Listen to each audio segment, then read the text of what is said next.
It's the Tonya Burns show. Tune in right now. Like and share. Our city needs that vibe. Flint City News got truth to share. When we fight the darkness, we repair. Won't give up. We're standing tall and proud. Voices rising strong, no longer shrouded. Residents deserve what's right and fair. Together we can lift the despair. We fight, we win, we break the chains. Tonya Burns won't stand out in the rain. Our city dreams will make them true. With every step it all renews.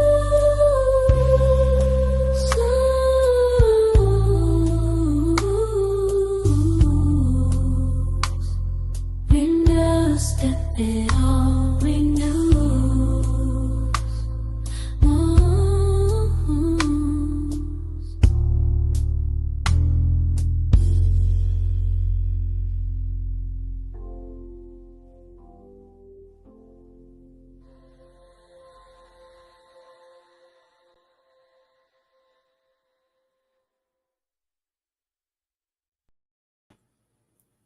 Hey, everybody! Happy Sunday! Oh, listen, this is a special day. Y'all normally see me on the Flint Urban News Station with Sheena Backton. She's co-hosting with me because we got to catch up this week. And literally, it's a lot. It is a lot. So shout out to Sheena Backton. Sheena, how are you? I'm all right. How are you this evening, Councilwoman Burns? Um, I'm blessed and highly favored. Amen, amen, amen, amen. Producer Jay, how you doing? What's up? Producer Jay was probably saying, "Stop sending stuff, Tanya. Stop." And then I came with we gonna have a whole sequence this week. So we working on that. What is it? Was it a series, Sheena, we were talking about? Yes, because there's so much stuff to cover. It's There's so so much. much, just so much. It's so much. Oh Lord. It's like either believe them or believe your lying eyes or whatever it is. Something Y'all. like that. Look, It's too and look, much. let's give a shout out to Patrick Jean in our comments, making sure that our chat is popping. Thank you, Patrick Jean, for what you do. Appreciate you. And to everybody that is in here. And here we is, Faith James, Christopher Sims, Beverly Barnes, Gutter Black, Big Shady. Big Shady, we know the game on. We know. Oh, who else is it? Avis Hopkins and Luna Callaway Lang. Oh my goodness. Y'all know my thing is way behind. JP6, what's up? Listen. Yo, hey. Nay Lachey. And from Virginia, from the V. Listen, Javar Ellis. Hey. Yo, Joseph Williams. Now she was supposed to be jumping in, and here we is. I hear me. I'm sorry. I'm starting to get my last Hey, stuff. this is my favorite one right here though. What? On the screen. What? Yes, Tonya Burns. Wait, are you really coming? Oh, shade, honey. Shade. So listen, because that's a point of contention. I think producer Jay, I'm put up the business. He sent me like a whole paragraph. I've had a lot going on. What's up, Clack? There's been a lot going on. Y'all know I've had he ain't my stalker no more. He was the one that Liddell, he said he was Liddell's and Candace's buddy. Going. He told me he wasn't calling them. T Branch. Baby, what? T Branch was like, KDM from the, wait a minute, M-I, crooked letter I, crooked letter I, humpback I, from the Mississippi. Oh, Jonathan Joy from Tennessee. What's going on? John Joy, Sheena's gonna be reaching out to you this week coming up. I sent her a text message probably like 3 or 4 o'clock in the morning. As a matter of fact, I hope you got it, Sheena. I did. I did. Shantae, what's It's noted. Shantae's children are Shantae. beautiful. Oh my God, What's up, they are Shantae? beautiful. They are what, and I can't keep up with the chat. It's gonna be easier with the chat on my phone. Shantae. Dion Wilson. Good evening, Now, Granny Granny G. G, good evening from What's gonna hey Grand AV? Rapids, Michigan. Look, that's where look, people live over there in a whole different, lifestyle. You feel like you're in another state. Kwana. Hey, Miss Mac. So listen, y'all, we gonna unpack, but we gonna have a whole series. So if I did not say it to your name, to say your name, charge it to, yeah, charge it to my mind. But after I watched that show with Candace and Liddell, Listen. man, I want to say this. They need to quit lying so much. We literally got the actual resolution on Monday. We did not get the supplemental information till we got there. It wasn't emailed until like 7:09. But I'm gonna put that up because y'all know I come with receipts because their lies have got to stop. Them becoming the victims is hilarious, sad but hilarious. Victims of the Denise chaos they Cousins, create. that part. Denise Cousins, DeAndre Jones, Jessica Darja. Shantae said, it's a hot mess. A lie, don't care who tells it. Well, listen, they It's was terrible. carrying it in a whole shipload. I mean, It's terrible. they became the victims.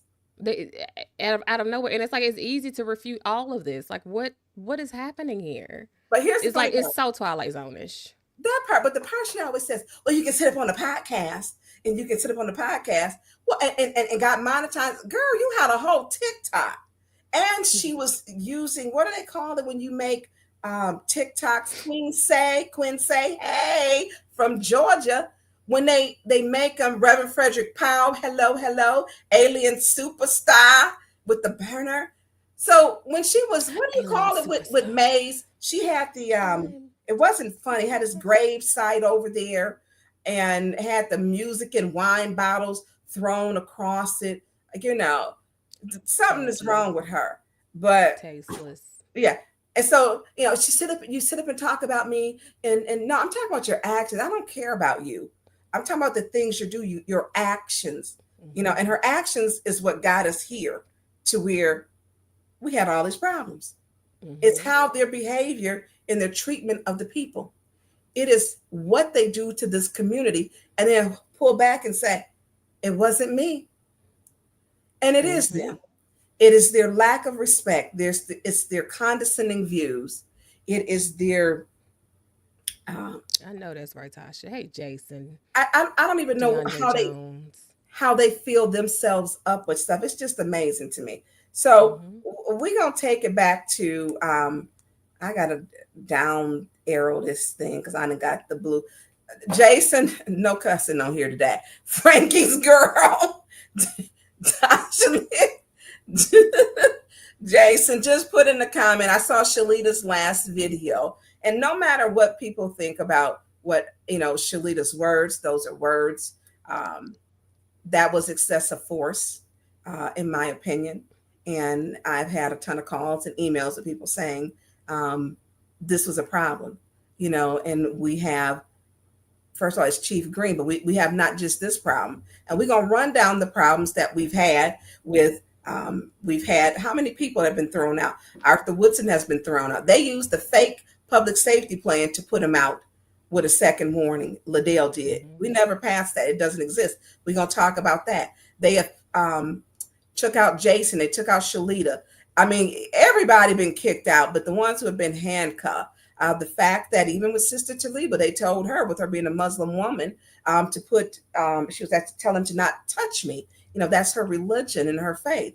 It is things that how they're doing. They come in there with tactical gear. I don't like it.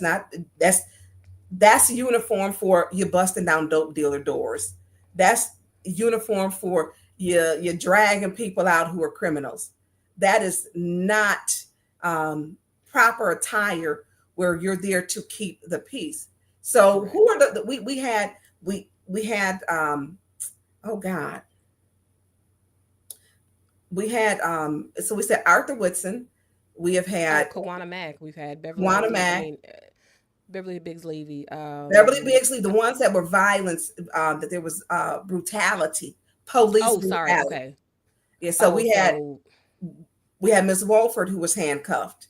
Mm-hmm. Yeah, you were also accused, B. Marie, and put out. You were, and right at the same time, Whitson was getting on the elevator. I turned and she was there, and Liddell lied on her because Miss I'm not going to Charlie. Hey, say Miss Charlie. accused. She said, well, she was talking, this person that B. Marie was talking, and she wasn't. She was, and the video That was a shows it. mess. Right. And so when we look at how they run these meetings, that's the problem. And you have an example. Look how meetings were ran in 2022, in the last part of 2021. Even Metcalf said it hadn't been this bad. By the way, he retired. Officer Villarreal, because he wouldn't, agree with her mess, he is, going back to patrol. So they're moving him around and getting demoted because they want to run this like it's, first of all, like they're treating the jail like it's a political prison. Lock them up, hold them up to 72 hours without charging them so that they don't get out. You literally using that time up to the very least amount of time. Debbie Clark was punched in the chest. She sure was. She was punched. I mean, the sad part is we actually have a list. Right. Sad part that there's any people, forget more than one, because these officers aren't trained, in my opinion, to be in those council chambers. One, they don't know council rules. Two, they don't know Robert's rules. Three, they don't know the charter. And a good officer is one who really never has to pull his gun or to use physical threat or violence. And the training should be the first things first is de-escalation. I feel like that would be in any situation where you can tell it's turning volatile, is to understand exactly what we can do to cool it down, bring the temperature down. You're correct. And here's Officer Metcalf's. These were honestly better times. And this is when Mays was there. And they thought Mays was the worst thing. And he was difficult. They would tell Mays, Metcalf would walk him down, tell him to go home. They had a routine. These officers, if we're going to get into it, and it's going to be interesting. I'm not interesting. It is, I really could not get out of my head when I you don't see things, so you go back and watch the video. And I just said, they threw her down, and there's kids out there, and there were Shantae's kids, and they did this in front of Shantae's children.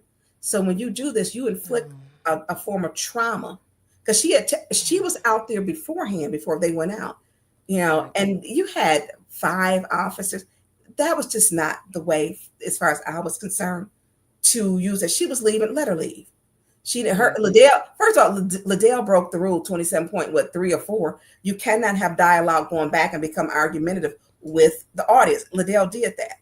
She did that. Then when Shalita was done, they arrested her. But see, these officers don't know the rules.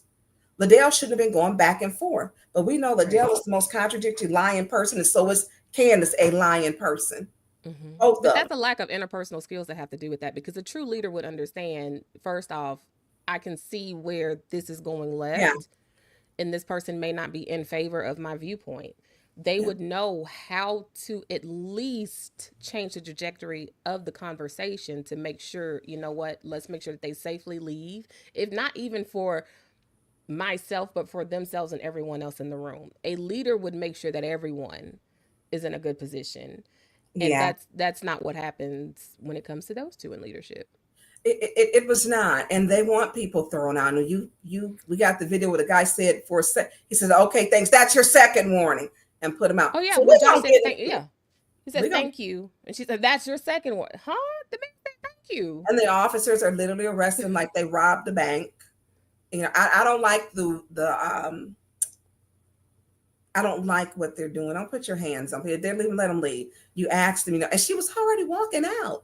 The video showed. And here's the thing, y'all. The city video with that part, when she's speaking with Liddell, has been taken down. It's not on there. It was removed within an hour and a half to 2 hours off of the city website. Only person could have done that is our IT department. Who told the IT department to remove that? It's not on there. And I called, You, Sheena, and I called some, I said, check and see, maybe I'm not seeing something. It wasn't just you. It's not I didn't on realize there. until you said something, and I was like, "Oh, Yeah, wait a minute, it is gone." Yeah. it's gone. It's gone. And so when you do that, it's as if not as if someone's covering for themselves, because we know it was streamed. Why? We know that other people have it. 810 Flint has it. AK Cole has it.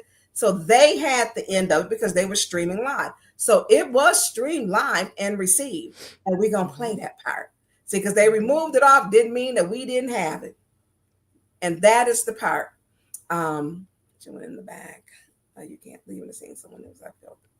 Tank, yeah, that young man that they shot in the back. We've got to come together.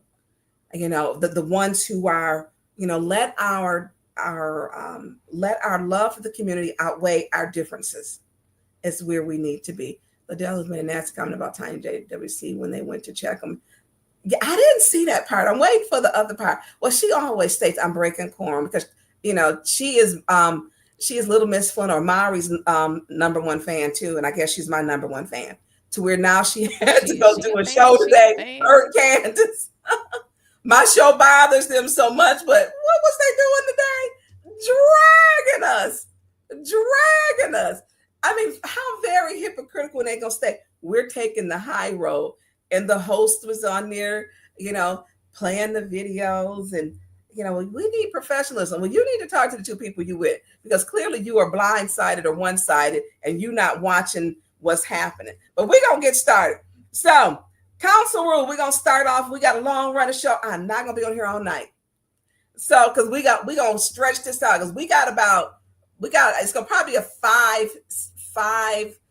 show series, so we don't be on here with sleeping bags. So if you are just, hey, AK, I need you to send me that stuff.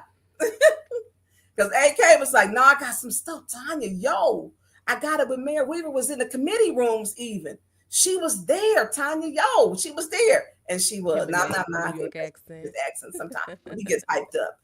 When he gets hyped up. And so, and the thing for me, which I have talked about on the show, they got to understand, why are people angry? And I did ask the officers this. Do you know why they're angry? Do you know what residents in Flint have been through? I said, you got to understand that part and where their anger comes from. And I said, are you from here? One said, no. A lot of these officers have military background. And so when they have that, they're moving in sequence. They're together. 5 or 6 move together. I mean, it's like and they put their gloves on, and so that, they're going to touch you or something happen, and they go together, and they in your face immediately. They're not the officers that need to be in city council. Just that. Now go bust down that trap house that I got over here on Lavender Street. Okay. And there's some other ones that they need to do, but this is not the work that they need to be doing. And they don't want to be there. They don't want to be there. And it's unfair to even have them there without not knowing council rules, because Liddell sends them to put people out on fake rules that are not rules. And when she's doing that, she needs to be held to, and we can't hold her to a higher standard yet because we don't have 5 votes, but she needs to if we get 5 votes. Just like they voted Michael Clack, the man in the blue shirt, he stood up, did a whole, right. It's like, what are we doing? Yes. So we're going to get started with some of the basics, because I want people to know where I get my stuff from and why I do things. So, well, good evening, Liddell. We know she on here. She my number 1 fan. Liddell, I'm gonna send you some love and some prayers, because all them lies you and Candace did, y'all need it. Yes. It was so. You can hit that Cash App too. Yeah, hit that. At this point, as much as she using our material on her page, they said she's using clips. So, girl, you need to go on and make that payment, deposit that into the lookout. with that stolen opera money that she got. I don't know about that. Let's talk about them food stamps she would pay that woman for. Okay, let's talk about that. Pay that lady back her food stamps. That part. I mean, how ratchet can you be when you don't even pay back? She giving you a deal was $50 for $100, and she don't pay the woman, and told her, well, that's food stamp money. You don't get that back. I mean, come on. First of all, she shouldn't be engaged in that type of activity in the first place. But let's get started. Council rule page 26. So how we're setting this up so that you'll understand. So page 26, section 3-104, responsibility of the city council. As representatives of the city of Flint, city council members are expected to conduct themselves with appropriate decorum, act respectfully with constituents, each other, and public servants, attend to the duties of their office as outlined in this charter, and become knowledgeable of the city of Flint charter, or issues of importance in the city of Flint and the practices of city government. So respect is not given. Literally, we know it's not. And they're just not. I went to pass out donuts. Oh, she's a donut hostess. I've been called a hood rat. I've been called a bitch. And since it's my show, she called me a bitch. She's called Pfeiffer a bitch. And we gonna get into all of that because she was on there acting like she was in the children's choir, or she was the armor bearer for the first lady of the church, and then her mouth was a prayer book, and it's not. So, good evening, Pastor Martez Warren. Good evening. And so I'm going to show you as we continue, because I want people to understand there's always an educational component on here. So that's how we're supposed to treat the public with respect. Exactly. As much as Doug has come in there and talked crazy to me, crazy, I have not, and he has been crazy, disrespectful, you name it. And he comes in when he would come in. But that's a whole nother. Look, we will be in court tomorrow. Judge Newblatt's court, 8:30 in the morning. His last one didn't go so well. We'll be there tomorrow, 8:30 in the morning. Judge Newblatt's court on the 3rd floor in the big court with the cannons. So I had told Anna had called me, and I was telling her, oh, wait a minute, is your husband on here?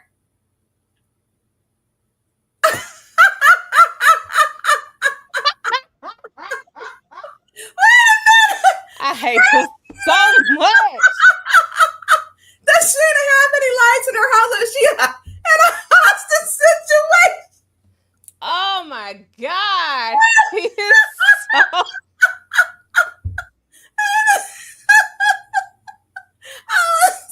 Jesus. I can't wait to meet your husband in person. Please don't stop cussing. Oh my God. He's so crazy. I can't wait to meet him in person. Oh God. So listen, there's a lot going on council. Absolutely it is. So y'all can see she and her husband has a great sense of humor. Yeah, he's crazy. So we understand we got council rule on here. So the next one is, what is the police role? Mm-hmm. And I think people get confused. So people have said that the police, and we had Mr. Gilchrist come up there from the NAACP, and he stated that the only thing we've been missing is dogs and fire hose put on people. So at city council meetings, police officers primarily ensure safety and order, often acting as a liaison between the council and the public. Leave that up for a minute. And so basically to keep the peace. I don't like that when that second warning, because that would mean, because they put us out, and if that's your second warning, and if I don't move quick enough, what you gonna do, drag me out? I mean, that they have a whole contract coming up, and I think they need to be thinking about that. I mean, you don't want to, they're putting it against each the police. I will keep using the word weaponized, because Liddell and them are weaponizing the police against the people, and they are happy about it. And when we look at this, it's not stopping. So their job is primarily to ensure safety and order, often acting as a liaison between the council and the public. Liddell wants people arrested, and when she doesn't get them arrested, we know that they leave. And so, can you put back up Metcalf? So Metcalf's post, he put on here, he retired. He says, okay, I'm done. I'm not doing this. This is too much. Look, basically, he was down there on that Sunday with Chief Green on June 1st, calling people to go down there. When he was down there, they're arresting people, towing cars. The city council chambers, they had it's like the pressure popped off. It's like a pressure cooker. And he said, hey, these were honestly better times. And just dealing with Mays, because right now it's a lot. Liddell complains so much about Metcalf. Metcalf was put back on patrol. It's the same thing that they're doing to Officer Villarreal. It's the same thing. Big Shady, thank you for the update. Appreciate you with the game. And so when we look at this, even the officers don't want to be there. Right now, they're there in riot gear. They have tactical gear. It's not your regular uniform. Even if you pull over, with the ticket, they have, the uniforms on. We're going to bust up this dope house or a dog ring. We're going to be dragging people out. We got the paddy wagon. It's the moment they show up with this big tank of a truck and they put it on in your front lawn, right in front of your front door to let you know, knock, knock, we here. And that is the gear that they wear. That is stuff when they are getting, people out that they wear. And so they're not even trained to be in there. And it's showing. So let's go on to the picture. Yep, Metcalf, thank you for your service for all those years. So the next one is, if we can show the picture of Liddell when she's sitting there literally calling police chief, the mayor, because she wanted people to get arrested. The power, there she goes. She wants to get people arrested. She's calling the police. And the police are assessing they had assessed like there's no reason to arrest anybody. They're not doing anything. And we're going to get into the stuff later and leave that up where she didn't want people. That sign's not stationary. You can't walk. You got to sit down. There's somewhere you got to sit in the seat. Yeah, flipping rules any kind of way that she wanted to. Right. And it's just not there. And so when she gets mad, this is what she does. She gets up. She becomes the councilwoman Karen or councilwoman Kanisha. And she decides to call the police on the police. Literally, she called the police on the police. And they're sitting there like, she's got sitting there like, they're not doing anything.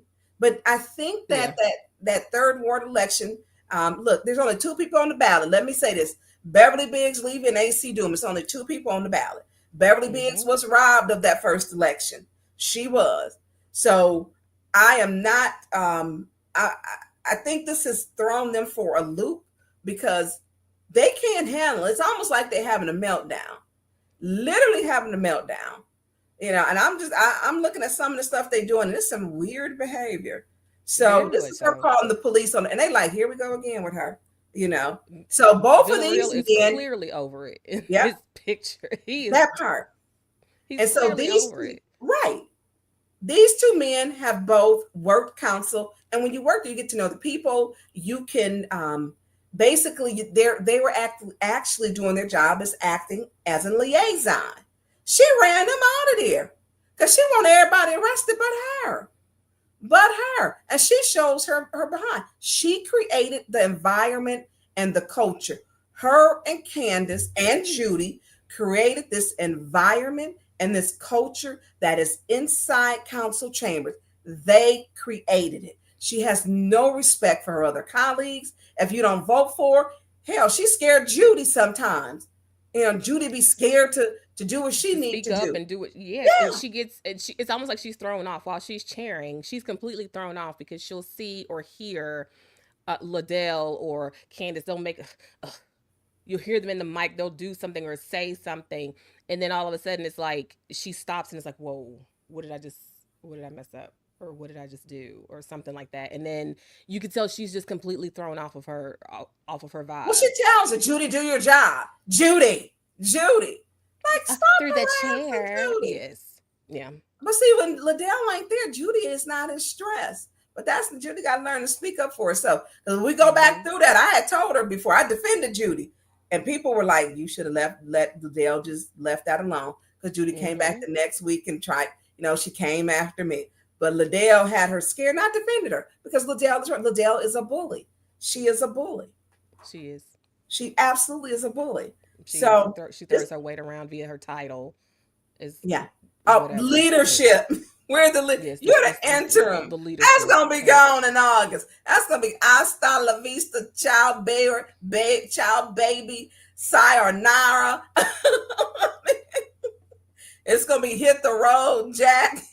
I mean, it's going to change, and so there will be order in council chambers, but you cannot have a person who cannot have order or control themselves to be in charge. They call themselves leadership. It just doesn't work. Liddell was removed. She did not win her election in Maryland. We have put up the results before. That's where she lost. She lost by 50,000 votes, and she was the incumbent. Then she got mad. Flint didn't have the election. Then she rode around in her car singing a song. Flint was janky. That's not Flint ones, but look, he owned it though. That was the other one. We need the one with it's probably longer, and I think the lady Angela Jones won. But she rode around in her car calling Flint janky. So she came into this not even having respect. That's it. Y'all look, tip the producer because he working today. So she was the incumbent, and she actually came in last. So the person who came in first was, Angela Jones had 52,000 votes. Liddell had 6,119. She had failed leadership in Maryland. And people come here like she's got it. I was watching another show when I'm going to call this person. He said, she's the best councilwoman. Clearly, you're not watching, on 810 News Media Group. And Winters did a good job interviewing him. Shouts out to you, Winters, if you're watching. You did a good job. You were fair. You controlled it. It was really, really good. Look, almost made me call in. But to tell them about those, 16 jobs went to went to non-Flint students, non-Flint youth, and that they didn't want us to have the fiduciary to be known. They didn't want to tell us who we were giving the money to. We didn't say we didn't want youth to have the job. We said we want to make sure that the jobs go to Flint youth, and we want to know who is the person and the organizations. They would not disclose that. So this is where we see Maryland didn't want her. 6,119. The winner had 52,000. She was the incumbent. And so she comes from Maryland with this failed leadership, and she brings that failed leadership here to Flint, period. She brings it here. And we have to understand, she didn't fall in between. When you're the incumbent, usually you've been an established who you're working for, the work you're doing for the people, and what's your focus. But she touts her own misnomers on what she does. So thank you for that, Producer Jay. And look, you can tip the producer. She's worried about this station being monetized. I receive no dollars from this. I do this so that people can be informed, and she knows that. But it's funny, she had that TikTok monetized, and she was on that podcast today. So we're gonna move on to we had the police defying. So city council, we're going to start with our first video. So y'all hold on to y'all little seats because we're going to do this first little video. I want to send a shout out to 810 Flint. And I wanted, because we got a couple of content creators. Well, 8110 Flint, AK Cole, John Snow with the Flint After Dark. Who else do we use? Jason, we use some of his footage. So throughout Shantae, I think Shantae Murchison, we use Shantae's. Yeah, we use some of hers, and it's gonna come through here. So if I don't say it, then I want y'all to know. Thank you for your footage, and I'm gonna try to make sure I say it. But if not, I said it at first. Okay. So all right, let's play that first one. Producer Jay.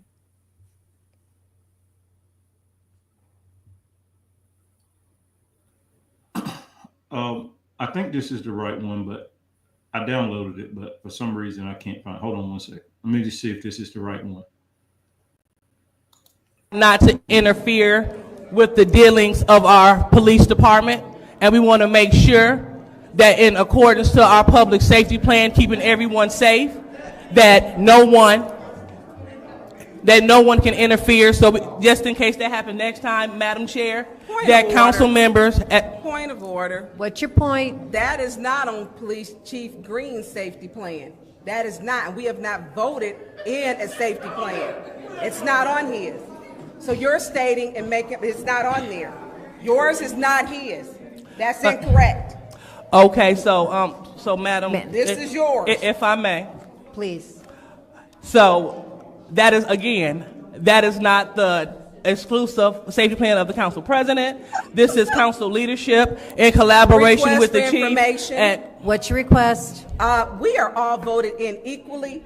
My input wasn't for and you don't speak for Tonya Burns. Let me be clear. This is not to say, this is not the Madam- chief's plan. Ms. Therefore, Burns. it is unenforceable. Ms. Burns, please do not yell. thank you, Madam Chair. So we just want to make sure, we had colleagues state that they felt unsafe in these chambers, and at the press conference, we made. What's your point? That is correct.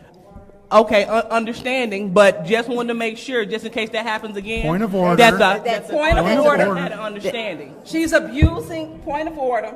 I've got a point of order from Mr. Pfeiffer. We're talking about safety. That's Point of order. Miss Lewis. What's your point? You had Councilman Pfeiffer first. I did reach out to Mr. Pfeiffer. I did say Mr. Pfeiffer first.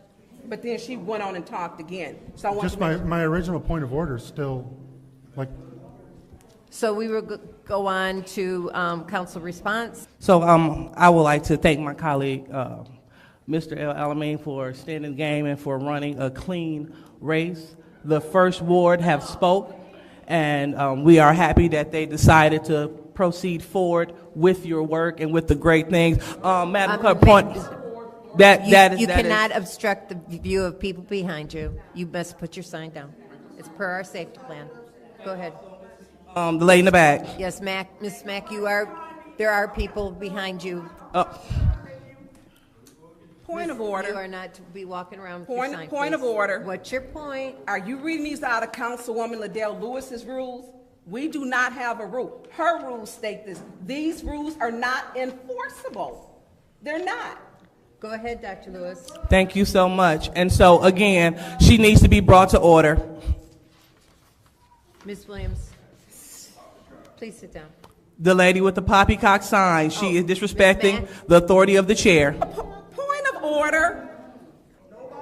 And please, I'm going to need my time back. What is your point? My point is I need you to acknowledge it, please, when I say point of order. That's what the rules state. All talking must cease. And What you is shall your acknowledge point? it. Thank you. Point of order is number one. You're forgetting the First Amendment right. They have a right to protest. Freedom of the speech. Freedom of speech. Amen. You can't, in expression, you can't take that from them because they have signs. They have the right to protest.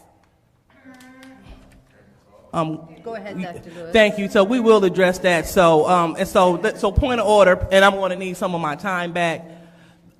This is disorderly conduct because after you told her that she cannot obstruct, she began to weave in and out of the seats. Then she began to walk up the side.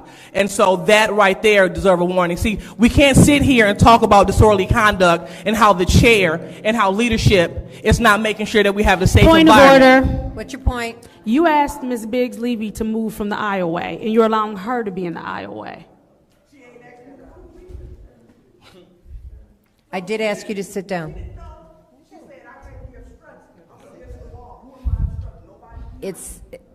Please sit down. Please sit down.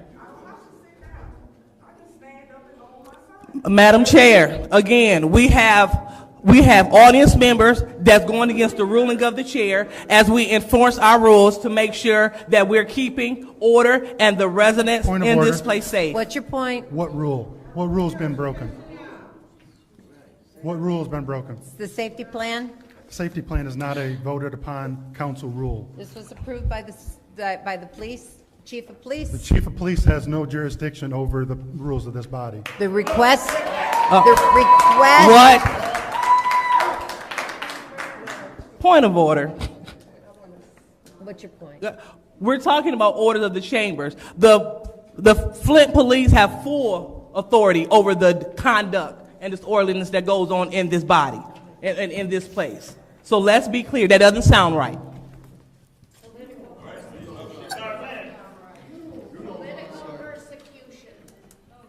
According to number 8 of the safety plan, Point of order. Point of order. What's your point? That safety plan is nowhere in our rules. It is no part of no ordinance. It has no bearing on this meeting. Point of order. What's your point? My point is Chief Green's safety plan and Ms. Lewis's safety plan are not the same. He is not enforcing her safety plan. And he told her so, I believe. So these Not at all. rules, You know, these rules through are you, not Madam Chair. enforceable. Through you, Madam Chair. This is not, excuse me, I got the floor. These are not, his safety plan does not tell us signs and respect. That is not his job. Safety has nothing to do with that. Use of the lectern. Ma'am, that's not true. Ms. Burns, you have gone beyond a point of order. What's the point of order? What's your point? What's beyond the point of order? We're talking about her safety plan, which at the top of the safety plan states the plan was crafted and given final approval by the Flint Chief of Police and Flint City Council leadership on 11/6/24. Chief Green did not approve this plan. Okay. That is a fact. Okay. Where's Chief Green here right now? Yes. Point of order. Point of order. What's your point? I do believe that the chair is who has the discretion at the meeting. The chair has ruled. You can appeal the ruling of the chair. We can vote and go on with our day. That is the rules in the council chambers. The chair has ruled. So is there an appeal on the floor? That's my point of order. There is no appeal. And we had council members that said that they did not feel safe. And at the press conference that we had council members that stated they will not come back to work till they have a public safety plan. Chief Green and I diligently, as well as council leadership, made sure that we crafted the public safety plan to ensure the safety in these chambers. We can't have it both ways. One way say, Request for information. this is, What's your request? Who is council leadership? And where is that listed in our council rules or charter who leadership specifically is? Go ahead, Dr. Lewis. just want to say that is a violation of council rules because you can't continue to use privileged motions to take the floor. And so I'm going to need some of that time back because, again, I got interrupted with that. Put her back to 55 seconds, please. Thank you. We had colleagues to state on the record that they did not feel safe in these chambers. We had colleagues to state that we needed a safety plan. And so that is exactly what the chief and the council leadership came up with to ensure the safety of this body as well as for the members of the audience. These are not new rules. These are just a compilation of the rules that we already have that we are enforcing. You cannot obstruct the aisleways. Yeah, that is per the fire marshal. And unfortunately, no, they were not enforcing that. But guess what will happen from this point forward? We will make sure it is your responsibility as well as our responsibility to make sure everyone here is safe and rules are followed. We need to make sure that individuals are continuing to being brought to order and make sure this is a safe place for people to practice their democracy. You ask for a plan, we have a plan, let's enforce the plan and do the business of the city. Thank you. Thank you.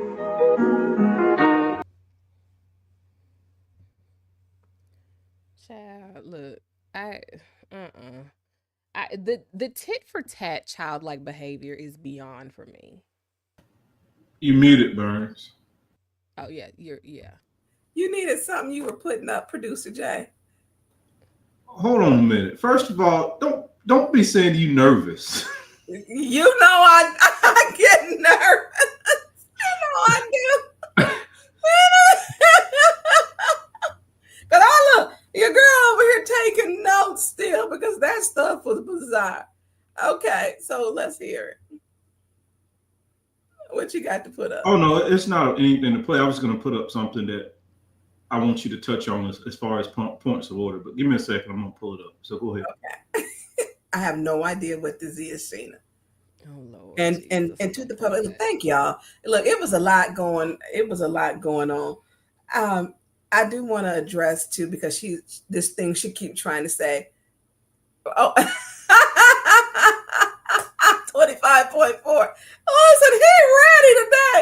Rule 25.4, a point of order cannot be ignored by the presiding officer. A ruling of agreement out of order or disagree, denied must be given. All debate and or talking shall cease immediately when a point of order is raised, so the presiding officer can rule. They don't follow them. They literally make up some rules. Like I'm sorry, I didn't mean to cut you off. How many times did we just watch in that video where you said point of order or Dennis said point of order and she never stopped talking? But y'all are out of order. All the time. And I'll get, I've been removed from meetings. And so my point of contention with them, I'm sick of them. I just am. Just like only voices are heard of them. They abuse their position and they abuse their power, not only with their colleagues, but with the public. They don't care. Just like you've heard them say, Candace, I'll clear these council chambers. I'm going to clear these council chambers. You don't have the authority to do that. She did say that. Yeah, she doesn't have the authority, and they are so power drunk. They are so power drunk. And so when they don't understand the emotions of what the people feel or why they're hurting, I make a point, even if people don't even agree with me. Jason came to the first time and said, take our what's the name and wipe your ass with it. So if you're on here and you're a minister, these are the words. And I don't think there's no kids on here. And I went back and spoke to him because if he's coming there, and I wanted to know what was his issue. He had an issue with the property, and sometimes it is, people are like, oh, no, I pray over what I do. Who I'm scared of is the people who done ran up on me, like Liddell in 2022, wanted to fight after a meeting. Officer Davis had to tell her, Liddell, stop. Liddell, be quiet. Liddell, shut up. Liddell, I said stop. Because she was ready to fight. And it was all wrong with what she was doing. She's violent. She is violent. And so when we talk about, and this is 2022, I was chairing. And right after, she just went off into, well, you said this and something in your people. And what are you talking about? You're just lying. And it's a tit for tat for them. Right. And Officer Davis had to go over to tell her, Liddell, I said stop. And she kept giving her directives. Liddell did not follow the police officer's directives. She did not follow her directives. She is violent. We've seen her get violent with Councilman Fox, her and Candace. Candace just slid down a little lower. She was violent with Dennis too. Liddell was sitting in the wrong seat, but we're going to get into that. And so in this thing, I'm going to let you go. But I'm going to say my tribe. My tribe is the people. And so if she keeps misusing my words and taking them out of context with her mouth sounding like a bag full of cheap marbles, it's ticked me off. People have a right to come there to speak their piece. They have a right to. And they're shutting down, as we've seen, you can't use your sign. You can't sit down. Like this isn't kindergarten or first grade. People can get up, walk around. You ain't got to raise your hand. These are grown people. But when you talk to people like that, and the people coming here with issues, the hate she's getting now is the hate she's been given this community. The hate that Candace is getting is the hate she's been given this community. So my tribe is the people who come and want to speak at the lectern. The people who come and say, I'm practicing my democracy. Now, during this, you just said, I want it to be a safe place for practicing democracy. Well, Adele, you'll be out of control wanting to fight. Leon told two Muslim women, what you gonna do? Yeah. Come over here now. Yeah. Now, how safe is that? He'd have been there 3 times or 2 times out of the last 10 weeks or 10 meetings. And if he want to fight 2 women, how tough are you? Really? How tough are you? Well, he already showed us what he was when he decided to take a Draco at a woman's house to evict her. That part. And a 10 and 11-year-old boy was there, and the little boy urinated on himself because he was so scared. And is still urinated on himself. That right here, go. Producer Jay, appreciate it. Thank you. That part. He showed us who he was right here. And he called 911. He called 911. And so when we talk about these type of things, there's what's the fact and it's a non-fact. They tell non-facts, or I just say lies. People don't like. I mean, I couldn't say lie as a kid. My mom was like, "That's a bad word." No, but Well, I couldn't say it. Now I'm just like telling the story. Right, telling the stories. Right. No, they were lying. So she said she wants to be a safe place for democracy. They think they the fire marshal because they didn't help put up some smoke detectors. You don't get them force who's in the aisleways. You don't have that authority. You putting the city at risk. It's not your job. Yeah, you're not Fire Marshal Bill. That's not your job. You ain't got no certification for fire training, safety, 1, 2, or 3 officers or commands. You don't have any of that. None. And so then she said, we felt threatened. Absolutely. Because on October the 14th, 2024, there was a conspiracy to incite a riot. And I went to their press conference because I was hotter than fish grease. Because how dare you invite 12 individuals to come in there to cause harm on people? You absolutely. Now when I was there, because I carry, and I'm always carry. I don't want nobody shooting at me, and I don't want to have to shoot at anybody else. But what they were in there doing, that was crazy. It was crazy. They took over the entire council chambers and then went home and did a video. They did. Speaking about it, how Liddell was happy I did that. They wanted me to speak. Right. I was going to get that bitch, Tonya and Beverly. That's your tribe, Liddell? Yep, those are. That's your tribe that came in council chambers October the 14th with a conspiracy to incite a riot. That's her tribe. I don't want to have them for anyone, period. And so absolutely get a plan and say, because we had one officer there that day, one. I went back and told him that, I was, I was a little bit nervous, for you, because you're going to need to get some help. Because it appeared that the 2 ladies in the front and the one in the top had a gun. That's what I was told. So I'm like, okay. I'm like, you're going to need some help. And and sure enough, look, I was right. And as I walked down, Sister Audrey Muhammad was on the wall, on the wall by the window. She said, you seen what I seen. She says, yeah, I see them coming in. They're coming in by 2s and 3s and something about to go down. And I'm like, you are correct. You are correct. Now, I'm trying to go home every night. I want the residents to go home every night. And I want our police to go home every night. But they are abusing our police. First time I've ever had to have the police escort me home. And I wasn't asked if I wanted to have them. I was told.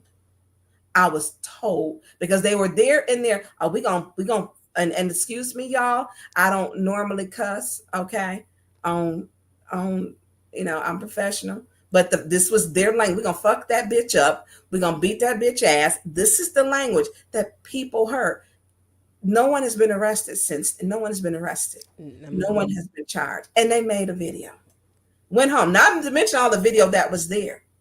And so when I'm talking about my safety, I'm worried about their safety in a time that they're making a judgment. That's not a good judgment. It just wasn't. Everyone in the chambers that day. She had been spoon feeding them and feeding them garbage and feeding them lies. Because it's funny, because what was it? Something we were watching, and it was me and Quincy was agreeing again. God, what was it? I think we did it on the last show.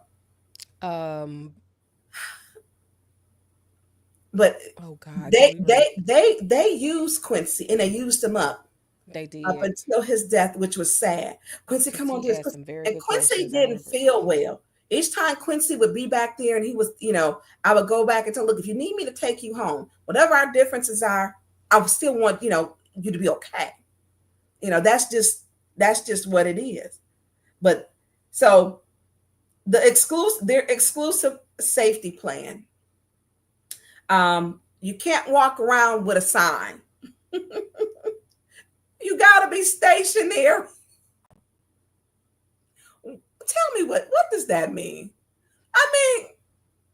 So you can't move your seat. You got to hold your sign just right here for them. Just right here. To their satisfaction. Some of the stuff is just crazy. And I'm like, you can't make this stuff up. I think my favorite one right now is the handheld tripod on the front row. That one is wild.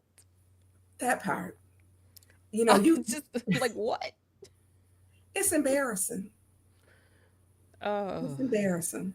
That this was, the tripod area, because Candace doesn't like to be on camera, and Eva didn't like to be on camera. Yeah.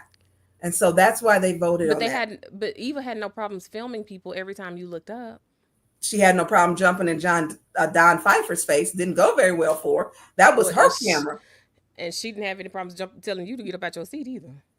Oh no. Yeah, she was not a nice person. And the other lie that I'm bringing all these people here.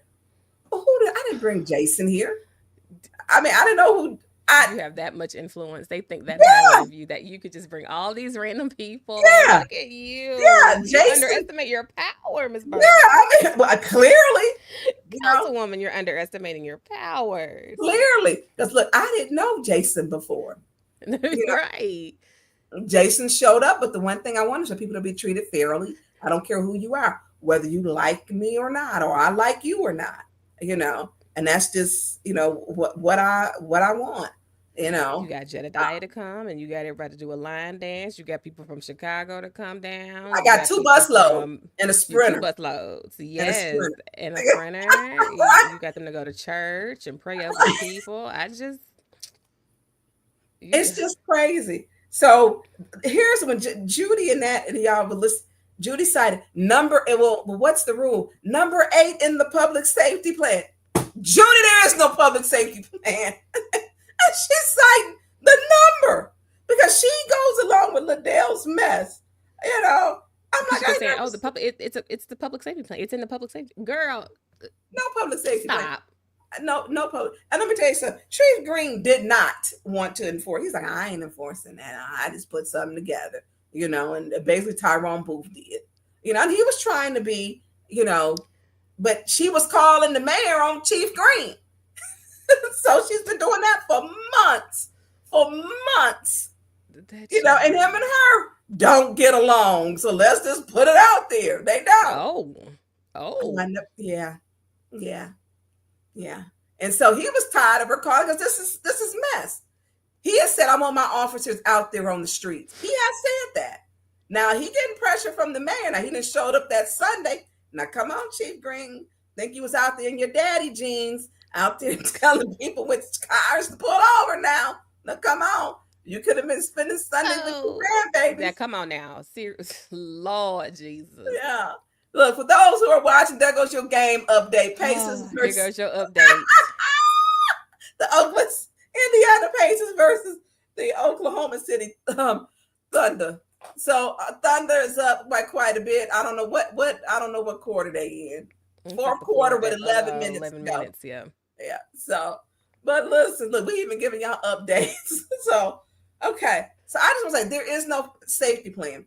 She also instructed Woodson to be thrown out with this fake public safety plan. So when you hear them say the public safety plan, y'all just heard one of the debates, and this is why we're going to do a series of 5 or 6, probably 6. I don't even know what we're going to call it yet, but we got to do our research. So we've got to do this. So Julina said Ms. Burns is that means Sagittarius. Mm-hmm. And she is so my son. It's so funny. Oh my God. It really is. Are you a Sagittarius? So. No, I am a Libra. Me and your mom have the same birthday. Right. You Libra. She is very much so a Sagittarius. I know, and I'm trying to behave to that. So look, y'all, that public safety plan in number 8, no, the rest of it does not exist. Does not. So let's go on to the next one, y'all, because I get PTSD going back through this. So the next one, thanks to Xavier 810 Flint, City Council tries to enforce. No. Oh no, green shirt. So let's talk about the culture. Let's set up. So the culture of the angry people. Sheeta, can you speak to that? Well, I mean, how did we get here? There's a precedent has been set. And when your leadership provides examples of what they want the atmosphere to be like, then of course people are going to follow suit. So when you go and you antagonize the residents, you go violating their First Amendment rights, you go positioning yourself as a fellow oppressor to the Neely regime, Sheldon Jong-un, or whatever we want to call him today, when you go and you set yourself forth as that in this council leadership, or this quote unquote title this self-proclaimed title, then of course residents are going to follow suit. So when you sit here and you're always antagonizing residents, throwing them out for next to nothing, you're changing the rules on the spot to accommodate your feelings rather than the facts of the matter of what it is within the city limits, within the city. You don't read she clearly doesn't read the charter, because they never quote anything from it. They're making up rules as they go. They almost tag team each other like wrestlers in a wrestling ring. Let me tag you in so that you can get in on this resident. They do, and it's a mess. So of course, did I tell you? Because when Judy used to speak to me, before she was not underneath the whatever Liddell, they were trying to get me to go along. My issues with Councilman Mays, we were both they played out on camera, but we would talk when we get home. And Judy was like, "Well, this is what we're going to do." And I said it in a meeting before, we're going to tag team. So each time May says point of order, point of information, or if he says something, we're going to get the floor. They literally, Judy spilled the whole little game plan. I said, "You're going to do what?" Yeah, because he's a problem. No, I just want to get in the meeting and get out. So they do tag. They absolutely, we're going to tag. It's like they use tag team. And well, so it's obvious. Yeah. That part. Somebody gets on the ropes, and then you got somebody else tag me in. Yeah. Let's go. Well, Liddell and Candace text the whole council meeting. They text. Well, it's they can't make it any more obvious. They're horrible liars, because they don't hide it well at all. Right.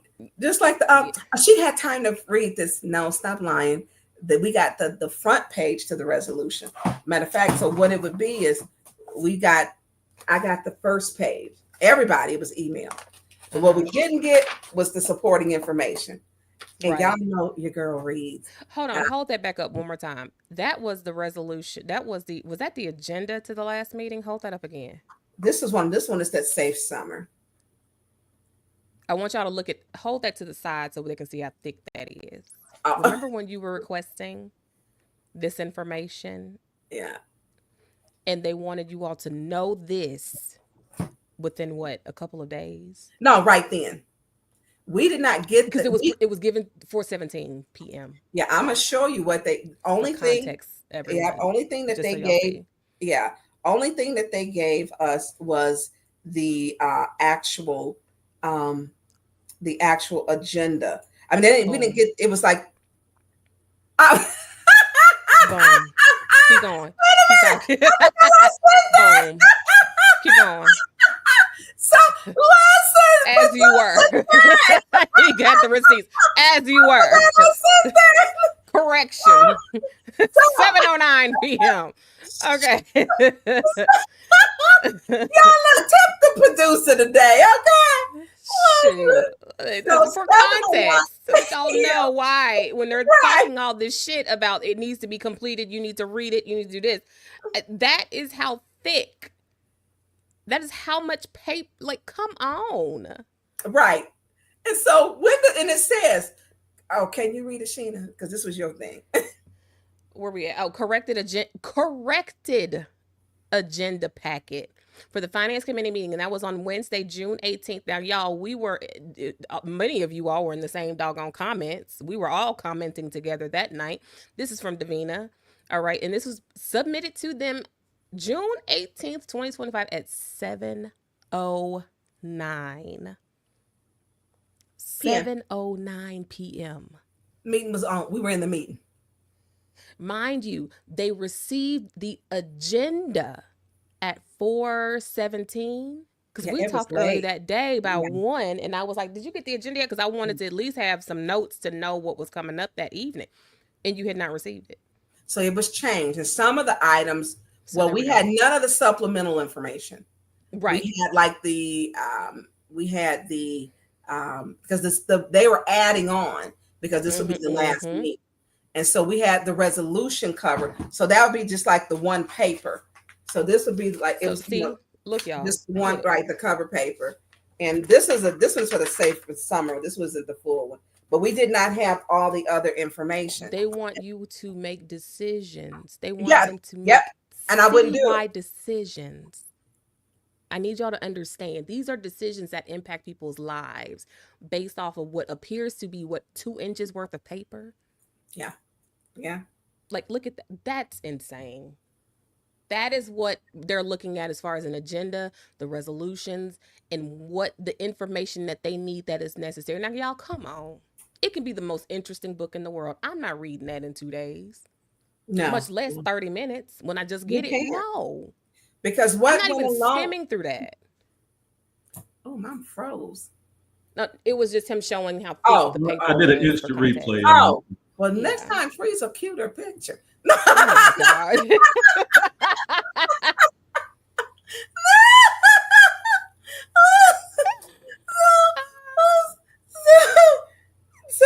So that people understand that. So June 16th. But that's it. That is crazy. Yeah, and so when they don't understand, so this is how we got it. I'm gonna put that up there.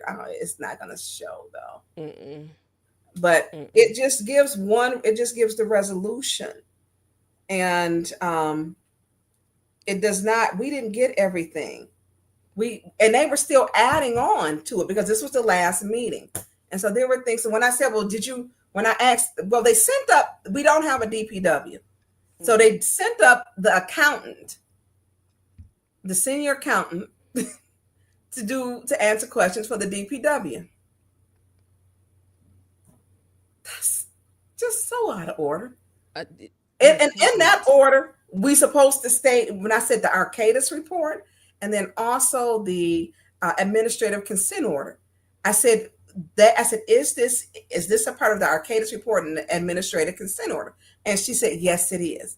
Now, those are that thick too. So you still got documents. One is about that thick. The other one is about that thick. And so when you're reading this, you want to make sure, because it's being in compliance. I'm not going to rush for them. I'm not. No, especially when these are decisions that are like, this isn't just something that you just, okay, I'm not picking a paint color. I can only make it relative to that because, I'm doing all this shit in my house. But yeah, it's not like, it's just not something that's an easy fix. No, it's not. And it is, I don't see why y'all are not cussing more. I'm sorry. The lack of understanding, empathy, compassion for another council person, first off, we see that that's just not going to be there. But when you have someone who is so cavalier in how they make decisions, to me as a resident of their wards, I would be concerned if you had someone who just wants to just piss out facts like it's nothing. Like, how are you studying and understanding exactly what you're reading when it's hundreds of pages of information that's coming through for these resolutions? Yeah. And you're wanting these other people to understand and speak for not just their ward, but this also applies to constituents as a whole. Like, it's obvious that they are so incompetent and negligent in how they make decisions. When you look at this in context, you see how thick that paper is compared to their lack of thorough questions. I don't really feel like they ever give, and I'm sure many have also probably picked up on this too, when it comes to questions regarding resolutions, you and Pfeiffer and Jarrett, I feel like, give the most in-depth and thorough questions. They never do. Yeah, they just come in, they do all that stuff behind the doors. So let's queue up to our next one. This is the environment they created. So when people come in, it's the hate they've given this community that the community is giving back. I'm going to always say the people of Flint are my tribe. I'm going to always say let the people protest, let the people express themselves. It's their First Amendment right. So the next one, can we put up the next video? The green shirt where she was breaking. Well, let's put up. She about to get me the nook if you buck. Why? Yeah, it was bad. Now to set that off beforehand, we have a rule. The rule states you must be sitting in your own seat. I'm not making this up. But let's play the video, then we'll get to the rules afterwards. Producer Jay. Thank you. Walk it up, bro. Walk it up. Thank you. That's it. Yes, you did. Yes, you did. Yes, you calling people bitches. You ain't do that. If you don't intimidate me, you don't intimidate me. Yeah, this is not fair. That's all I'm saying. No intimidation here, Piper. No intimidation here. Y'all need to take y'all ass. That's some bullshit. I'm hearing you. That's some bullshit.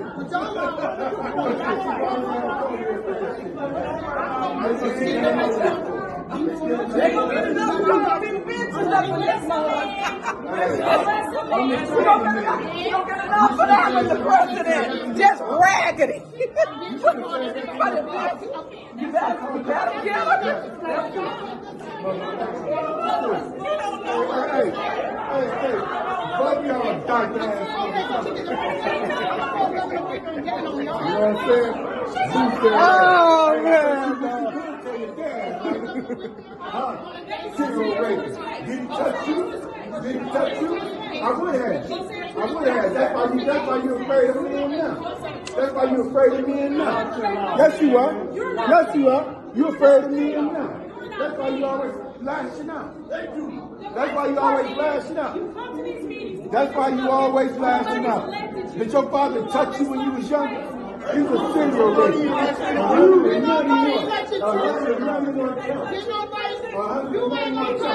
You big ass.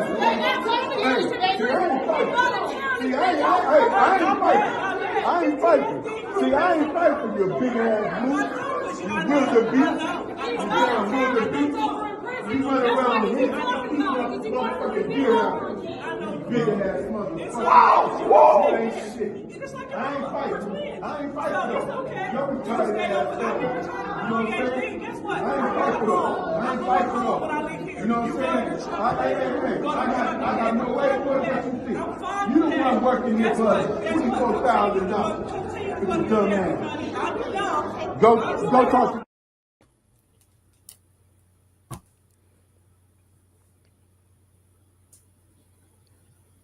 Well, I think they gave as good as they got, and that was bad.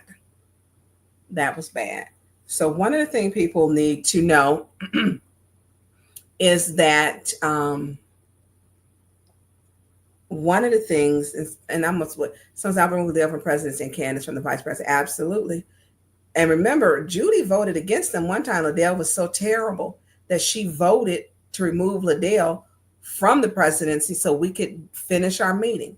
Mm-hmm. She did. We got to find that. We got to find that video. Yeah, where she was removed. Yeah, that was when the chambers was getting redone. When y'all were in that.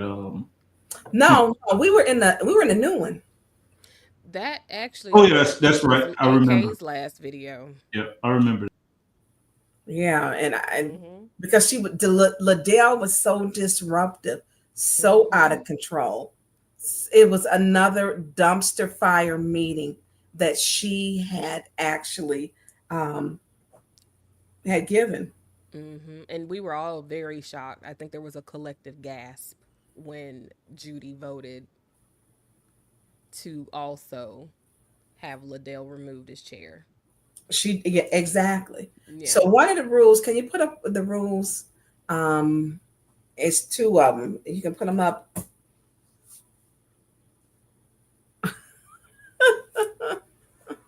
Hold on, we're gonna have a curve in a second. Hold on. Keep talking. Yeah, I don't know what he doing. Just so y'all know, it's gonna probably be an update on the game for those who are watching the game. But it looked like the thunder that turned into thunder and lightning. Let's see what we got. Oh, is that it? Good night, Shanetta. Good night, Shanetta. Madam Chair, Mr. Pfeiffer. I make a motion to remove the second ward council person as the chair of this meeting. Wow. Watch Eva. Watch Eva. Look at Eva. Remove the second ward council person as chair of this meeting. Is there a second? I second that. And it has been moved and properly seconded by Ms. Burns. Any discussion? Yeah, Madam Chair. Mr. Mayor. Madam Chair.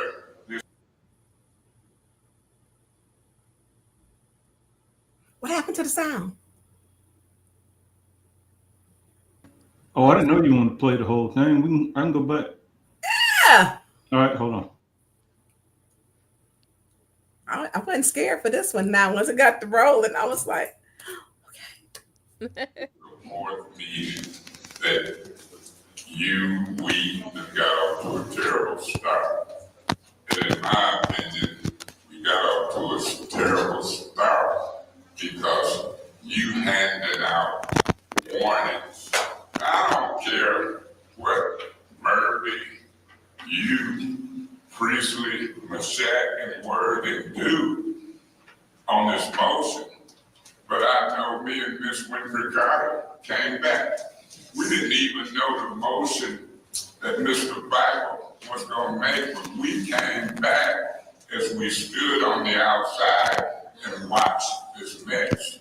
You've been very, very messy, Ms. Liddell Lewis. And you've been messy for the last 3 meetings. And you don't punish yourself and you don't punish Ms. Word. I'm gonna repeat that 2 more times. You don't punish yourself and you don't punish Ms. Word. The tragedy of all of that is it's being condoned by Candace Mashack, Priestley, and when he's here, Mr. Murphy. That's a fact, being condoned. I do the business of this city if we can just get you out of the chair for now. This is the fourth meeting, the same thing. Thank you so much. Ms. Worthing. I'm very disappointed that my colleague in the board has chosen to side with chaos instead of order in this Flint City Council meeting.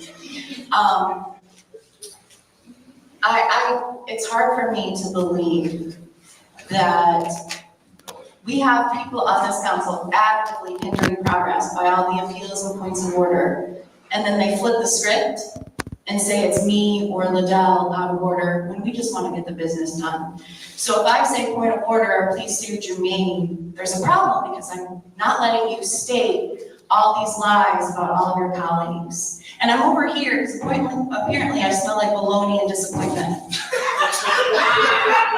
So I just thought I would stay over so we can, continue along with the business. But I find it all very childish, disgusting, immoral, unethical. Like, if you're gonna run scared, that is on you, but we ran to get the business of the city done. So if they get enough signatures for any of our recalls, let the process be what it is. But to side with those who would, this is now the 3rd meeting that we've not accomplished anything, it's gross, it's disgusting. It's sad. It's all those things. And the crowd here is here specifically for Mr. Mays and TikTok and to cheer this kind of behavior on, and that's disgusting. Mr. With my money now. I just want to vote on these issues. Mr. Mitchell, please get in order.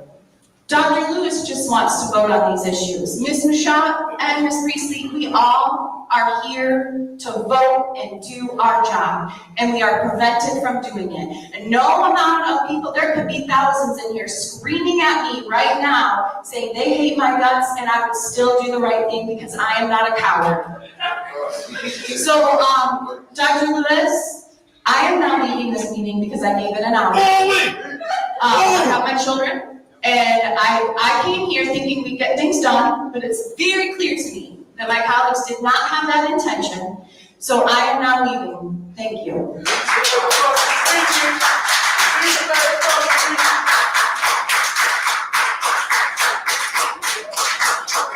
Give me another one of people this motion. Madam Chair. Mr. Piper. Yeah, the reason I made the motion is because it's obvious that this body made an incorrect decision by putting you as vice president. That's clear as the day is long. You know, if it wasn't the 2 federal lawsuits that the city has now have to fight because of your chairing, it is now going to be the 4th meeting where you want to rule with an iron fist, and there's too much conflict with your colleagues that we can't get the city business done. So right now, you are the reason that we cannot get business done the way that you are ruling with an iron fist. I mean, everybody who knows knows that the way I've been sitting in my decorum in the past year and a half or going on 2 years that I've been elected, I don't get involved in this nonsense. But it has come to the realization that we can't move forward with you being the chair. It's very clear. So and the mayor had to use the emergency purchasing ordinance to get things done because you couldn't chair.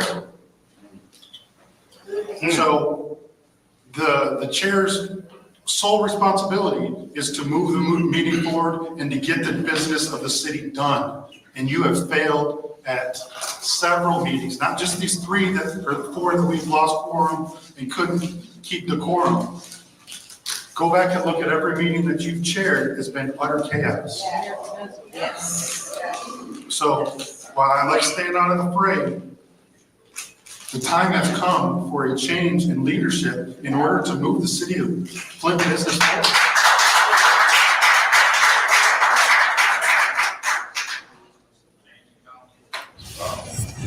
First of all, Madam Chair, you started the meeting off wrong.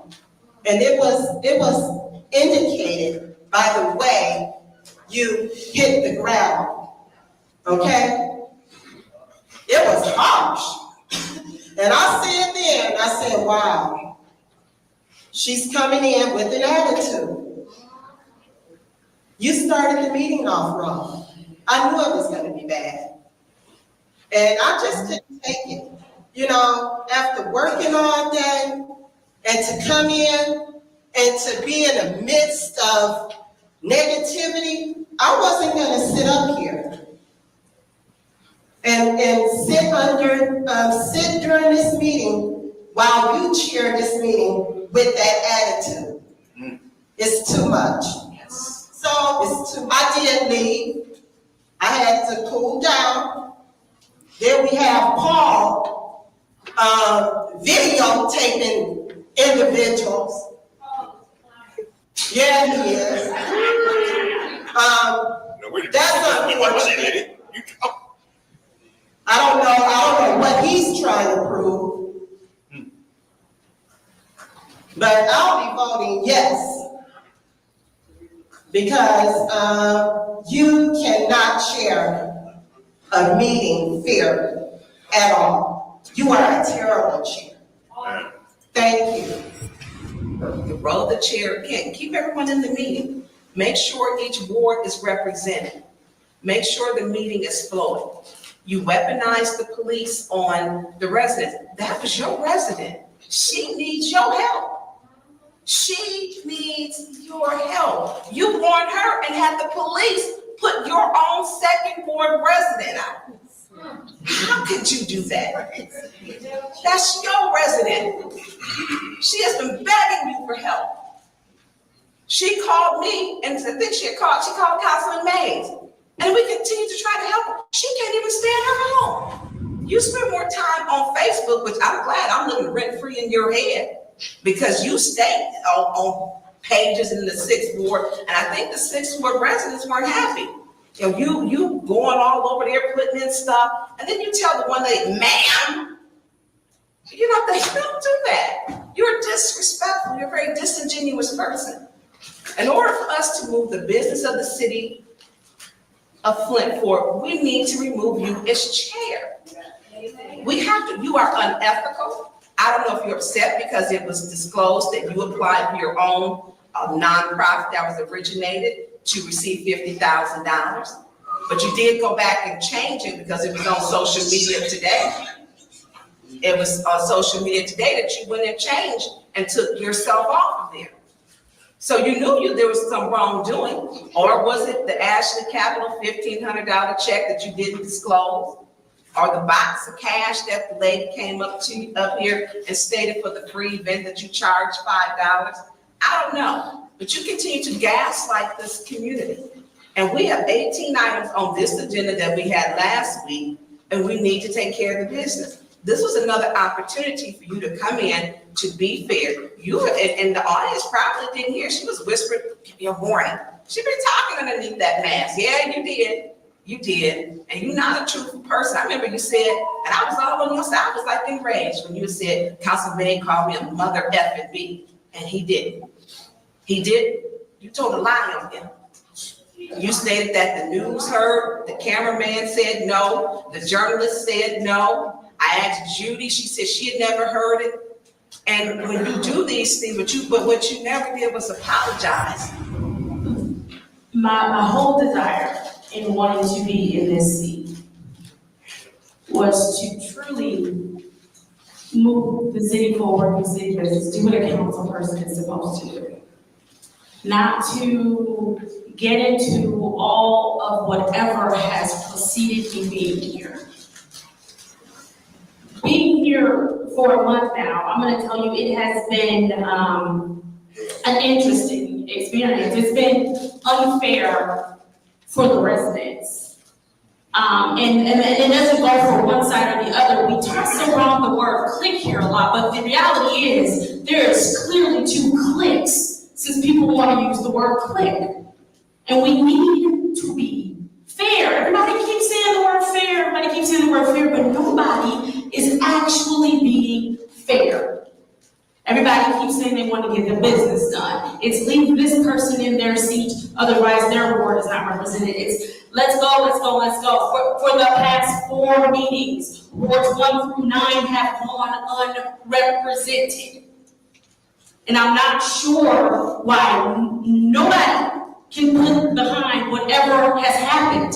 I don't expect anybody to like one another. We don't have to talk to each other outside of this space. Most of us don't even see each other outside of this space.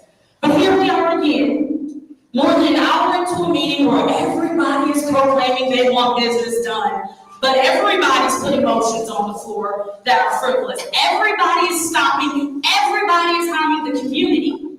And then to have my colleague in the 8th Ward get up out of his seat, go back there to our other 2 colleagues and tell them to come back and then put that motion on the floor and fake outrage. It's fine if you want to be president. I'm not tripping. I don't care. But don't lie.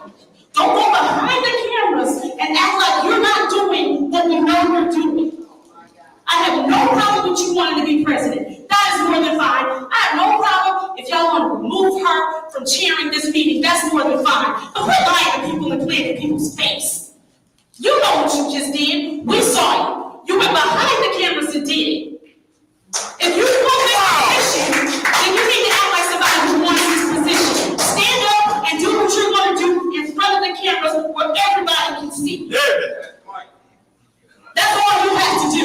Channel 12. You might not like her, you might not like Aaron, but they do what they do in front of the camera where everybody can see them. So if you won't let a big boy game, do it in front of the camera where everybody can see you. Tarzan. You're not outraged. You want to be president, and that is fine. I'm assuming everybody that's sitting up here has an ambition in some way. No problem. Whether your ambition is to be president, whether your ambition is to help the residents, that's fine. But let's not pretend like what just happened didn't just happen. People are free to vote however they vote. They've said meeting after meeting they don't like the way she chairs. That's fine, so we know how they're going to vote. They express exactly how they feel up here in front of the camera where everyone is fine. But you slither. You slither, and I watched you today, and that's not okay. That is not okay. Sheila, I'll take that. Anyone else would like to speak? Yes. Mr. Murphy. I won't be supporting this motion to remove Councilman Dr. Lewis from her seat because when I look at the calendar, we only got 3 more meetings that she will be chairing before we have to elect a new council president. And I appreciate you for trying to do your best to chair under this hostile work environment that we are. Combine the crowd. Yes, you could have stand room for improvement on a lot of areas that we have talked about behind closed doors. Until we deal with the problem, until we stick together and work together and make things happen, things is not gonna. And I don't always disagree with some of the things that he say, but it's his tactic, it's his delivery, it's his approach. It ain't what you say, it's sometimes how you say what you say and how he said what he say. And when I first got on this council, and I said it and I still say it, sometimes you have to teach people how to treat you, because if you don't teach people how to treat you, they'll get to talking and treating you any kind of way. And then for my colleagues to keep going back as if Dr. Lewis is the problem, we all could be the problem. But what some of us don't do is we don't take responsibility when we wrong too. And some of my colleagues has been wrong too. Y'all tone of voice of how y'all come across, how y'all delivery, when y'all get to talking, y'all raise y'all voice, y'all get to talking loud, y'all get to talking derogatory, making comments towards people. But that's not no problem because y'all don't see yourselves. And until y'all start seeing yourselves as the problem and being like, what can I do to check myself, to make myself look better? It ain't gonna never get better because y'all don't think y'all do anything wrong. Y'all don't think y'all approach is wrong. Y'all think that y'all can whoop and holler behind, and then when you go and look at some video footages, when y'all whoop and holler at people, it kills people want to listen to you. So y'all ain't always right neither. And then y'all want people to side with y'all. Y'all just as wrong as y'all accusing the chairperson of being wrong. So I won't be supporting this motion. But I took the oath that I will sit in this seat, I will learn, I will take my constructive criticism like I do, and I will be better for the next meeting. I make a goal to follow the rules. Please stop the time. Metcalf, someone over there is out of order, and they keep on blurting out. Madam Chair. What is your point? This is an audience. That little stuff you hear, you should just keep ready to keep moving. Don't you get it? Amen. Again, Mr. Mays, you just used the floor to abuse a privilege motion, and that's where I'm going. So when I sit in this chair, I don't care if you are in the audience. I don't care if you are up here. You will follow these rules. And the only thing I'm doing, I'm just highlighting the rules. If we didn't want to follow these rules, this body wouldn't have voted on. It would be argumentative with an audience member. As the chair, information. What is your request? So are you telling me you could hear me back there, but you can't hear Ms. Worthy over here? Yeah. I just said exactly what I said. I couldn't hear what was said verbatim, but when I looked up, I saw that well-manicured finger pointing at Mr. Matt. Request for information. I would like you to know I have not had a feeling in 4 weeks. Again, that is the improper use of request for information. What is your request? So when the 7th Ward councilperson just pointed her finger at me, that was okay? My finger was over here on my body. So. And Ms. Michelle, look at what you just did. You said you came to get the business done and you call that man like a slithery snake. That means you in it. You in it. It don't take long to get in it. Name calling, I was dogged out after 4 months by these council people. I had felt proud in front of my family and friends. I'm the president. They took me down. Oh, because I ain't gonna call it what you called it.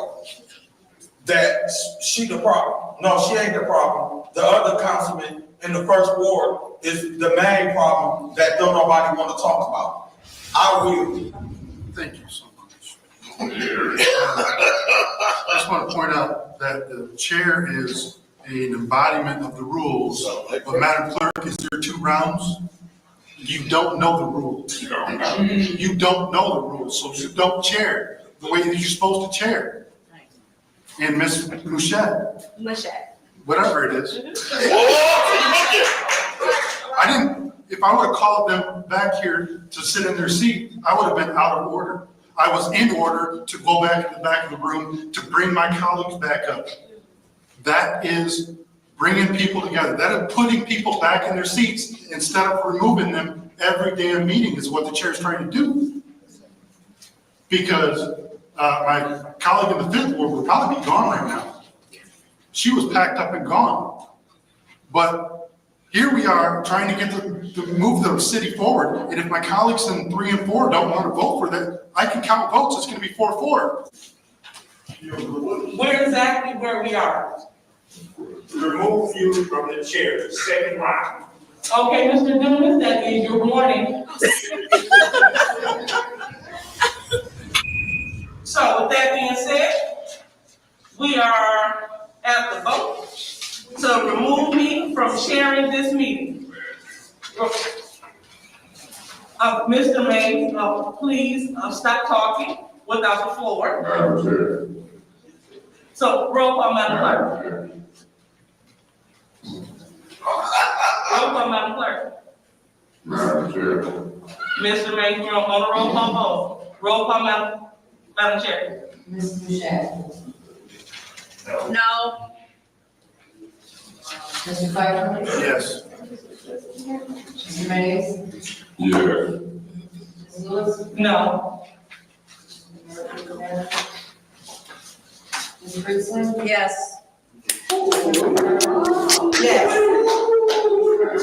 Yes. The vote is 5 yes, 2 no. I am officially removed from chairing this meeting.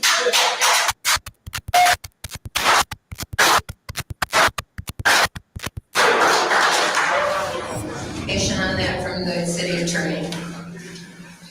The motion that was approved by the. This is a motion that's been made and properly seconded. Thank you. The AK sent that to you. Producer Jay, you on your business. He is on it. Look, thumb that donation sign. We have been looking for that. That is the meeting she threw out the resident who came in, who was sleeping in her car. Put up the donate thing while we talking. So that, go ahead. I'm sorry. Go ahead. Put up the donate thing too while we talk. Did you need to say something? No, I was just going to say we've been having very in-depth conversations about that video. Yeah. And we finally found it. Well, thanks. I think AK Cole had it. I appreciate him. That was his thing. Shinny, you muted. Yeah, that is because I could not find, I was trying to play back. We were talking because that was the day she threw everybody out. But the lady was on a walker and she put her out. She was there to get help and she put her out. She was sleeping in her car because she was on oxygen and she had CP? What is it? The breathing? COPD. COPD. And literally she had like plastic taped up to like her ceilings in some parts, duct taped up there. Then other parts she had buckets and pots. Her pots she cooked with to catch rainwater. Because the blue tarp that she had didn't last. It didn't work. It blew off. And so she had some serious problems. And she put her out. The lady was a senior on a walker. Liddell threw her out the meeting. Threw her out. I went over to her house. I had Councilman Mays meet me over to her house. He couldn't go in. He stood outside.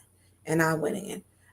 At that time, news reporter Miriam, which the mayor called and told Miriam, they played it on Channel 12. They played it. The mayor called, complained. Marion got reprimanded and was a new reporter and put to a, I'm say demoted. And she's no longer with Channel 12. So each person who actually, Mariam, Chloe, Alexis, Ronnie Dahl, and before Ann Perrette left, Ann Perrette and him was not getting along. She couldn't stand him. And so those are the facts. And the new young lady that's from Memphis, you said her name is Bree. Bree, she was threatened too, but Bree didn't care. Bree was, she was a soldier. She gone. She's in Memphis. She went back. So she was a soldier. She was like, she wasn't about to have it. But I mean, the pettiness with her, my perfectly manicured fingernails, girl, why do you?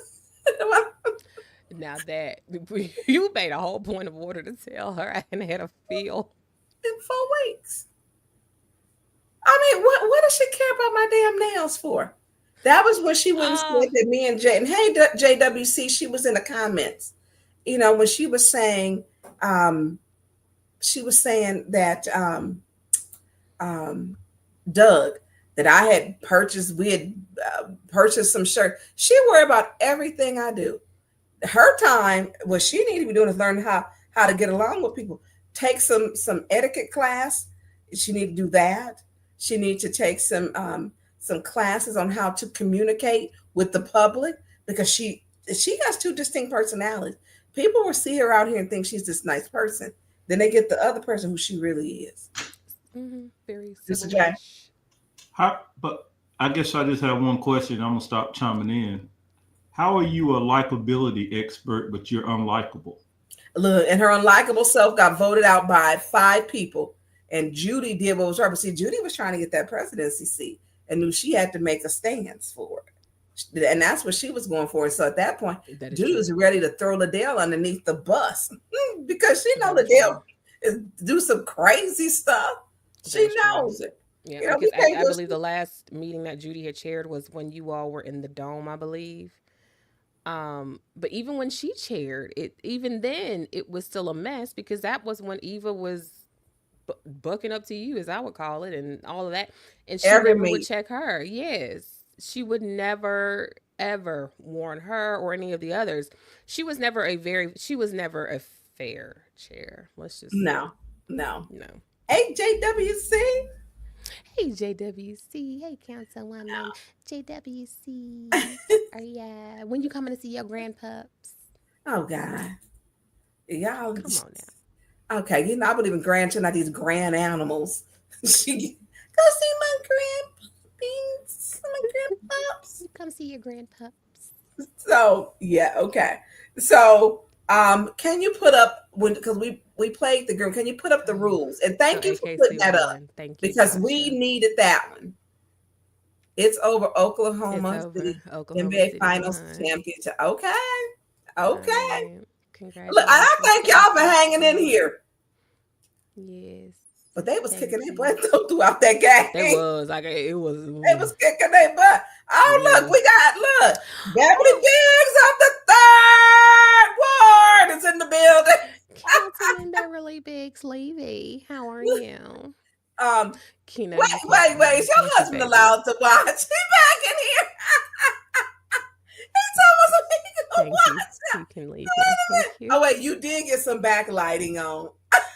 I did turn a little bit on. Keno, she's setting the mood for you later. I'm just saying. Turn up the lights. Turn out the lights. Light a candle. So, can you put up the rules? The ones with the council rules with sitting your seat by proxy and voting by proxy. Because she sat in Eva's seat, and that entire night, Candace and Liddell went at them. That was a mess. That was a mess. It was terrible. Horrible. Yes. I remember that night. I checked that one, but I didn't sit in the inbox. Oh, okay, you didn't. I have the rest of them, but I don't have that one. Okay, I'll resend them to you. Okay. Yeah, I know. I have a 27.3 and 9.3. That is, that's it. 9.3. You got that one? That's one. and then 9.4. Did you have 9? Okay. You got 9.4. So, reason why you got to sit in your seat. 9.3. You got to sit in your seat. When she was going off on Dennis, and they had him boxed in, it was crazy. They call him all kind of names, all kind of races. They call him all kind of. Yes, I'm swearing on here. So if you're offended, these were not my words. Right now, they're not. They call him assholes. She called him effing asshole. They called him a piece of shit. They cussed him out. Called him an effing racist. It was terrible. That was why I got out of my seat on that. I got out of my seat on that because of that. And so she was sitting in Eva's seat. Eva had been over in her seat, and you're not supposed to do that. And so Eva had left and had been gone like an hour and a half, 2 hours. Liddell still can steal the threat that was supposed to be there was gone. And so when we got to vote, Eva put several motions on the floor. She refused to remove herself. But Rule 9.3, voting on a roll call shall be rotated so that the council person representing the first ward may cast the first vote on the first roll call of any meeting. The council person from the second ward shall cast the second vote on the second in the meeting, and so on, and throughout the meeting, so that the first vote on the roll call. Following the first vote on the roll call, the remaining council persons shall be in consecutive order until all 9 council persons have been afforded an opportunity to vote on any question. We were not. Well, she was not sitting in consecutive order or sequential order, I should say. So 9.4, a council person must be seated at his or her designated seating place in order to vote. Proxy votes are not allowed. So technically all them votes, if we're going by our own council rules, shouldn't be allowed. Her vote shouldn't have counted because she refused to sit in her seat. She was sitting in the 9th ward seat. She is not the 9th ward council member, as she antagonized Councilman Pfeiffer the entire time. It was terrible. It was terrible. So Sheena, what did you think when you saw that?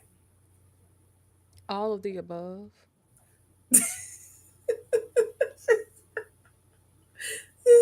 All the above. It was crazy. It was crazy. But it's the same. I feel like for the last, year or so, as I listened to you speak on the rules and how it's applicable to what's actually happening during council, because I don't think a lot of people recognize what the actual rules are compared to the actual actions. I think that people don't get to hear what the actual rules are, rather, compared to the rules that they make up and that they give for their actions. You know what I mean? Like public safety number 8. That public safety plan and all this, that napkin chat GPT BS that she was throwing out there for no reason. We keep recycling the same notions. It's repetitive. And I feel like over the last 2 years, specifically this last year, the same actions and the same deviant, targeted actions have been so repetitive. Mm-hmm. And at some point,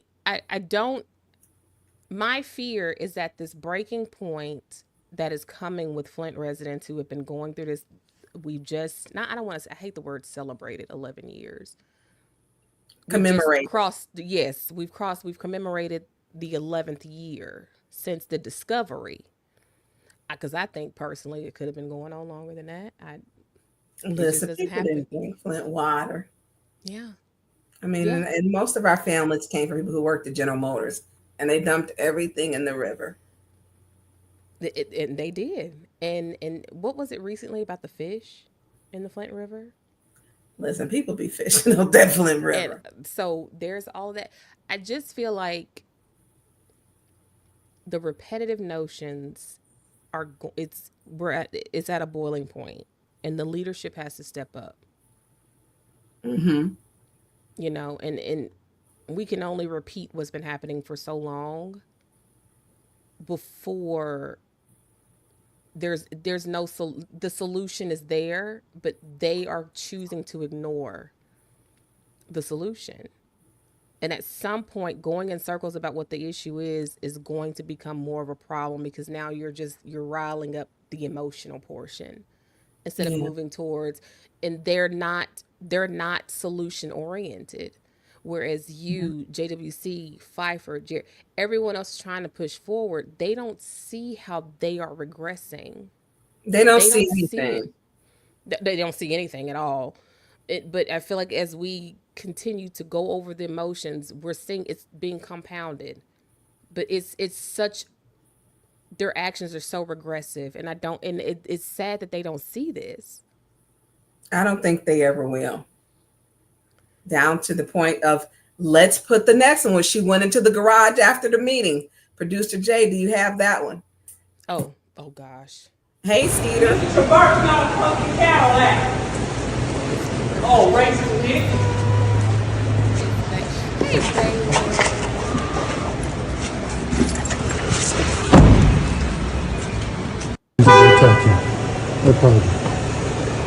Mr. Burke's not a fucking Cadillac. Oh, racist bitch. Now, did they tell the nice lady on the show they were on, Pam, that this is her mouth? No. Yeah, I mean, and no. the first of all, when you do, I claim, and I own what I do, I do. And am I 100% correct? But no, I'm not. I'm human. I may have to backtrack and sometimes say I'm sorry, but some stuff, if it's, but this is her.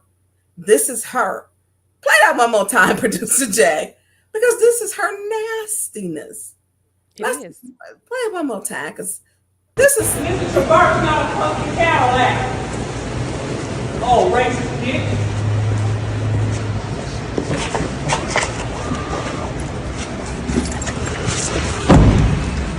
Burke's not a fucking Cadillac. Oh, racist bitch.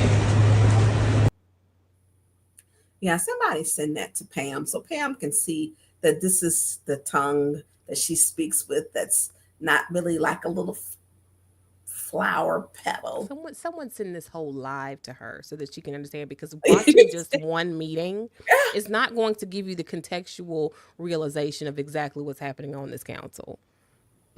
So she needs to see the entire meeting so that she can see everything for what it is, because most of us watch the entire meetings together.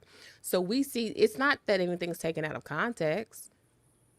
The clips are clear for us, especially because, again, most of us, we watch the entire meetings. A lot of you in here, we know each other because we've been watching these meetings together for the last, 2 years together at least. Or so longer. Or longer. Many of us longer. Yeah. So it's not that it's taken out of context. It's shown there are the entire meeting from start to finish is literally online for everyone to see. So to say, well, I only saw one meeting and it was confusing. What were you confused about? So clearly you don't have a good sense of exactly what is happening on council for you to assert that these two are the end all be all of the truth. That's true. Especially when you have a comment section of people who are basically saying this person's a lie. And then to say, well, they're also, the people in the comments are being violent. They're being violent because they're refuting the words that are coming from their mouths. That's not violence. No. Yeah, that was, yeah. No. Anywho. And thank you for that. But, and we have to remember, she just called her colleague it's not an effing traverse, you racist bitch. She did. Somebody could send that to Pam.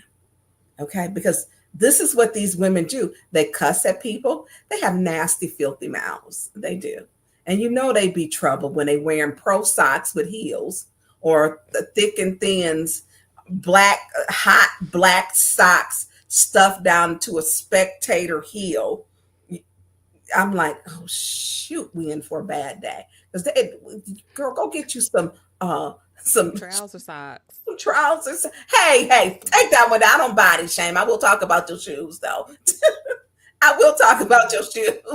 When she had thick socks on. See, I gotta watch producer Jay. She had thick socks on, and they was the cut off like you wearing your tennis shoes, stuffed into a tan and beige spectator shoe, which she should have wore. I'm like, you know the signs of something is off. Heels. Right, when something is off. And they was thick like them hot. When they look them hot, like I used to athletic no-show socks that you put on with sneakers when you're they are sneaker socks, cotton. And you're going to go run, go to the gym, and you want to go lift, but you're going to go barefoot, without your shoes on, because with lifting you're going to take off, your regular shoes. But this is what I'm saying. You learn to see things where, and when a person is off.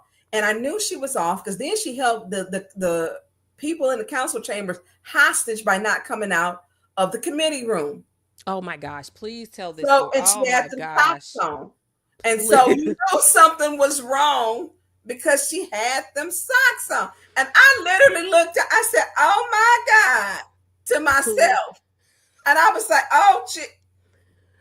Tell about why she did not want to come out of the committee room. She didn't. And we had to wait until the person got there when we could have been taking care of business. But look, I knew when I looked at them socks, we were going to have a hell of a day. Because anytime you wearing socks and heels and you okay with that, because I'd have pulled it to her side, girl, what the hell is you got on? I would have said that to my friend. What is you going through that you got some socks and heels on? What made you think them thick ass socks was okay to wear with them spectator heels? Help me understand how some socks and you need trouser socks or wear your naked leg or foot is okay. I'm not understanding. And it's hot as hell, and you got them thick black socks on. I knew we was in trouble. I knew. And she was just full of, wouldn't come out the room, held up that meeting. Everybody said, what are we waiting on? What are we waiting on? What are we waiting on? We waiting on socks. We waiting on socks. I was, and it was sticky and clammy in there. Now I had on some Birkenstocks. And I'm going to show y'all what I had on. Let me grab my look. And she had on socks. So hold on.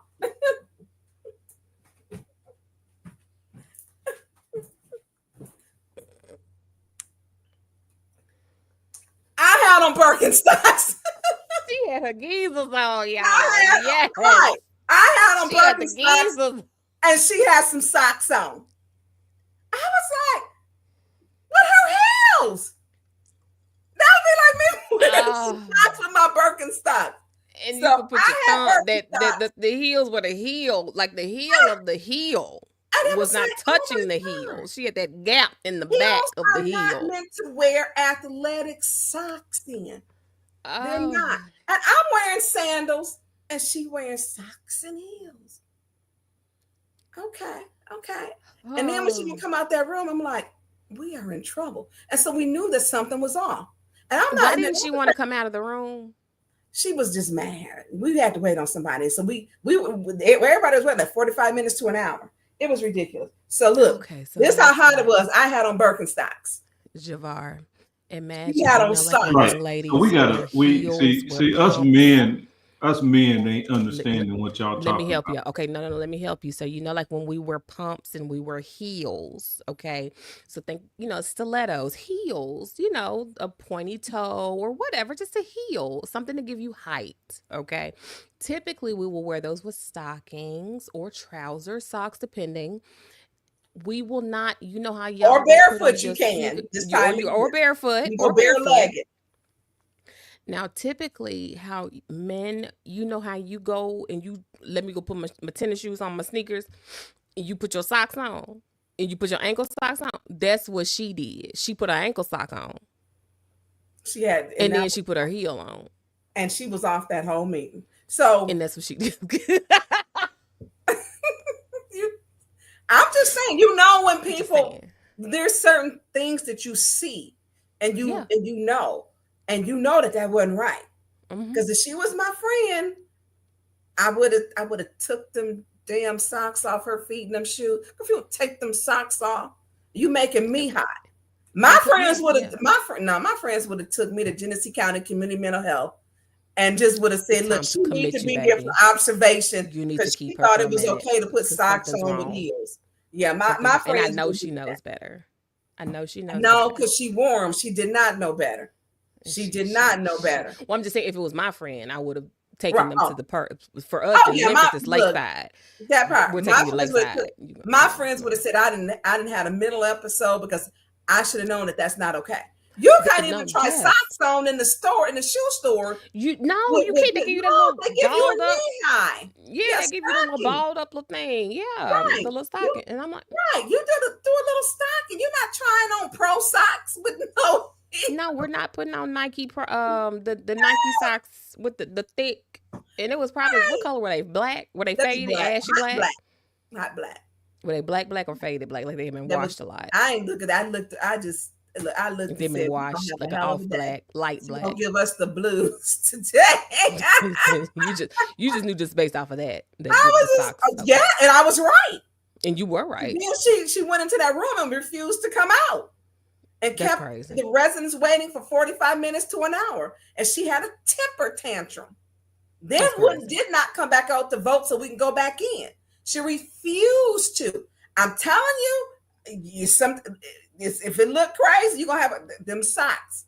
Clear signal. I noticed that when her hair is drier, you're going to get a different personality too. So now we have hair that's dry, socks that are ashy. Socks with heels and socks that are ashy. So we have some clues that'll let us know. You know when somebody having a bad day. You know when they're going to have a bad day and which personality and make us have a bad day. And I wish I could have talked to her and said, "Hey, take them socks off, girl." And our good friends have is everything okay? Because that's literally, because you can't even try heels on in a shoe store. You have a without they're gonna give you the little stocking, little balled up stocking that they give you. Stocking. They worried about my nails. Worried about your friend wearing socks with heels in the dry hair. Okay, manicure. I don't even have to listen. They be called the nail place called me. You been so long. Come get your nail done. Oh my God. See, but you wait so long. Don't do that. You be so busy. I'll be like the last person. I'm used to that, We was in there Thanksgiving, the day before Thanksgiving, we was in there talking. I was the last person, me and Leo and Sue. And we were in there talking. And she's like, you wait so long. And then we was talking about, my mother had called about Thanksgiving dinner. And they're like, well, where you get your turkey from, Tonya? Where you get your turkey from? So we're talking, but I don't have that kind of time. But I knew my friends I would be up on Hurley still making paper dolls. Let me say that. I would have some crayons to color and make them an outfit. I would be making paper dolls, just simple as that. But, we don't have the space because they have created such an environment. Do you see the way she talked about Pfeiffer, called him a slithering snake? He was slithering around. You slither. It would take one to know one, baby. Right. You saw one of your own, didn't you? That part. Game recognized game, I guess. Pfeiffer was so unbothered, he was so unbothered. He was looking at her like, girl. I can't put up some of these comments. I'm gonna get fired if I put that one up. I want to put up so bad. Oh, go ahead. Oh, what is it bad? Because I can't see it. Listen to me. Listen to me. She don't see it. Listen to me. Go ahead and put it up. I don't. Which one was it? You better send it to me in them comments. Which one? Because I'm not. Which one was? We go look at Sheena. Sheena's like, you got a good person, a bad person in your show, and Sheena's like, oh, go ahead, put it up. Sir Gregory came. Ooh, Sir Gregory said he would be here. I guess August 4th. Go ahead. For Beverly's thing. You good? Go ahead, put it up. Go ahead. Go ahead. It's Sunday night. Go ahead. We are not gonna body shame. What happened? I don't do that. You don't have to body shame. What happened? What was the comment? I can't even find it. I'm looking for it. I'm gonna put it up though. She gonna call and cuss me out after we finish anyway. No, she not. Yeah, we. No, she not. Wait a minute. It's okay. No, she not. I'll talk to her on the phone. That's okay. Wait a minute. I'll take up a phone. I'll take up a time. Yeah.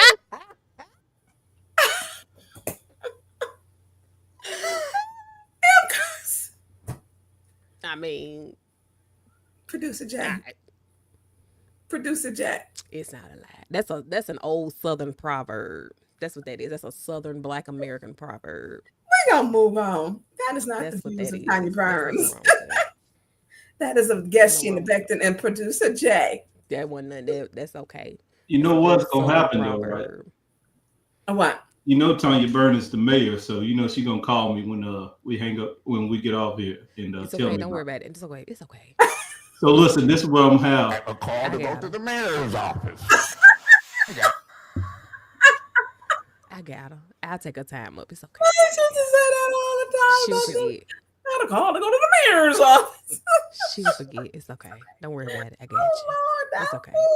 So we're gonna move on down the line. So we're gonna do 810 Flint. And that's how y'all go to 810 Flint. They got some great stuff on there. And they do have a playlist. Can we put in where she was putting out the 7 residents, warning and putting them out? Now we just showed Judy came to her senses and said, hey, I'm voting against you. We ain't gonna get no business done. Because she has dumpster fire meetings. So can we play the next one, 810 Flint? That one was checked as well. I don't have that one. Oh, Sheena, you got it? Hold on. I can. That was the 7 residents. Yeah. Right? Okay.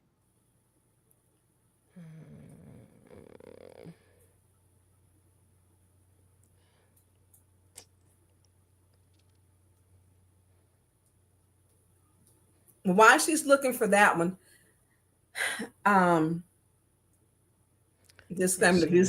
what are ashy socks? Okay, so like like when you wash black, the color black so many times, it's just they turn charcoal. Yeah, it's not black anymore. Now it's ashy. Those are ashy socks. And it'd be like that ribbing, like that edge where the ankle is, like that edge is especially ashy in color. Those are ashy socks. Can you find that video? Lord, Michelle. Michelle. You done got her on something. I'm just saying that those are ashy socks. Now, Michelle would have been taking me. We've been friends since pre-K. Michelle would have taken me to Hurley or Genesee County Community Health, wherever you be at. I'd be on the little floor making paper towels. Michelle would have took me there. She'd be like, oh, girl, something wrong with you. Come on, we're going to the hospital. Okay, it's incoming to you, Tonya. Are you messenger or which is easier? Either one. Just send it to me.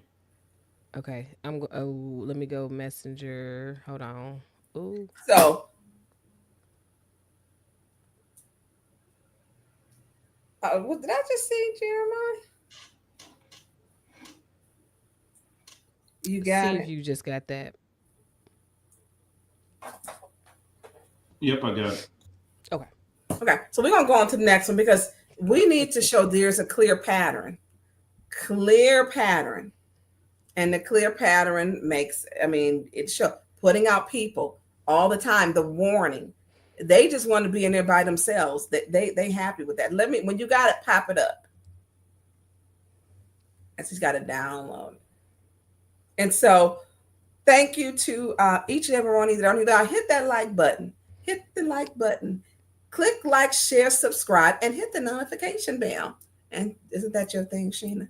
It is. Hit that notification bell, you all, so that you can get the notification if YouTube is acting right that day. So that when someone goes live or when it's posted, then you automatically are alerted. Okay, here we go. Excuse me, sir. That's your warning. No yelling out. Proceed. Sir, that's your sir, you are removed. Counsel sir, officers, he's still persisting to be disorderly after he was warned twice. He's persisting to be disorderly. This is what starts the chaos and disruption in these chambers. And ma'am, that you too. Yeah, and that is your second warning. And ma'am, ma'am, you have to go as well. Excuse me, officers. Excuse me, officer. She has been warned twice, according to the city code subsection. If you persist to be disorderly, you will be removed from the meeting. Yeah, I see Papa Jared. Look at this. I know that's right. Ma'am, you cannot walk up and down the aisle with that sign. You're being disorderly. You have to be stationary with that sign. And that is your warning. Okay, that's fine. So that is your second warning. Ma'am, please, you are removed from the meeting.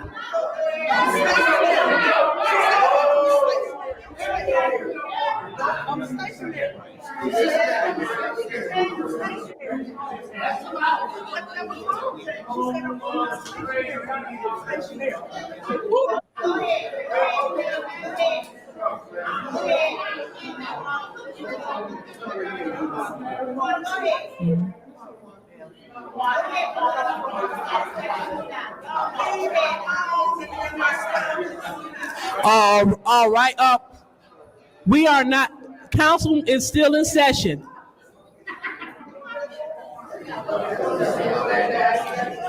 Sir, that's your warning. No yelling out. Gentleman right here in the white shirt. So you persist, you will be escorted out.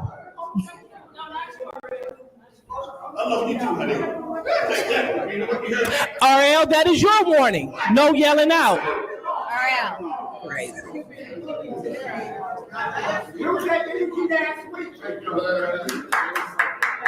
And we have 4 members here. It is the councilman in the 1st ward, councilwoman in the 2nd ward, councilwoman in the 4th ward, and the councilwoman in the 7th ward have reported to follow through on their elected duties. And so because of that, we have... Excuse me, ma'am. She has on the brown. Okay, ma'am. At least you know. That's your warning. And so with that being said, it's important to highlight that the business of the city of Flint must move forward. And we can't move forward with only 4 people that's signing up to do the work.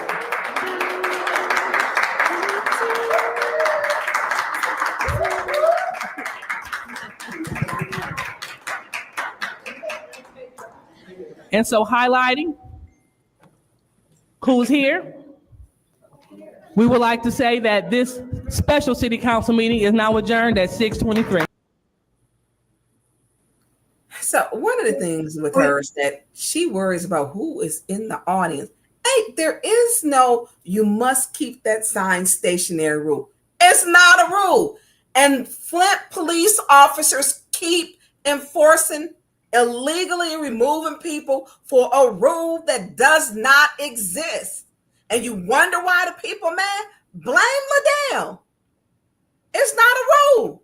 But can't walk up and down the aisle. Must keep that sign stationary. Show me where it's written at. Show me where it's written at. Sheena, you're muted, but I have a question. How was she able to put all of those people out and they didn't even have a quorum for a meeting?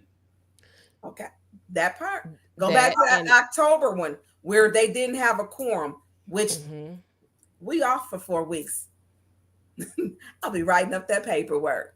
So I voted to have it off. Where they actually broke the Open Meetings Act and had a meeting and weren't supposed to. Actually, did it twice. But you're correct. You know, there was no quorum. She decided to do whatever just nasty. And there's no other word. Somebody put on there, that's how cutthroat she is. Berta baby. Woo, you telling the truth right there. Always. That's how cutthroat she is. Oh, what did you just put up? I didn't mean to. I'm sorry. Oh, okay.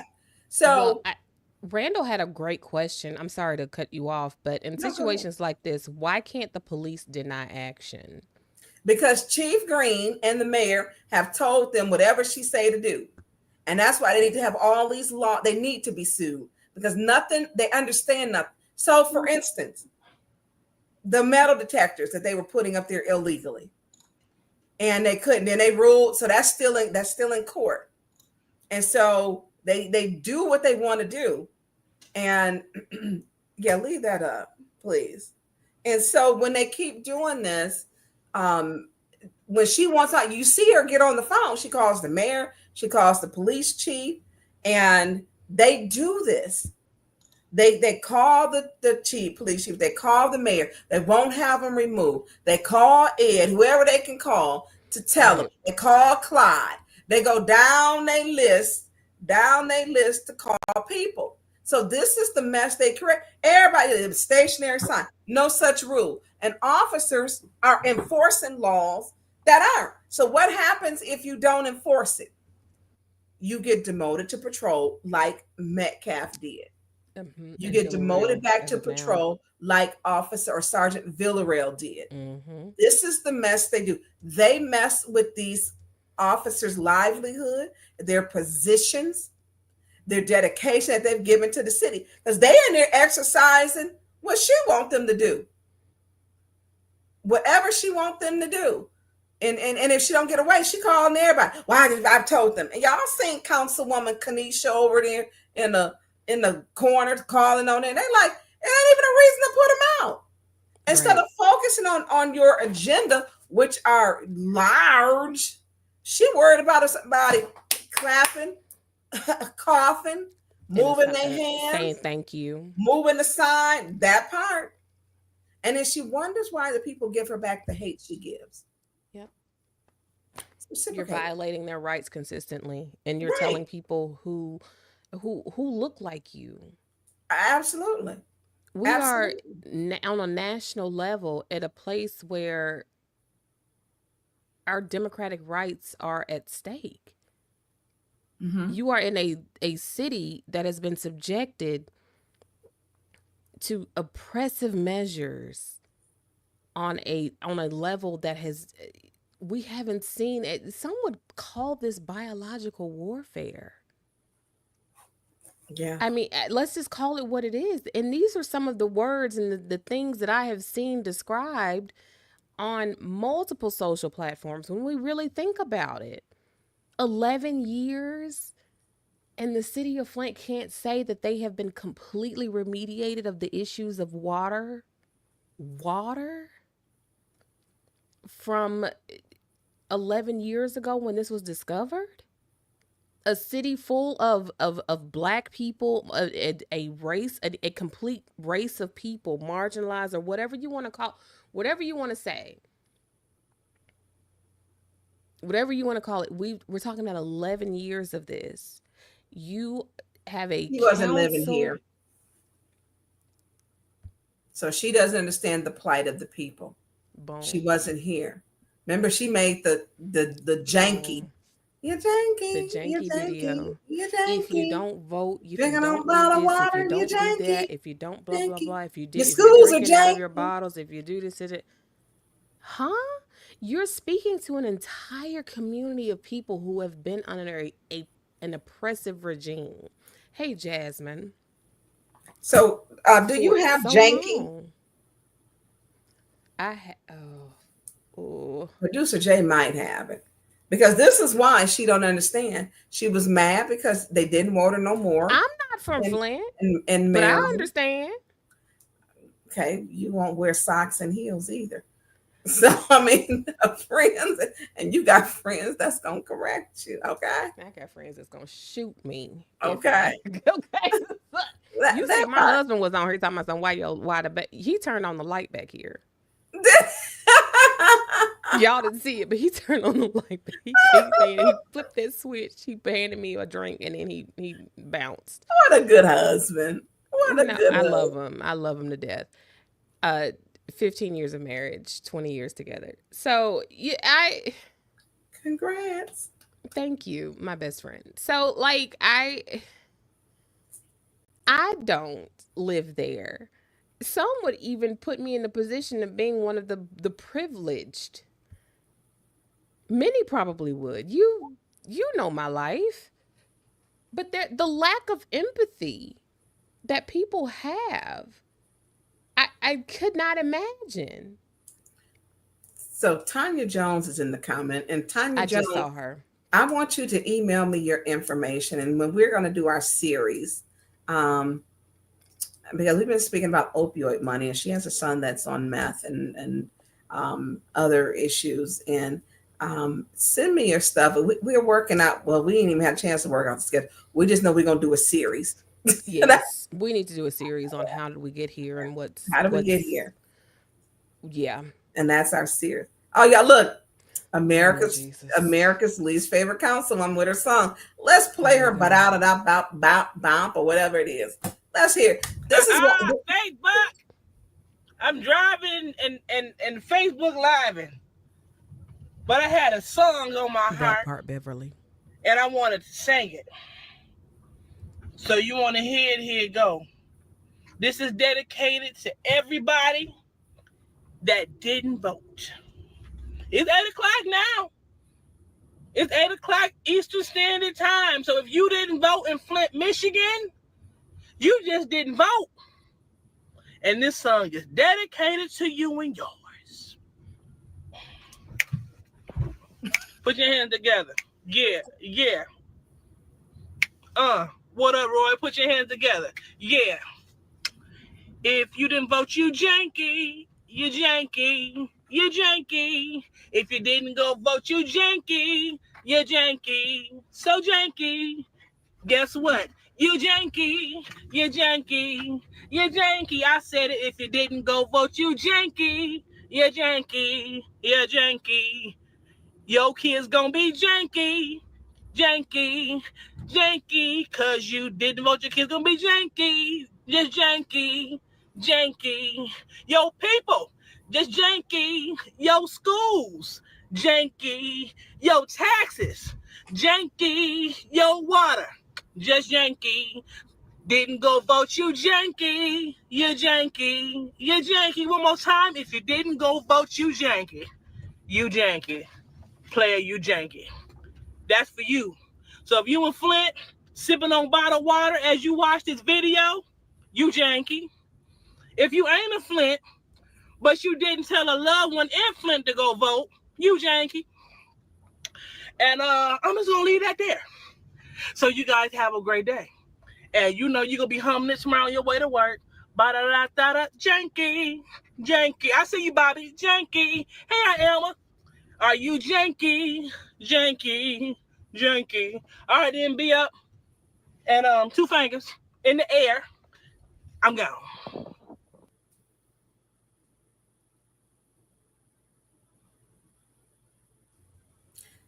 Our mics are working. We just don't have words right now.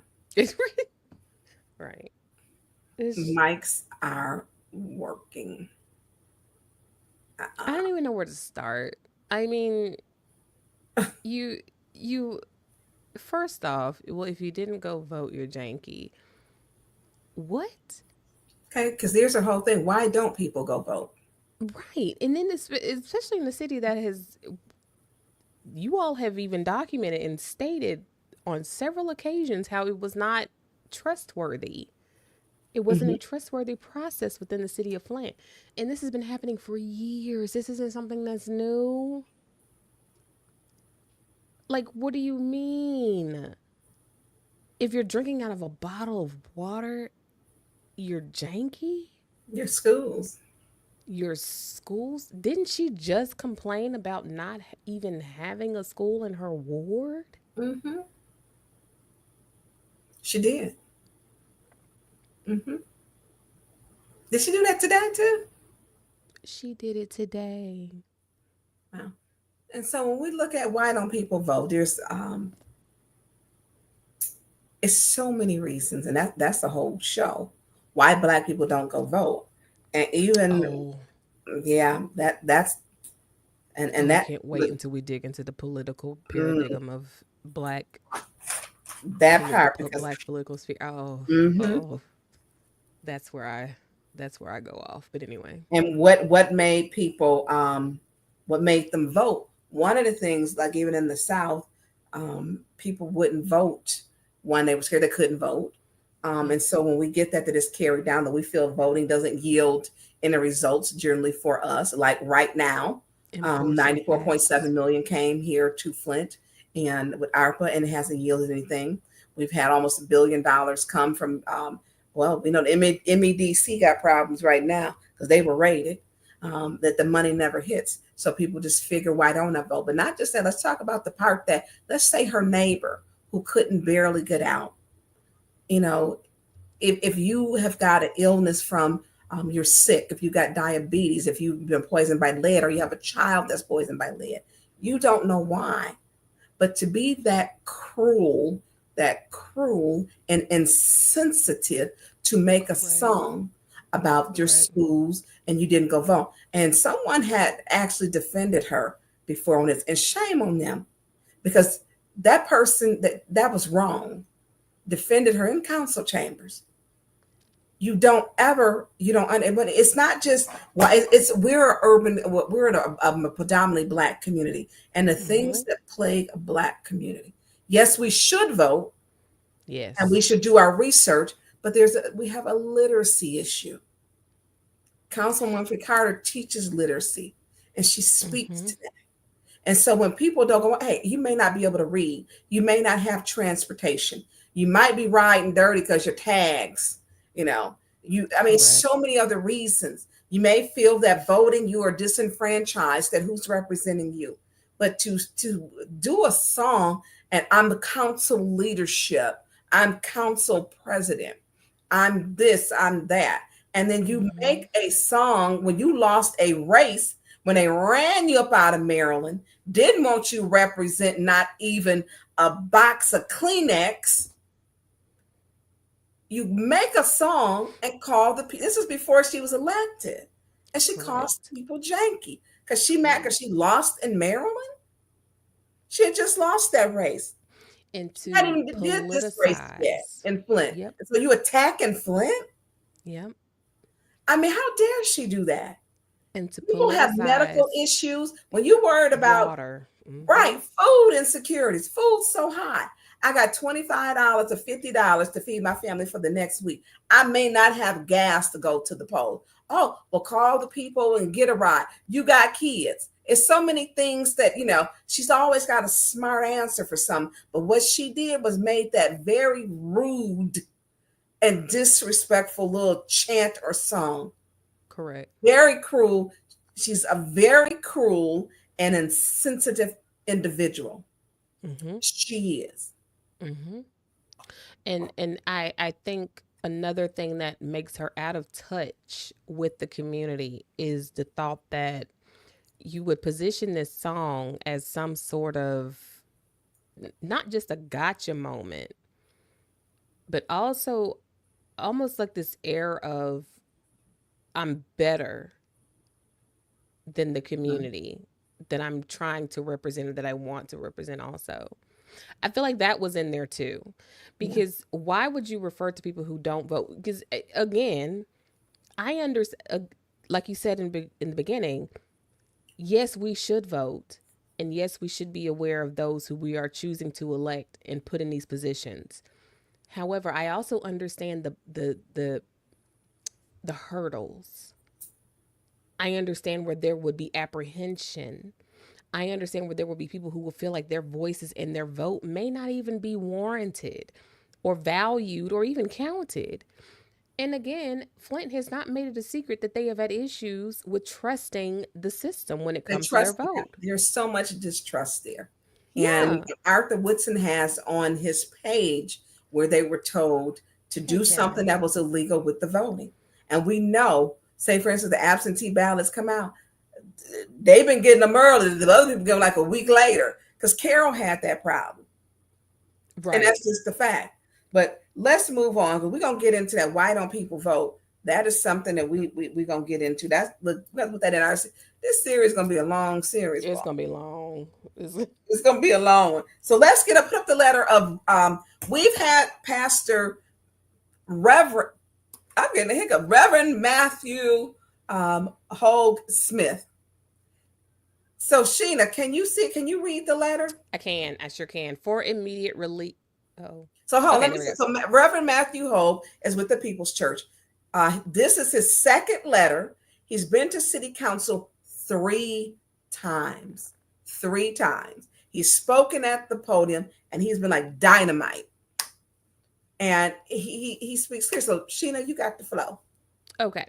So for immediate release, and also y'all, he did speak that last time when we were in the comments, and the young gentleman who we kept saying, yes, little white boy, y'all know what I'm talking about.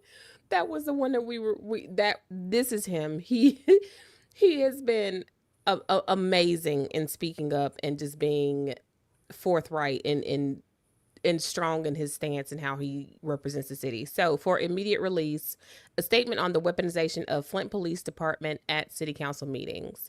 I morally cannot stay silent after what I witnessed at this week's Flint City Council meeting. A white man stood in the chamber yelling, taunting, disrupting. The meeting was allowed to leave on his own feet while restrained. Moments later, a black woman raised her voice in frustration and was immediately thrown to the floor by multiple officers, thrown down as if her body had no worth. What caused this, you may ask?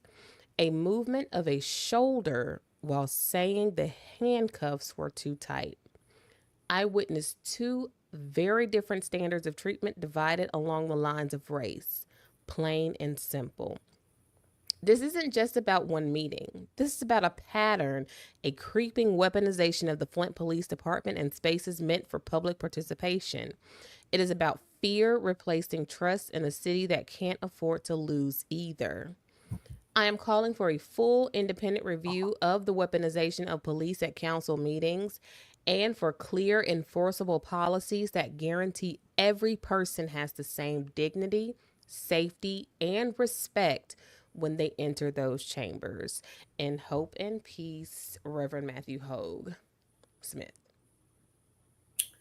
So he was there to see it. That was his personal account. Yes. Of it, which was really powerful. And I want to say this, kudos to him for not only speaking up, but coming to council and speaking up. Because where is our clergy? Where is our clergy at? Where are they at?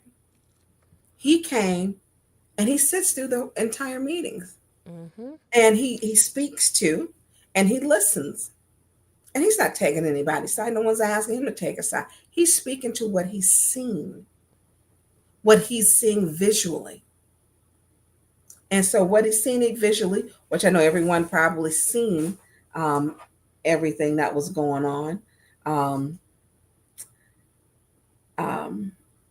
What he's speaking to. So you want to speak on the letter before we go to, and Producer Jay, if you got the next cue would be the video. Oh shoot, I need to look at my run and show that I gave you. Yes. Yeah, it's 11:40. Yeah. If I speak on the letter, that's another, because I do have thoughts in regards to that letter and the absence of the clergy of Flint. Well, you want to do it on the follow show because we got the videos. We'll have to do that on another show because that's yeah. So let's speak to the let's show the Flint After Dark video credit to Flint After Dark. Can you put that video up? And this is what he was talking about in his letter.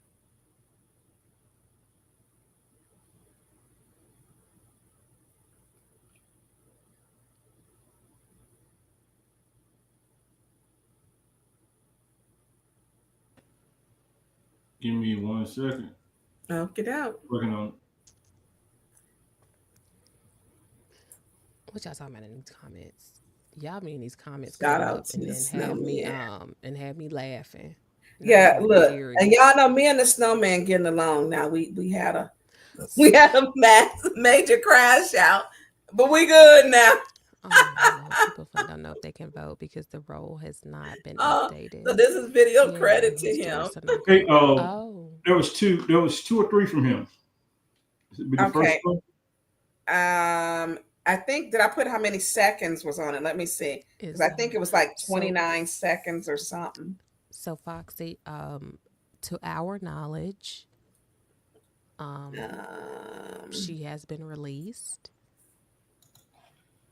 Hold on.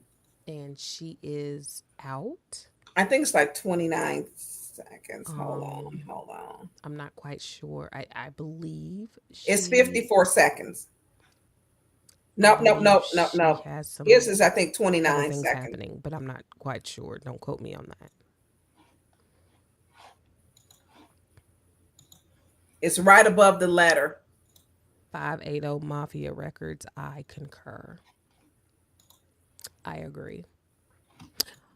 Art. Oh, don't be like that in here. Art. Ain't you got something to do, Woodson? Art, don't listen to her. Art, hi, Art. Look. I'm trying to be nice. How are you? Whoa. Okay. Yeah, she is home. Yeah, we ready.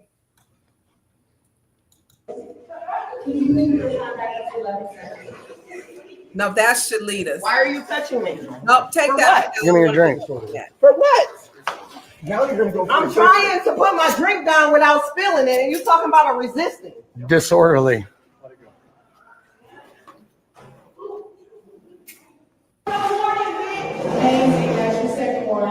Okay. Next time, thank you. I heard you. Suck my dick, I don't got. Perfect. Can you move your time back to 11:30? Why are you touching me? For what? Give me your drink. For what? I'm trying to put my drink down without spilling it, and you're talking about a resisting. Disorderly.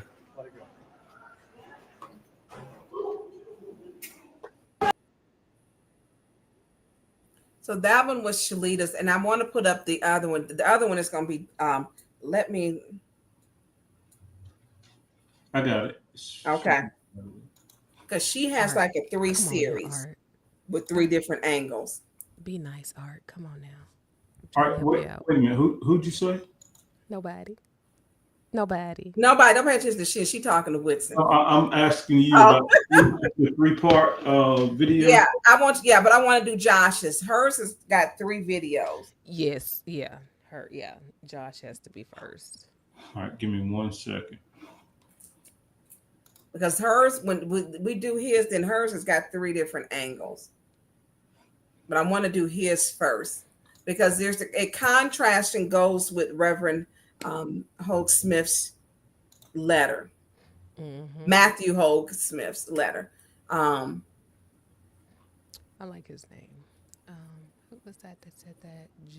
Okay, so you want to play hers? I want to play Joshua's. Josh.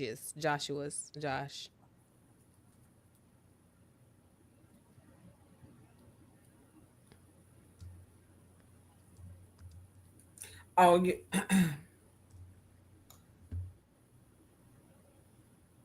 Okay, so only thing that I'm looking through the inbox, and I only see the one that I just played. Okay. And I see her video. Hold on.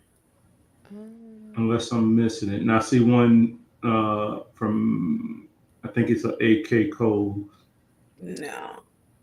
No, his is that one's hers at the end because they deleted her video. Okay. Hers is deleted. Okay. I don't see that one.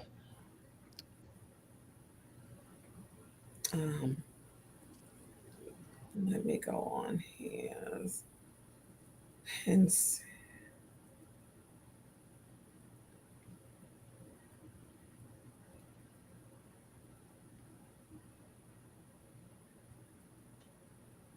It should have been a short.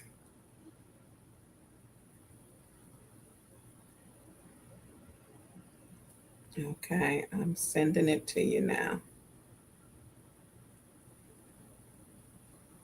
It's in a YouTube one. That might be why.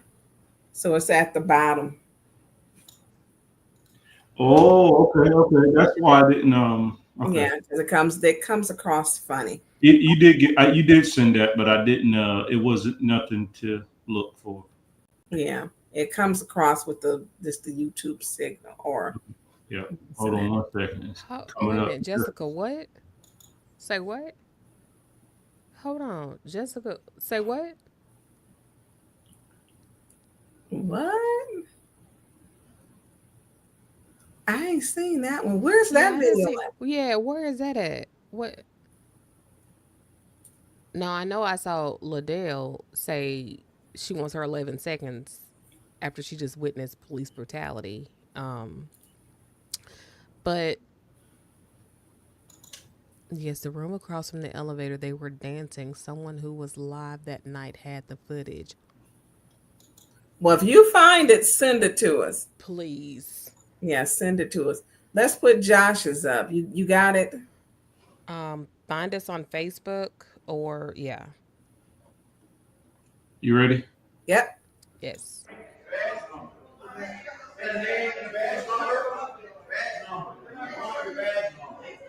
Are you fucking ready? Are you ready? What's your name and your badge number? Name, badge number. Name behind you. I want to name the badge number. I'm in the city of Flint. I'm a resident. I pay my taxes. Which pays your fucking paycheck, bitch? What is your name and your fucking badge number? I want your name and the badge number. I got federal lawsuit filed. You're gonna be in it. Name and badge number. I want your name and your badge number for my federal fucking lawsuit. It's in the Eastern Michigan Court. Where's your name and badge number? No, you are bound to give me your name and badge number, motherfucker. You're right here. 80,000 people watching you. What's your name and your fucking badge number? Turn around. Put your hands behind your back. Unlawful arrest, police brutality, 8th Amendment violation, cruel and unusual punishment, unlawful arrest and unlawful incarceration, 4th Amendment violation, 1st Amendment violation, 5 times. I got you, don't even worry about it. You have a writ of habeas corpus. You already know the game, bud. We're already in federal court. Derelict of duty, illegally arresting me against their policy, against their policies. My bad. Hey, 8th Amendment! 8th Amendment! 8th Amendment! 8th Amendment! Look at the police brutality! Look at the police brutality! Look at the police brutality! Okay, can you show the picture? Do you have that? Someone sent the picture. I don't. They have got the de-escalation. They're not handling the residents correctly. They don't know the rules and laws. And Liddell and Candace are just thrilled to pieces as they do what they're taught to do, which the tactical team or whatever the squad, they go kick down doors and bust down door houses. They can go right on over to Lavender Street because we got one over there.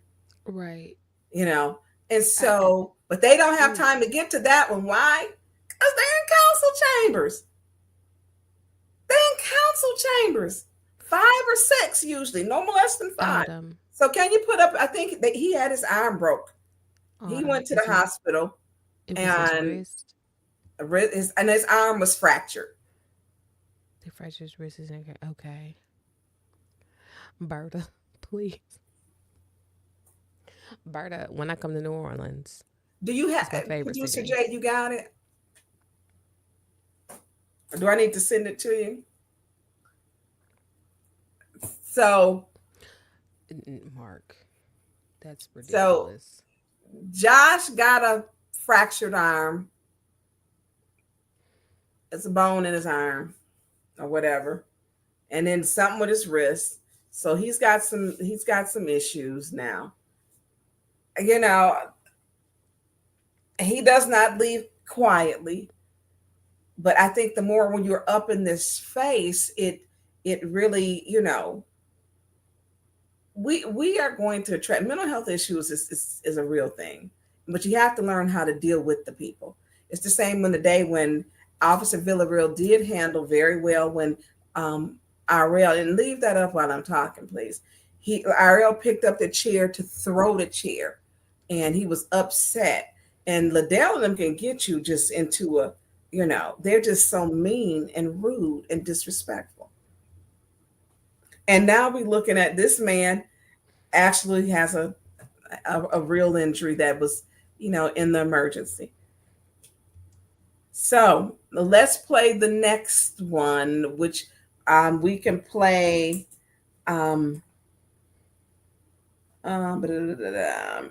We've got three different. You can play with. It's three different ones of her. Of Shalita. Oh, the one at the podium. Go to 37.10 because that's not on the city website, and I don't have the full one. What did Woodson say? His case was dismissed because of what? Art, you didn't get a broken arm or anything either.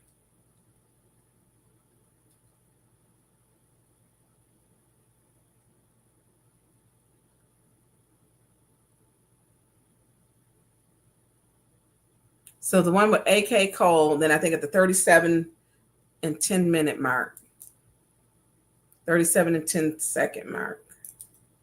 Yep, I'm coming. Give me one second. So let me hop back on. So Woodson said he thinks his case will be denied. But Woodson, you did not. You were held for 16 hours. And they didn't give a reason, which was crazy. But let me see. He ended up with a broken arm. You didn't end up with anything broken. As a matter of fact, I'm doing the one thing, you was dragging folks, about 4 of them, 4 officers on you. Josh's case is going to be dismissed. They dismissed mine because they can't put you out of City Hall.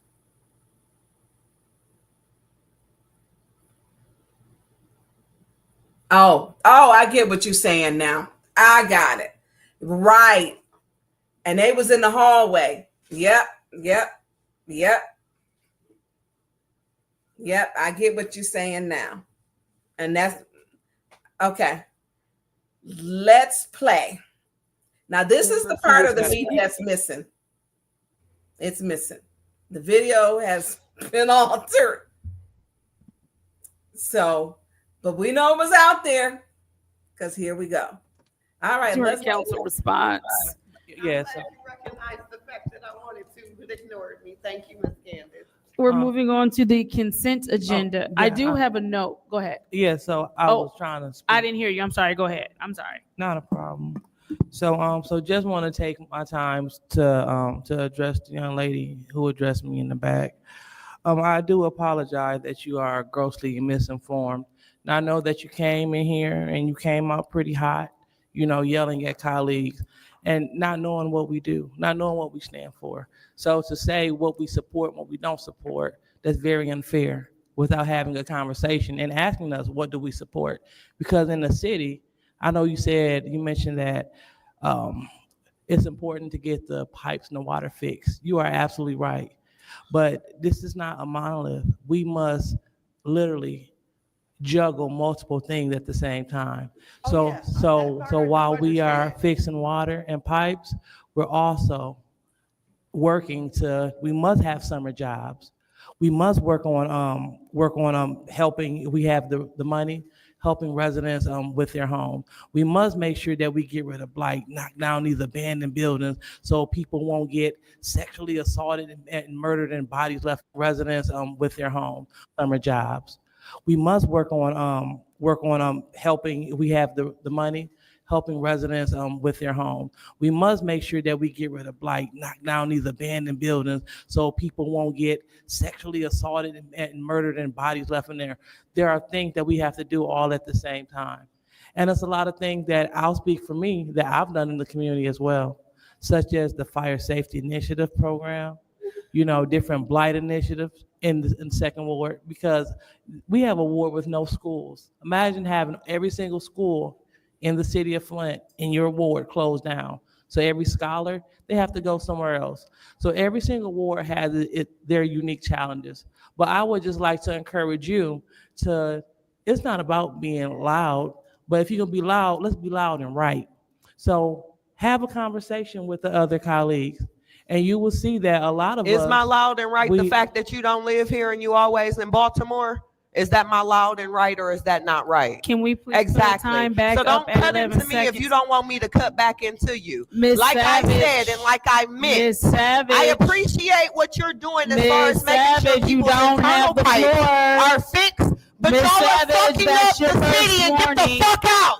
That's your first warning. Amazing. That's your second warning. We'll see you next time. Thank you. Perfect. Could you please put our time back up to 11 seconds? I've been arrested.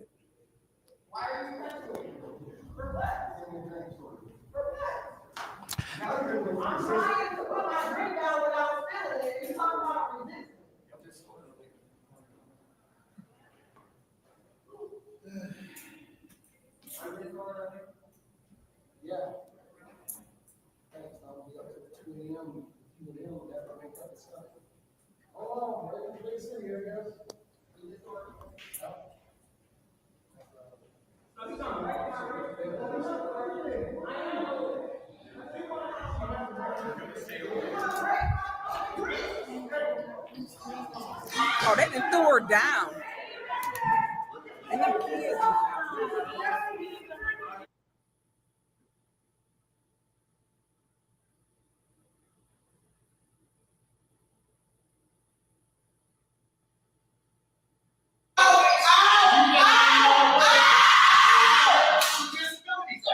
She told you this is ADA, and then you slammed her to the ground. That's a female, and that's the same cop who's been wanting to start it the whole night.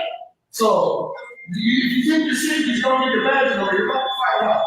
We're gonna find out for you. Look, no, I'm not gonna call Ken Scott. Hold on. No, I gotta call Ken right now. Come on, Shantae. I gotta call Ken. I'm gonna go to the house.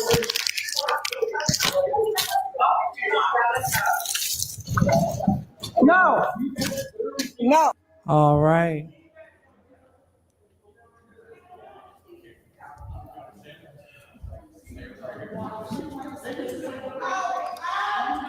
So we have council members going to interfere.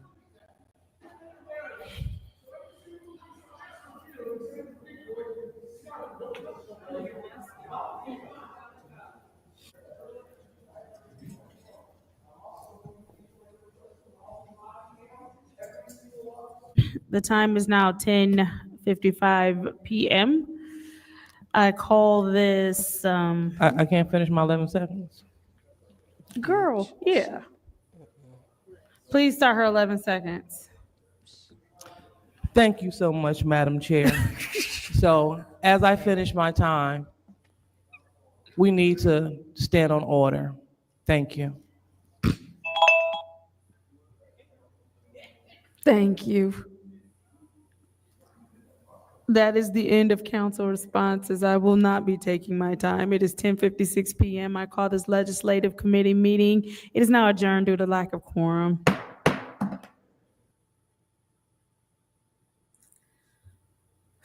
That is tough to watch. Very One, much so. when we know the rules, she was leaving. Two, Liddell was having dialogue with her at the podium. And Rule 27.4 tells you you can't. Liddell was having a back and forth with her. Mm-hmm. She got her warnings as she was at the podium. And then she was issued a second warning, and they decided to arrest her. So 27.3, during any portion of any meeting, council members may not engage in any type of argument of discourse with members of the audience at any time for any reason. Any council member or audience member who engages in this behavior during a meeting shall be removed from the meeting. Okay, removed. Mayhorn, exactly. Doesn't tell, Liddell was doing that and she was going, that didn't say arrested. It said removed. And so when we have these officers who are used to going in with that big tank on the front yard, busting down the door, the drug houses, which they say they're doing a good job with that. They're not meant to be in city council chambers. They are not trained. They don't know Robert's rules, council rules, and they don't know the charter. Right. They don't know it. So can we put the next video up? Because there's different angles. Every angle is a bad one. Horrible. So many words.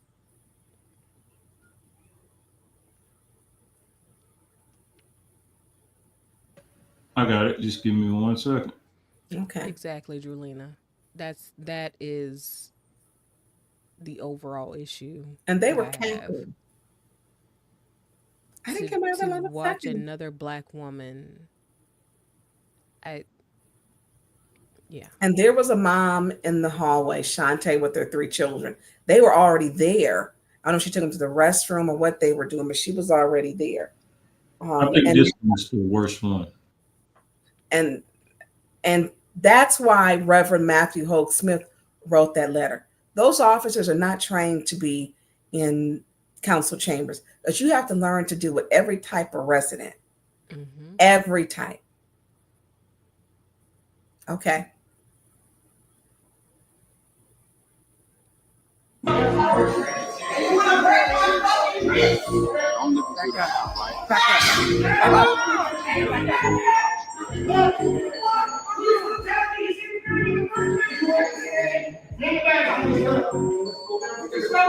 Yeah, I got it.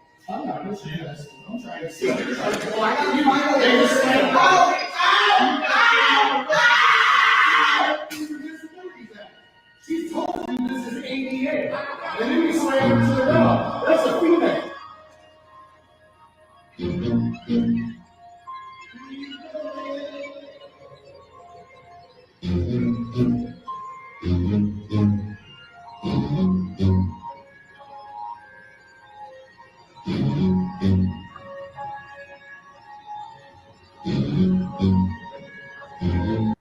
All right, y'all, we back. So look.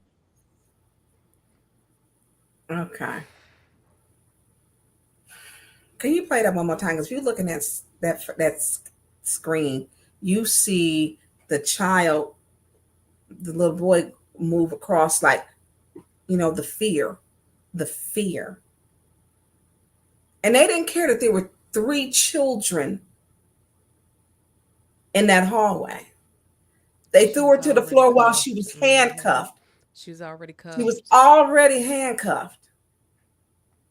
When I asked them what had happened, they stated that she kicked him. Oh, I have so many words. Go ahead, Producer Jay. No, I was only thing I was going to say from watching that. It looks like, and I may have to watch it again. I'm glad you said play it again, but it looks like her head hitting the wall she looked like she was unconscious to me. She hit that floor. Yep. She was not moving, period.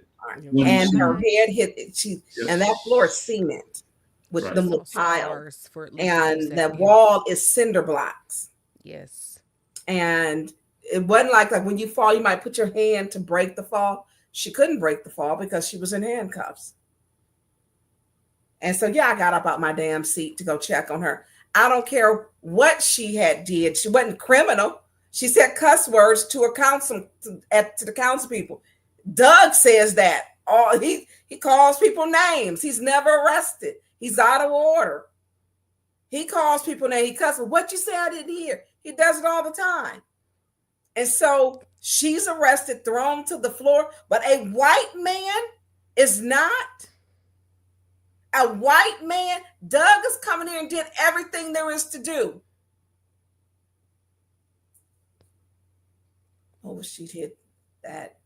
She hit that concrete hard. She hit that wall hard. I personally, and this is me going into a boundary that's probably a different territory for many. As a light-skinned Black woman, I recognize there are some colorist aspects of this arrest and how they handled her.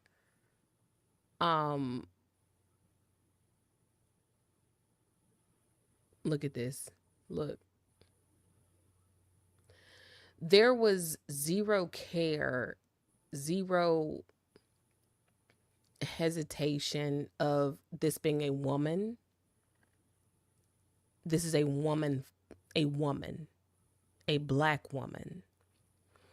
And what I also have noticed is there are no women on the police force or who are ever present within council chambers to deal with these types of circumstances, which I find weird.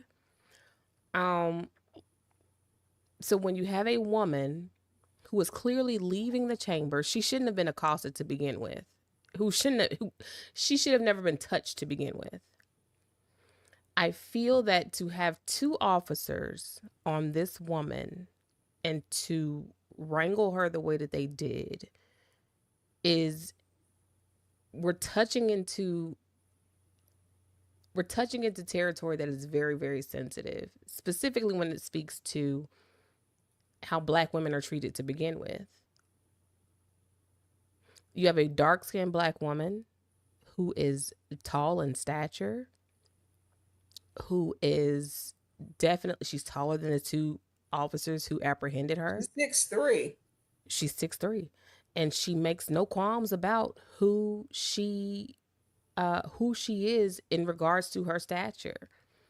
So I have a huge issue with how she is handled in comparison to even men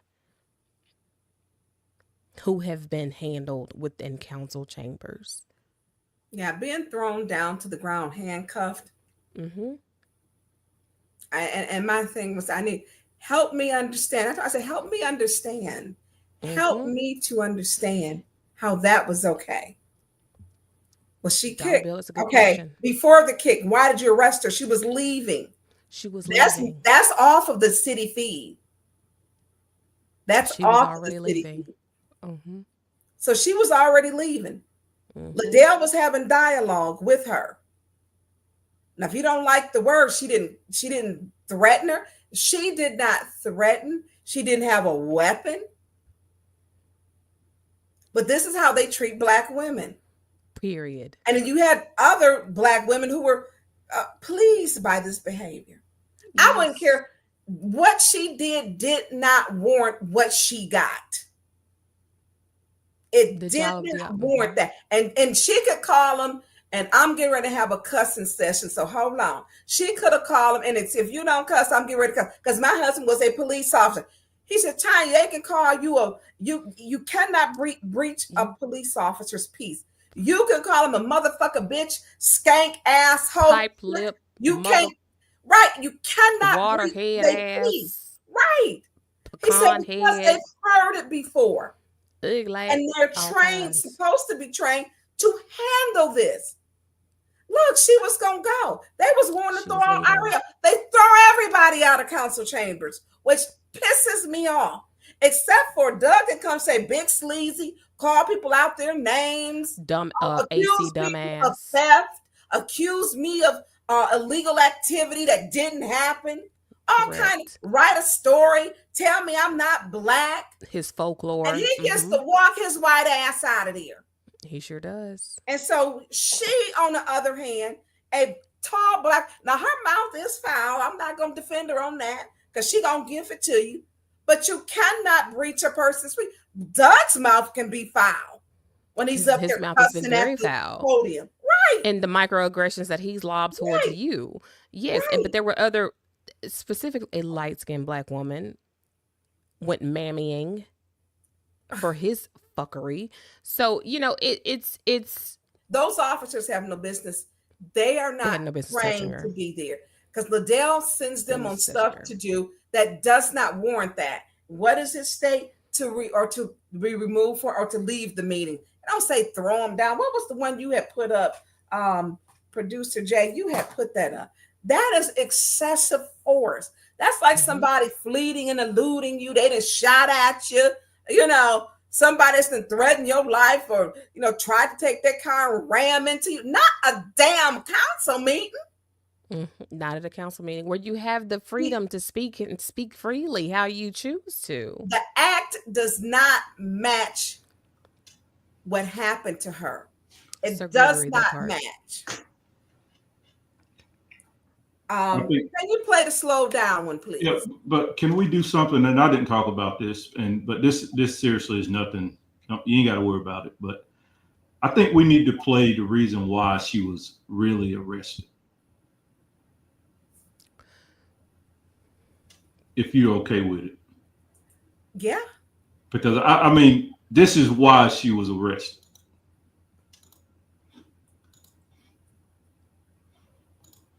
Brenda Walker, she was in the hospital. I don't know if she's still there. Oh yeah, this was Shalita Savage.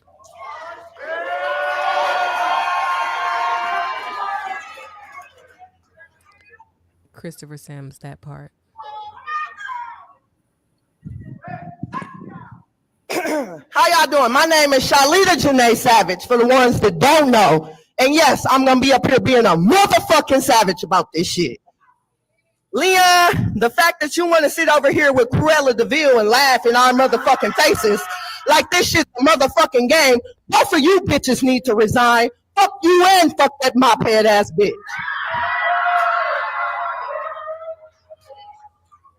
To this beautiful lady right here that is in charge of the 5th Ward, I like everything I'm seeing that you're doing. You are upholding and uplifting your community.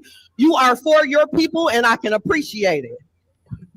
You, Miss Lady, Miss Tonya, I feel the same exact way about you, okay? I have watched it. I have seen it. Y'all ugly motherfuckers made me jump out my motherfucking semi-truck to come address you bitches. And you trailer park trash ass motherfucker right here, yeah, you, east side bitch, the one that don't give a fuck about the meth epidemic that's going on in this motherfucker, bitch, you need to resign, ho. And over here to this old, I'm in the slave house ass nigga bitch over here, Miss Candace.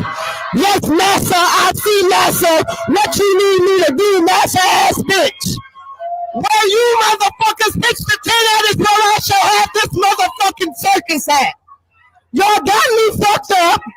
How the fuck can 900 motherfucking police officers come to a peaceful fucking protest when my fucking 8-year-old son was held hostage for 21 days? I called 911 over 3,000 motherfucking times. And you bitches didn't help me do shit to get my son. You want to know what I had to do? I had to go get a fucking judge. You want to know what the Flint Police Department told me? They told me that it was a probate and civil fucking matter for an 8-year-old. But you bitches can come rip a goddamn elderly person out of a motherfucking car?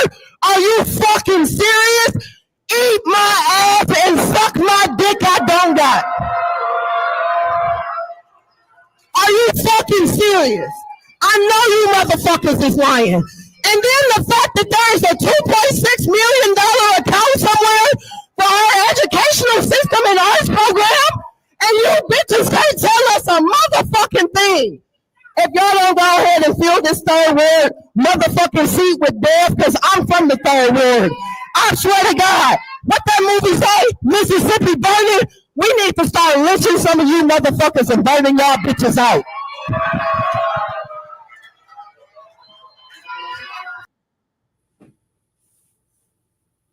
Well, she does not mince her words. And yes, can you put, I'm sending you a picture. So she is currently in, I guess she's still there in the hospital. Yes, Lord. Can you put up the picture of some of, now she was thrown down with her hands behind her back, excessive force. And we have a problem with this on the police department. We have a problem with it. Can you put up the picture I just sent you, please? So these are the bruises on her arm. This is after 3 days. And we have to remember her skin is a deeper, she has a deeper melanated skin. Imagine if that was someone literally, if it was my skin or someone of, you know, or Sheena's skin or someone lighter complected, you can still see those are the bruises on her arm. I don't have her other pictures. Shalita has a mouth. Oh, thank you. Well, listen. So that's probably from them handcuffs that she, as of an hour ago, she was still in the hospital. As an hour ago, okay. As of an hour ago. I know she's running tests. She was having problems with her leg. She had told them she had a disability when they handcuffed her, that she cannot, she said, have her hands They have to handcuff her in the front and double cuff her, is what she had stated. Speaking at the podium does not warrant this. It doesn't go. These officers are not trained to be in city council chambers. They don't know Robert's rules, council rules. Liddell's sending them on dummy missions by having them go do rule number 8, which doesn't exist. What? So Tonya Jones said that the same night she was holding up John Cole poster pic for me as I spoke. Yeah, she was. So, but Ty, we're gonna get into that when we have you on. Yeah. So, and she did hold it up, but that real reason was when she got up there and spoke. So you can see the bruises on her hands, although she's got her tattoos though. That one needs to be actually blown up. And so she's still in the hospital. Yeah. But you look at that one, I mean, she was handcuffed and thrown to the ground where her head hit that floor and that wall. That did not warrant that. And so one of the things we think about, and I don't give a damn if the police mad at me, shit, they stay mad. I only got 2 whole stalkers and ain't nobody did a thing. Right. Period. We look at George Floyd. When that man was on his neck and he died, and he was saying, let's play that. This is the slow. This is courtesy of Jon Snow, Flint After Dark video footage.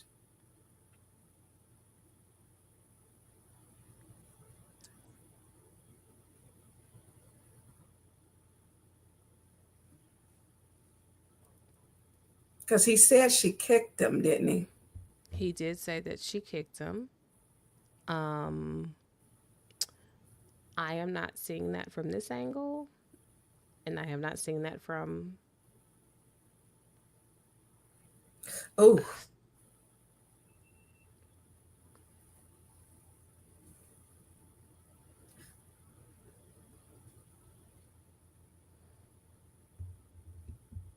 At that point, that is when I thought this was... I mean, it's bad, but I literally thought we lost her. Sheena, talk through this one. I just when viewing the video, when I first, because to be honest, I didn't even know that this had even happened until well after. So watching the slow motion provided by Jon Snow, when you see her head hit, you do not see a kick that was alleged by, I believe, one of the officers. You don't see her feet really leave the ground other than walking.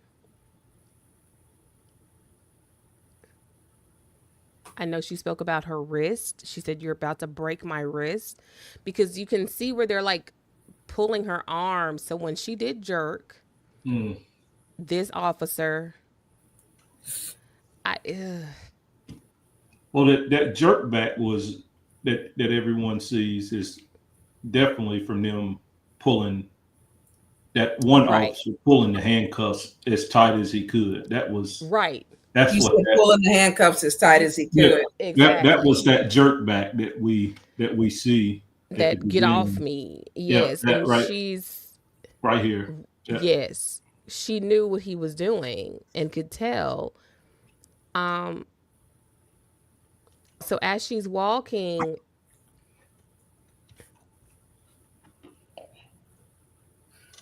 because he's facing forward. Yeah, Villarreal, who's behind.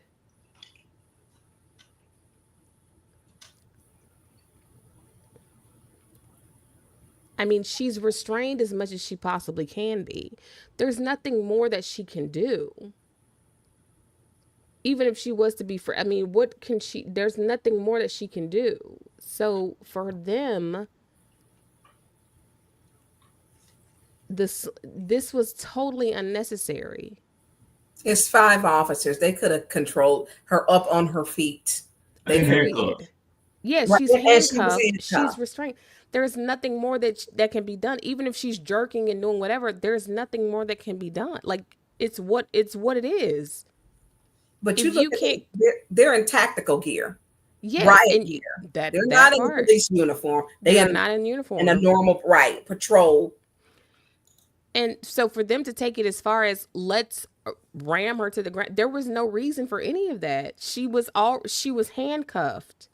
What more do you need? When she shouldn't have been touched to begin with. Let's just start there. She was already leaving. She was leaving peacefully. She was leaving. She said, "I'm leaving. I'm out. I'm done." Candace told her, "Okay, bye. That's good. See you next time." Oh God. They walked up to her right before the door. She was still in council chambers, and began to arrest her in council chambers. I hate to say it, and this is just my personal opinion. I feel like she was made another example out of. She was an example. Absolutely, she was an example. She was an example. 100%. This is another example. She was an example. Do we know what charges have come from this? She's got 7 felonies. Excuse me. 7 felonies. 7. So here's the thing. I know, and if I know, that's why we should get this, an officer who understands. Just like,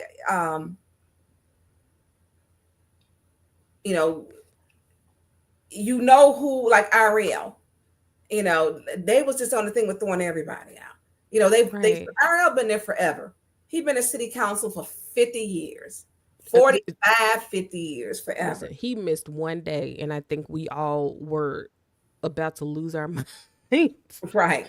Where is RL versus what's going on in council? Yeah. Okay. So that part. So producer Jay, what are we looking at here? It was just the showing of why is that rifle necessary in council chambers? Oh, you need to blow that up. Yeah, look, y'all, I'm not a gun expert. What is that? An assault rifle, an AK? Where's Patrick? He might be asleep. Looks like that's an AK, but I'm not a gun fanatic either. So, but it looks like an AK to me, but I could be wrong. Coming into a council meeting. Patrick will be able to, he can answer to that. That was, we're letting you know we're not tolerating this. We're letting you know this is not going to happen here.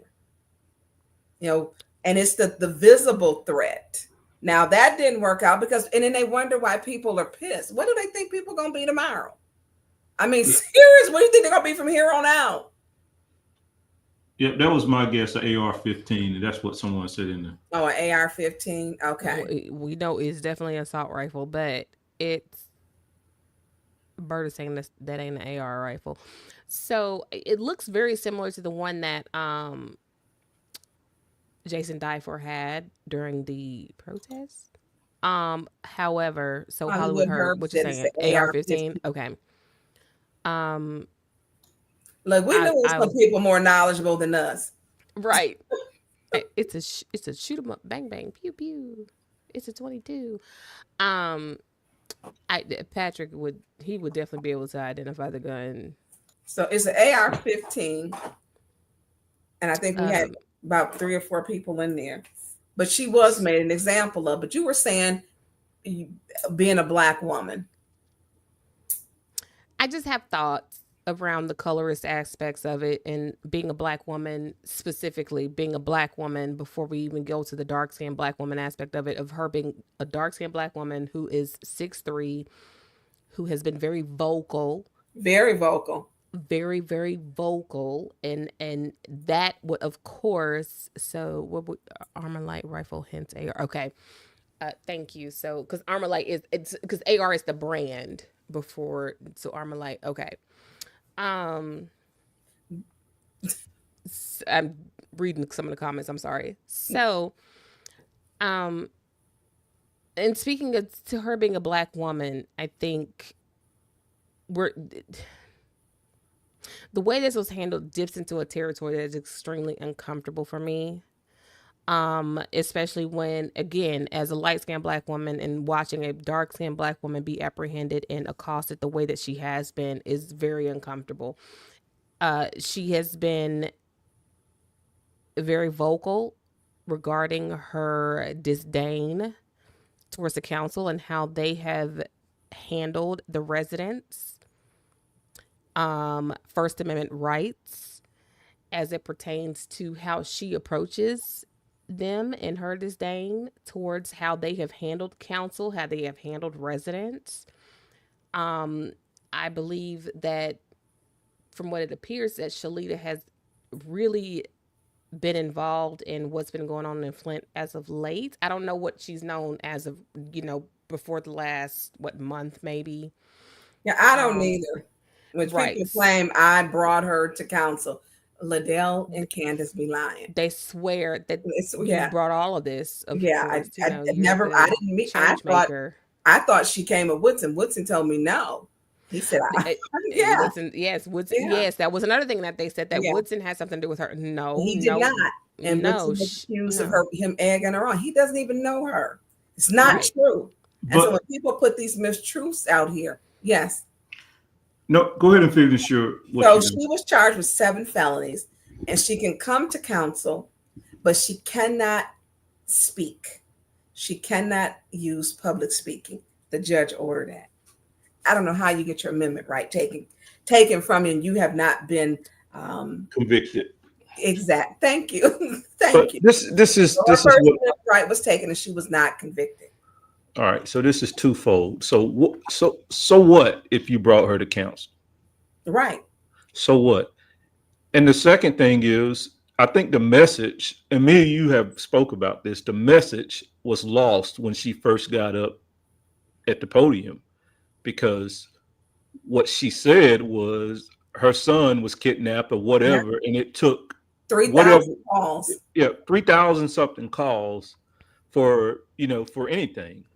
And I think that message was missed when she originally got up and spoke. Yeah, and I heard that we did talk about this because I didn't hear when she started to talk, and she's like, "But wait a minute." Y'all got, I think we had like 7 or 8 there that day. And she was like, I called the MF and police 3,000 times. And what they told me, but y'all got, it was packed up in there with officers. It was so many.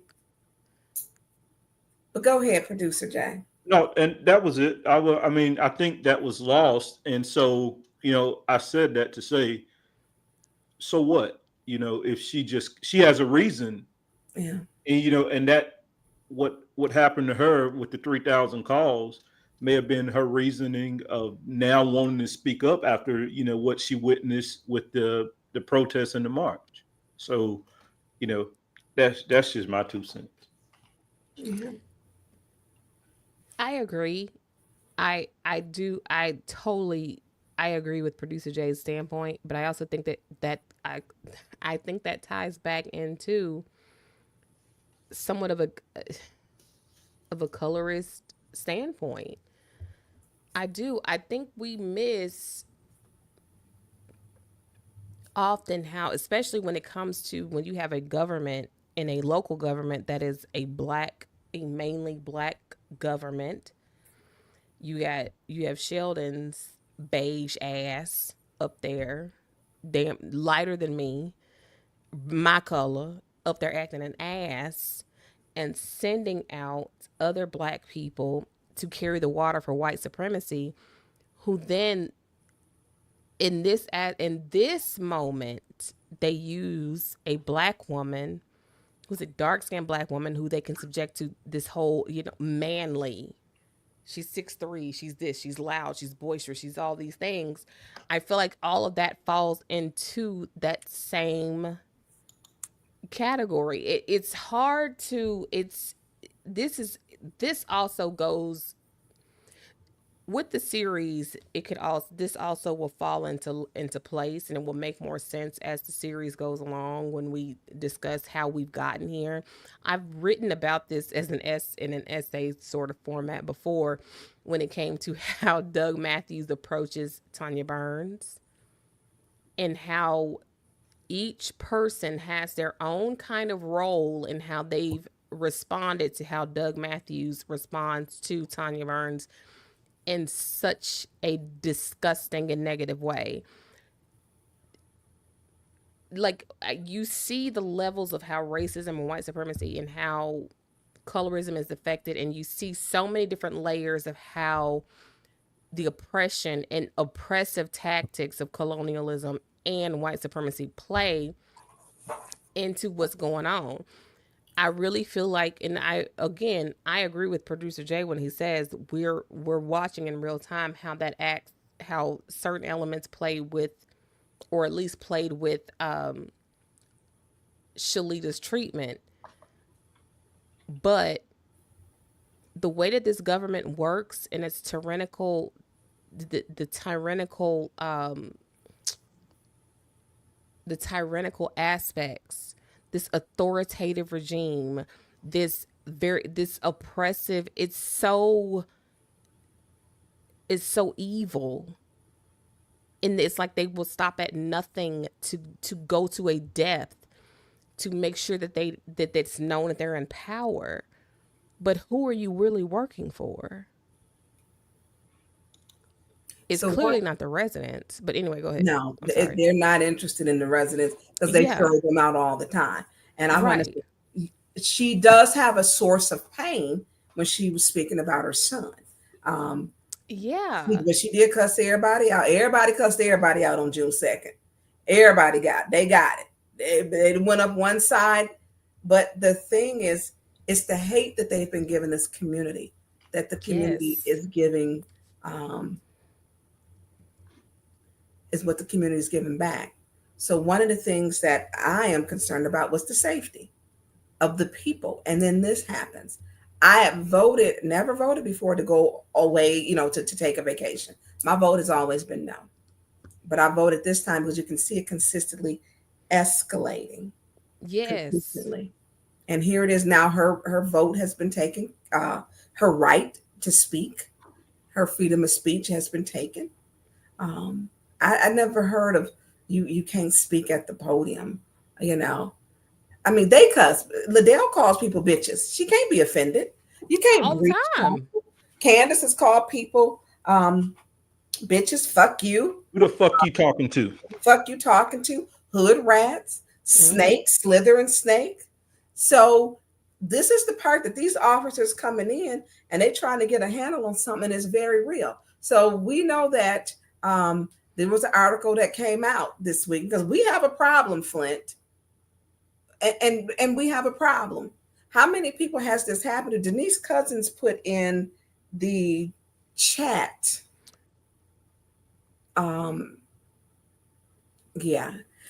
She says, I was beaten to the floor and then picked up and thrown onto my couch by a cop who rushed in my door like a bull. The other cops who stayed on the porch asked if they could call me an ambulance. I went to Hurley on my own and waited 8 hours in waiting. And finally, a triage nurse came and whispered in my ear, they aren't going to see you because you told them the cops beat you. Go to McLaren and Lapeer, Michigan. I did, was admitted and treated for 3 days for my heart quad bypass. They wrote a warrant. She has issues. She told them she has a disability. She told them she's ADA. And so Black women are treated differently. I was told by them, they would have arrested me for going on the bridge that wasn't in their damn city. That part. And let me say this, Liddell is the most ignorant ass person I know. The threat or interfering, you have to physically interfere. I was at a distance. She doesn't understand. She likes to gaslight and lie and say things that are just not true. I have never physically interfered, but you have a right to observe, a right to video record. You have a right to stay at a distance. But just like George Floyd, nobody intervened. He said he couldn't breathe. I would have my ass in jail. They did this in front of 3 Black kids, traumatizing them for the rest of their life.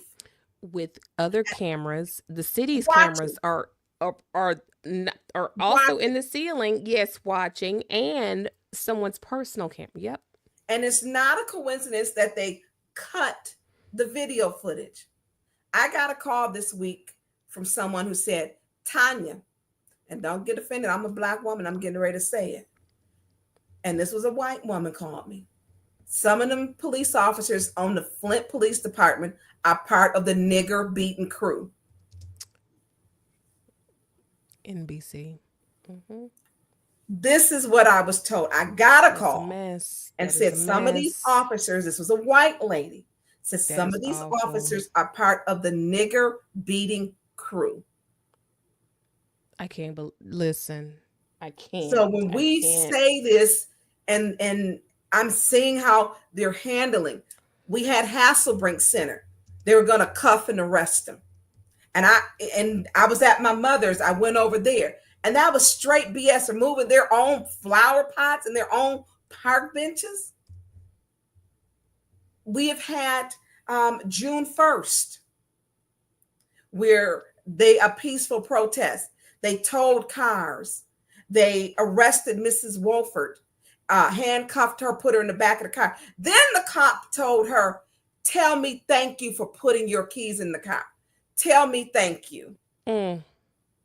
Tell me thank you to a senior citizen who hadn't did anything wrong. And who was out there? Chief Green out there telling them what to do.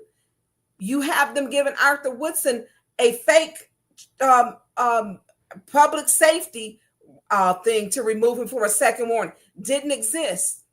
They've had Arthur Woodson arrested in the hallway. You can't. He went to court. He beat it. He won. You have Judy saying public safety rule number 8. It doesn't exist.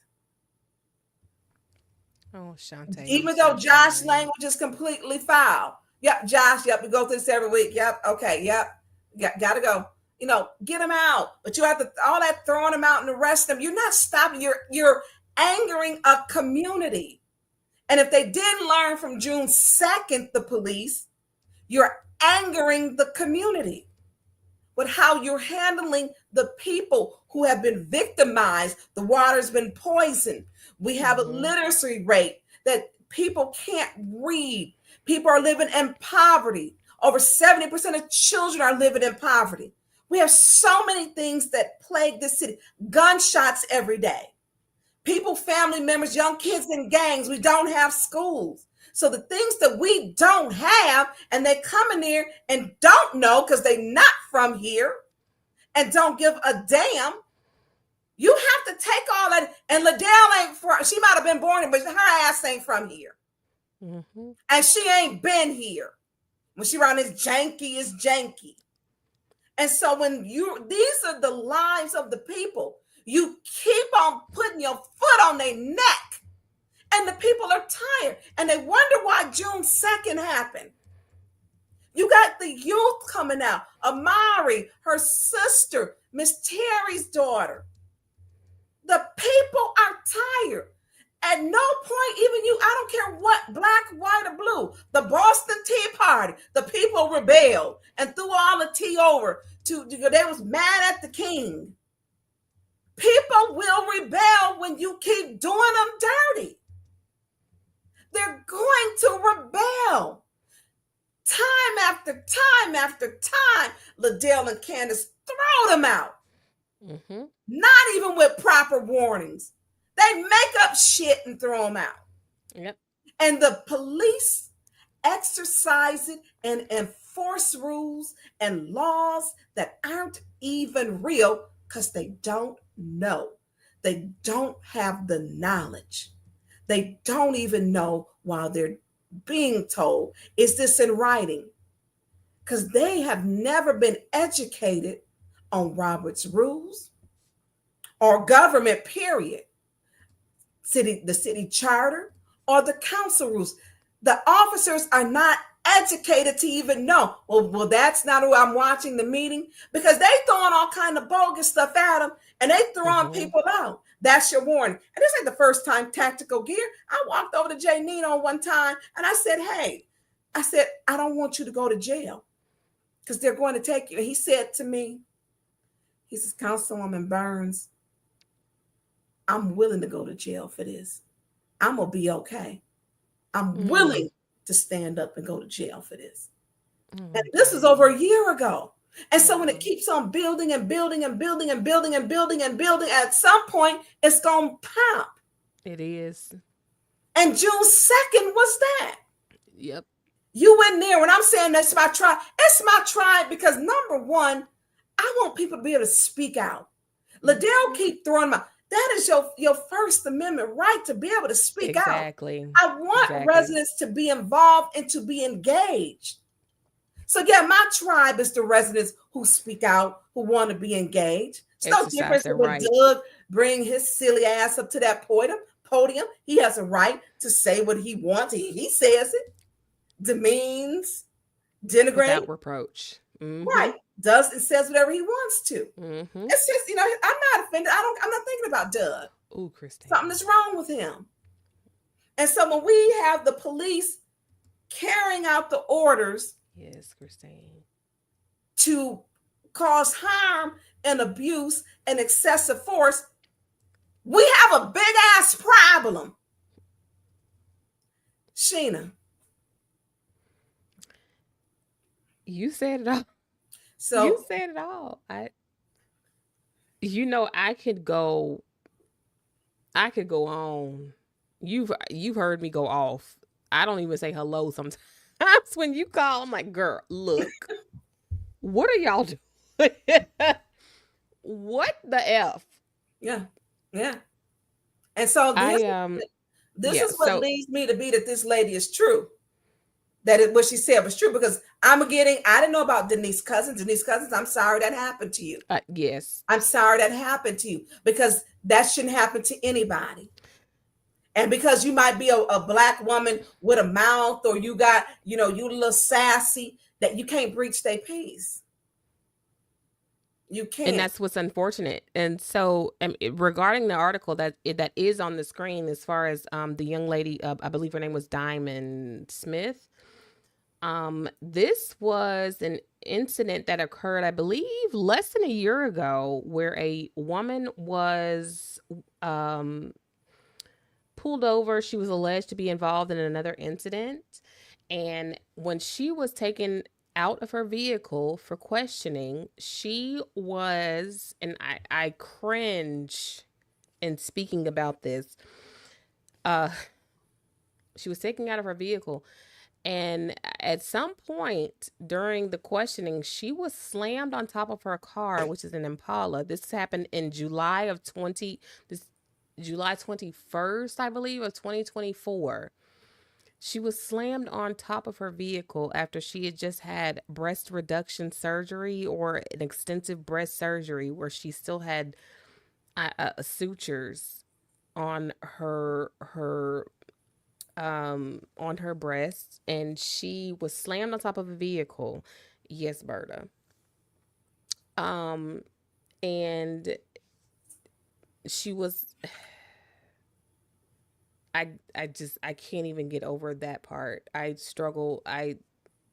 Just in reading the article on MLive that was written by Ron Fonger, I cringe in the thought.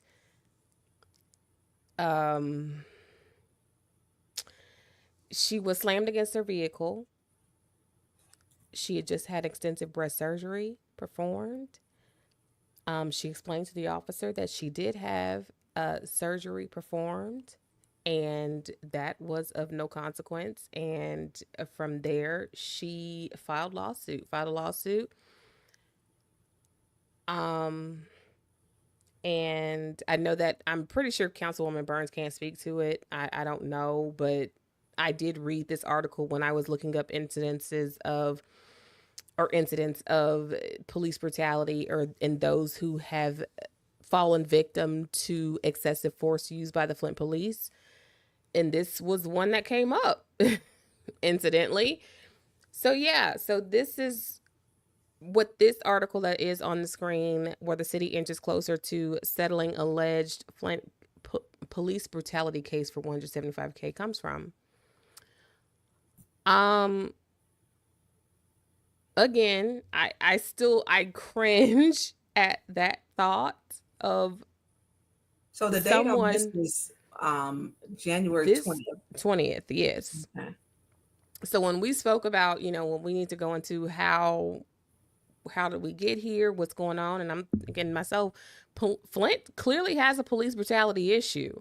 From the outside, as an outsider, from the outside looking in, there's a brutality issue that's going on here. There's context and other issues and elements that tie into it, which I do understand as someone who has, watched, Flint politics for quite some time. However, from the outside looking in, it's police brutality. There's if someone to sum it up, that's what it is. It's police brutality. This is a fine ass example of that happened a year ago, less than a year ago, that has already gone to court. And apparently the city is ready to make a decision as to her $175K, which I personally think she deserves more, when you've already gone through breast reduction surgery or breast some sort of, I'm just assuming breast reduction. I don't know what she had, but I could not imagine being in a situation where I'm alleged to have been involved in something. You have no proof. You're alleging, and this is questioning, and you slam me on my car. That article was hard to read. That article was a horror story to read. I had to take my time to read it because what are we doing? What are we doing? What are we doing? Well, and it makes me think about we have also the lawsuits of the two little black boys, the Mitchell boys, where Liddell jumped up out her seat. Where she walked out. She walked out when it was time to vote. Correct. Where they lost their lives in the fire. And then exactly, you had them saying, well, they should have, had smoke detectors. You had people blaming this mother and this father, and the kids were at the fathers. And so when we look at this, this administration, so when Fire Chief Barton told the truth, what happened to him? He got fired. So Miss Crystal Cooper's lawsuit is for $50 million. Fire Chief Barton's lawsuit is for $10 million. And they're going to keep racking up, clearly. And this is just not, shouldn't be happening. Definitely not in this time. For me to get the call, literally, that some of these officers are part of a nigger beating crew. And I'm a black woman. Beyond disturbing. Beyond disturbing. So people say, what can they do? Because I'm all about what can you do? So you have the facts. And with the facts, what you can do, because this is clearly a problem, you can write the Michigan Attorney General. And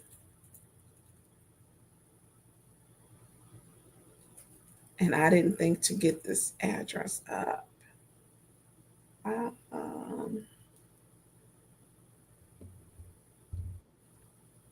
My bad. My son. I'm sorry. I could hear him coming.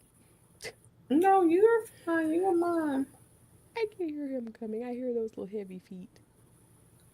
So let's see. I don't know if this is going to come to you, how it'll come. But they give a P.O. box. I don't know if this is going to come. Oh, wait a minute. He's got it up. Wait. Listen, I'm still looking for. Your producer just doing his job over here at 12:52 a.m. He doing a little something. Because I'm like, wait a minute. Right. So, if you are serious about change and then to have this looked into, You need to contact the Michigan Attorney General. You can write a letter, you can call, but you need to put something in writing, send an email. I don't know if you have, so it is 525 West Ottawa Street, Lansing, Michigan, 48906. Their phone number is 517-335-7622. There should be an email. We can only make our community better. Their email is, I'm gonna clip it. And then we're gonna be hopping off, but we have a problem. I mean, that's clearly apparent. And this is when you have to say, you know what, either I sit back and complain or I do something and get involved. And Producer Jay, I'm sending this to you. It's never okay. I don't care if it was any woman, and maybe this is people who may want to speak up. I don't know, because these are the ones that we only know about. Right. And I didn't know about Denise Cousins. I didn't know about that. I didn't either. And I hate to hear that about Denise Cousins. That was awful. And I, like I said, we have to understand that, mental health is an issue. We have people who are mentally ill who come to those council meetings. Thank you. And they're going to come. We have to learn how to be trained to deal with them, be trained to know what you're doing. So the Detroit office, and it gives you the number there. And then also it gives you contact information. And then the email is miag@michigan.gov if you want to email. And so I like to make sure that we're not just talking, but there's some action behind it, because clearly there's a problem with Black women getting assaulted. There was one downtown. It was two young women, and the police had harassed them. This was downtown Flint. And I remember that was maybe 2.5 years ago. Then there was one that I saw on the bricks of Saginaw Street, where she was a young lady was arrested, and she was, excessive force. Men by nature have they're stronger than women, right? And except for you're genetically modified, or something. But generally, if you're a woman, officers, police officers are generally stronger than you. So, but I want to put, but I do want to put up the last one. So we're gonna be hearing. So if you watch their video, people were saying that she said she was scared. Liddell was not scared of Jedediah. Not in the least. Not in the least. Can you, she claims she was scared. All this, girl, stop just lying. Stop lying.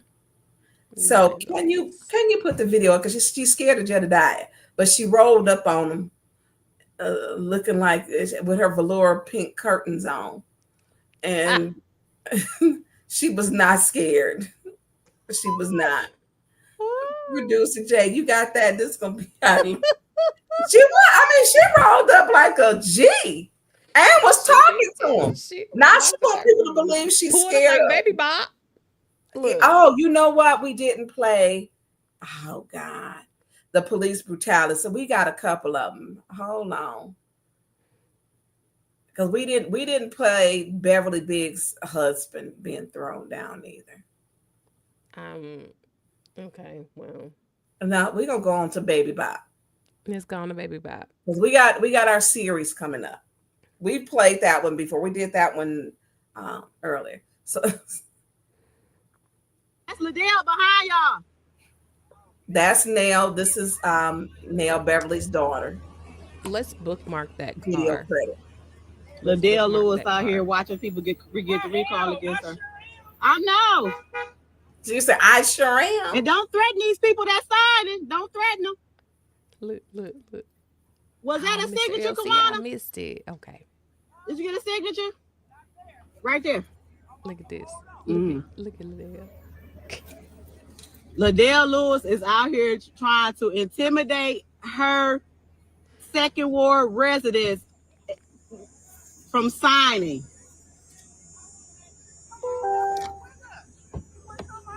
She's out here intimidating her Second Ward residents from signing. Thank you, Foxy. She was rolling down the block on them. I ain't see this one. Wait a minute. Oh my God. On the wrong side of the street. The right. ball.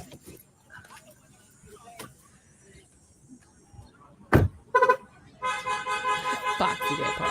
I thought Baltimore wasn't scared. Oh, there she go. Look. She ain't scared. She done walked into a crowd of how many people? Liddell Lewis out here intimidating her residents not to sign the recall. It's about 20 people out there. She's out here intimidating her residents. More than that. She's out here intimidating her residents not to sign her recall. She's out here intimidating her residents. Okay. She's out here intimidating her residents. No, we ain't gonna have that. Look how big she's the biggest person out there. Oh my God.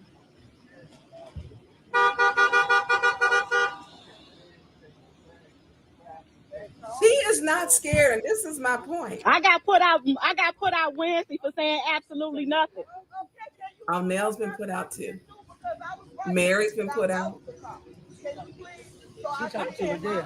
I got put out Wednesday for saying Look, absolutely Jedediah is right there. With somebody She ain't else. scared. Look, Look, taller than Jedediah is you. here with the bullhorn. But she ain't doing her job. She is taller. She's a And this whole is like head resident taller than Jed. That's exactly what it is. We got the camera roll. We got the camera roll. So they can, Oh my God. I'm good. I know you do. I promise. Hunchback. I just want to get here because this is resident intimidation. How can you do this? JP, This is like that is intimidate your resident. scary. I'm only 5'4". Resident trying to get out. Jed is 5'8". Liddell Lewis got out at a resident's house that was signing a petition. Come on, y'all. Let's not be ignorant because I'm not ignorant. So we're going to say, one of the things I'm telling you is my experience. And he talking to her at the car. I'm gonna make sure you get back to your car. She good. Real good. But we talk about real good. This is like resident intimidation in my opinion. I'm good. But this is like resident intimidation. You see your resident signing against you and you get out. You get out. Hey, y'all, she won't move. Let Mama Mary see if she can get through here so she can let us through.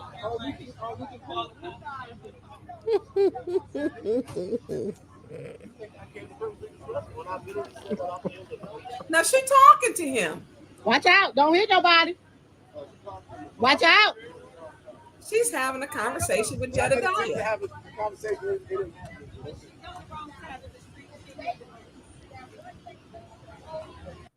I want to say this. Lauren, would you come out here, please?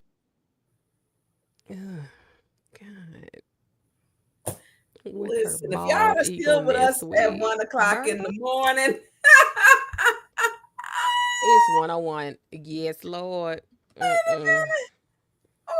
She was not scared, and you saw her. She rolled up, got out that car, walked into the crowd, stood next to Jedediah. She was not scared At all. No. She rolled down on him. Okay, listen. Oh, Lord. Your comments are just What? these comments are just I'd have been cutting up. what? I love it. I love it. I'm here for every bit of it. I want to come back to the Tonya Burns show because they be cutting up in the comments. I love it. Oh, she wasn't scared. So listen, say a prayer for Shantae.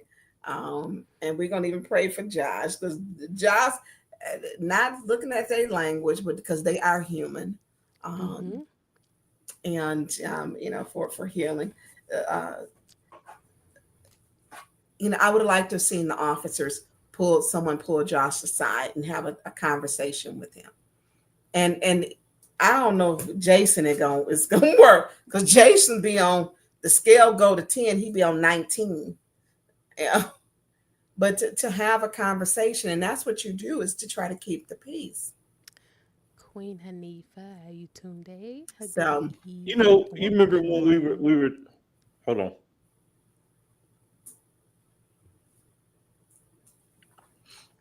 I had to sneeze. Sorry. Well, bless you. Bless you. We had this conversation last week, me and you, while we were on the phone. It seems that the Flint police officers just has had no courses on de-escalation. Yeah.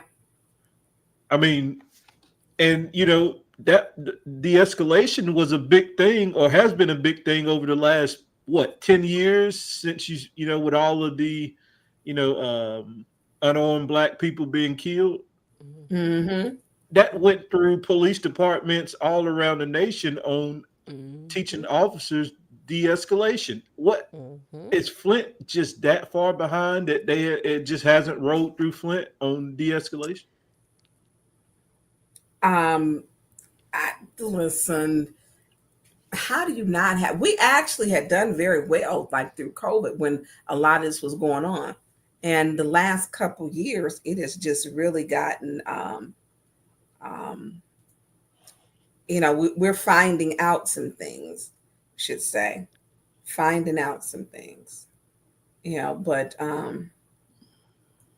I think that, there was an opportunity to learn something, and I literally get the call that some of these, officers are part of a nigger beating crew, and they are worried. Terrifying. And especially when we look at, and we should learn from George. This is the call I got. The lady wouldn't give me her name. Terrifying. She wouldn't give me her name. Now I have heard this before about an officer, but he's no longer with us anymore. But when we look at, and can you put us all three to the side and put up the picture I just gave you? And so we should have learned from George Floyd. When the officer had him down and he couldn't breathe, because it's not a joke. It's not just the saying, get your foot off my neck, get your knee off my neck. This man died because of that. Mm-hmm. He died because of it. And so when people always look, except for, and please leave that up, except for when you are Black, you are guilty.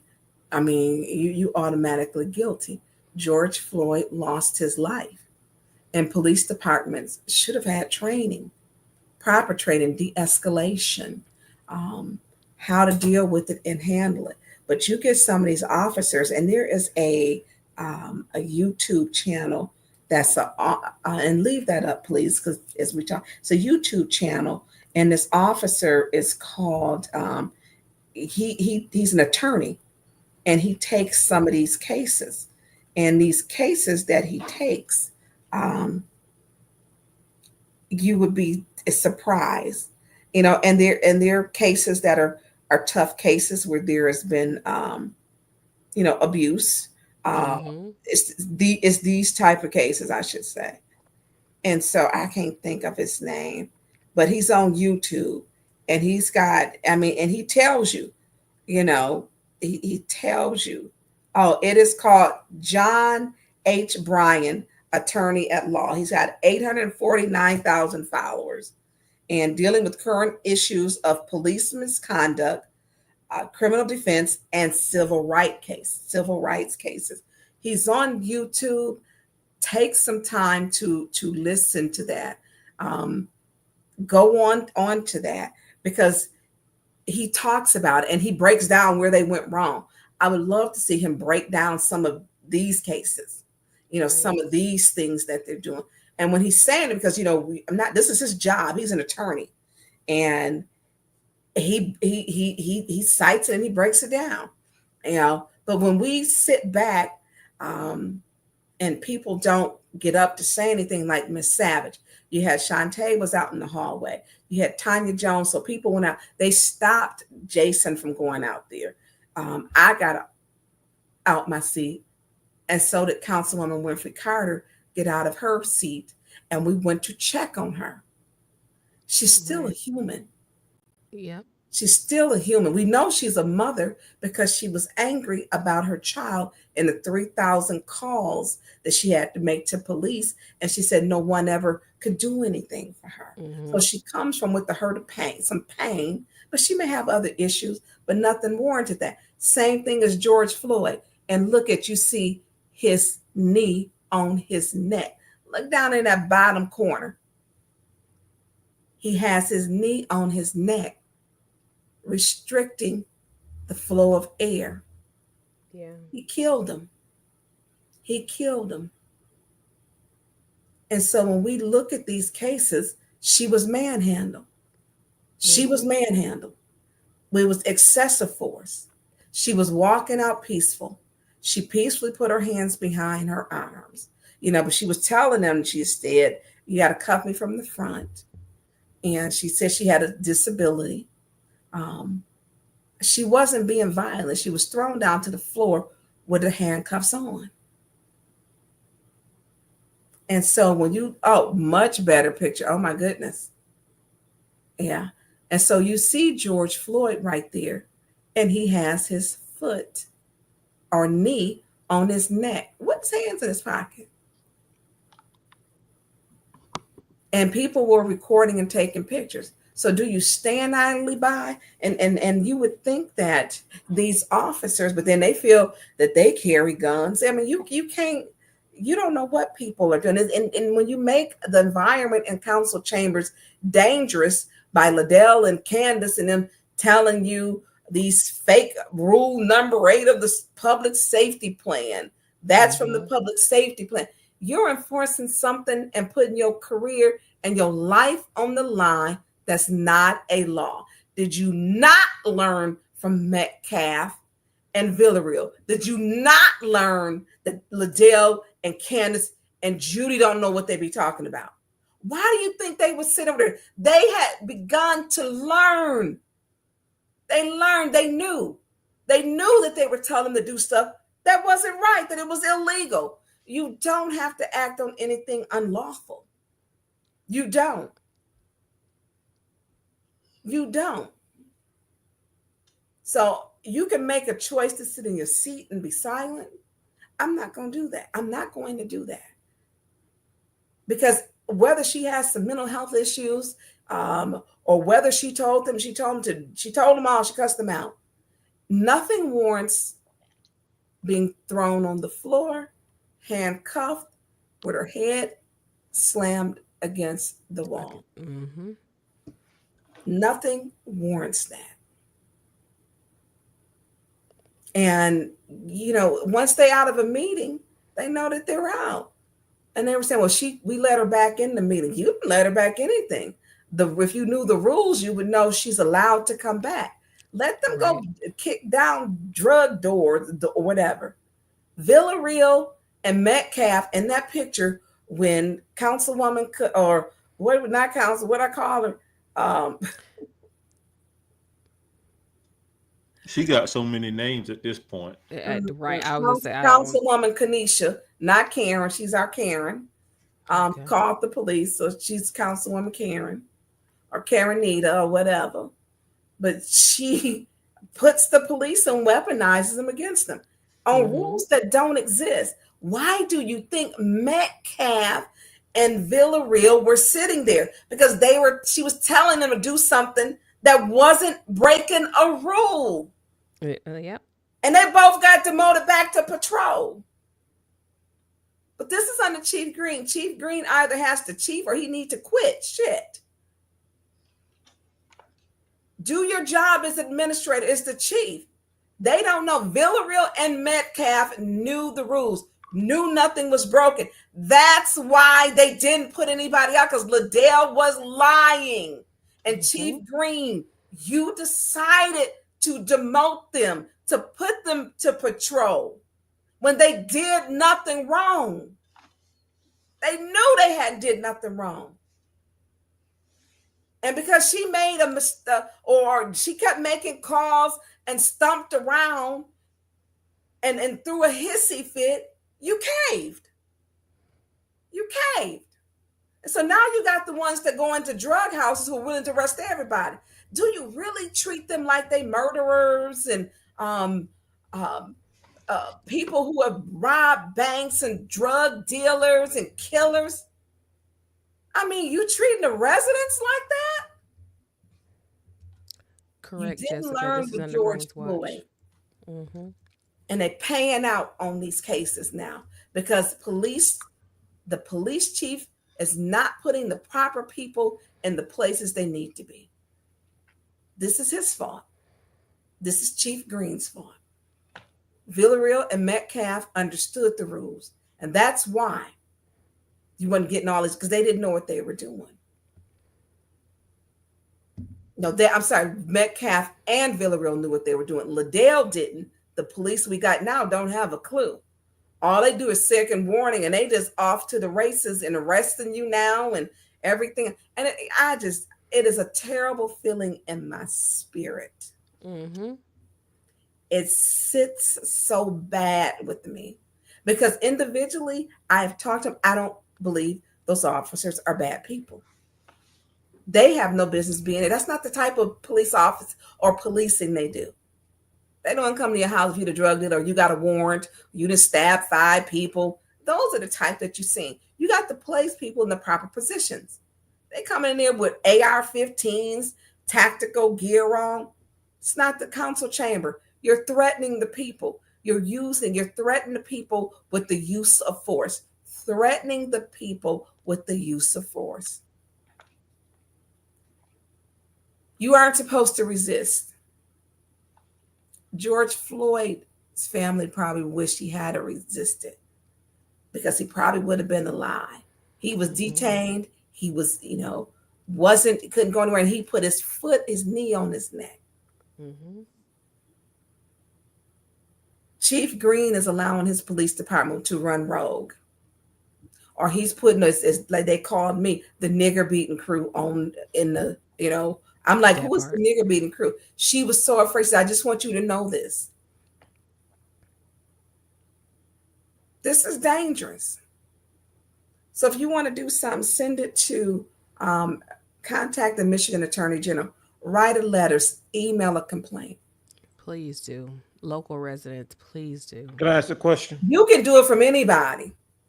Local, and I don't believe in outsiders because both of y'all are not from here. So yes, you can.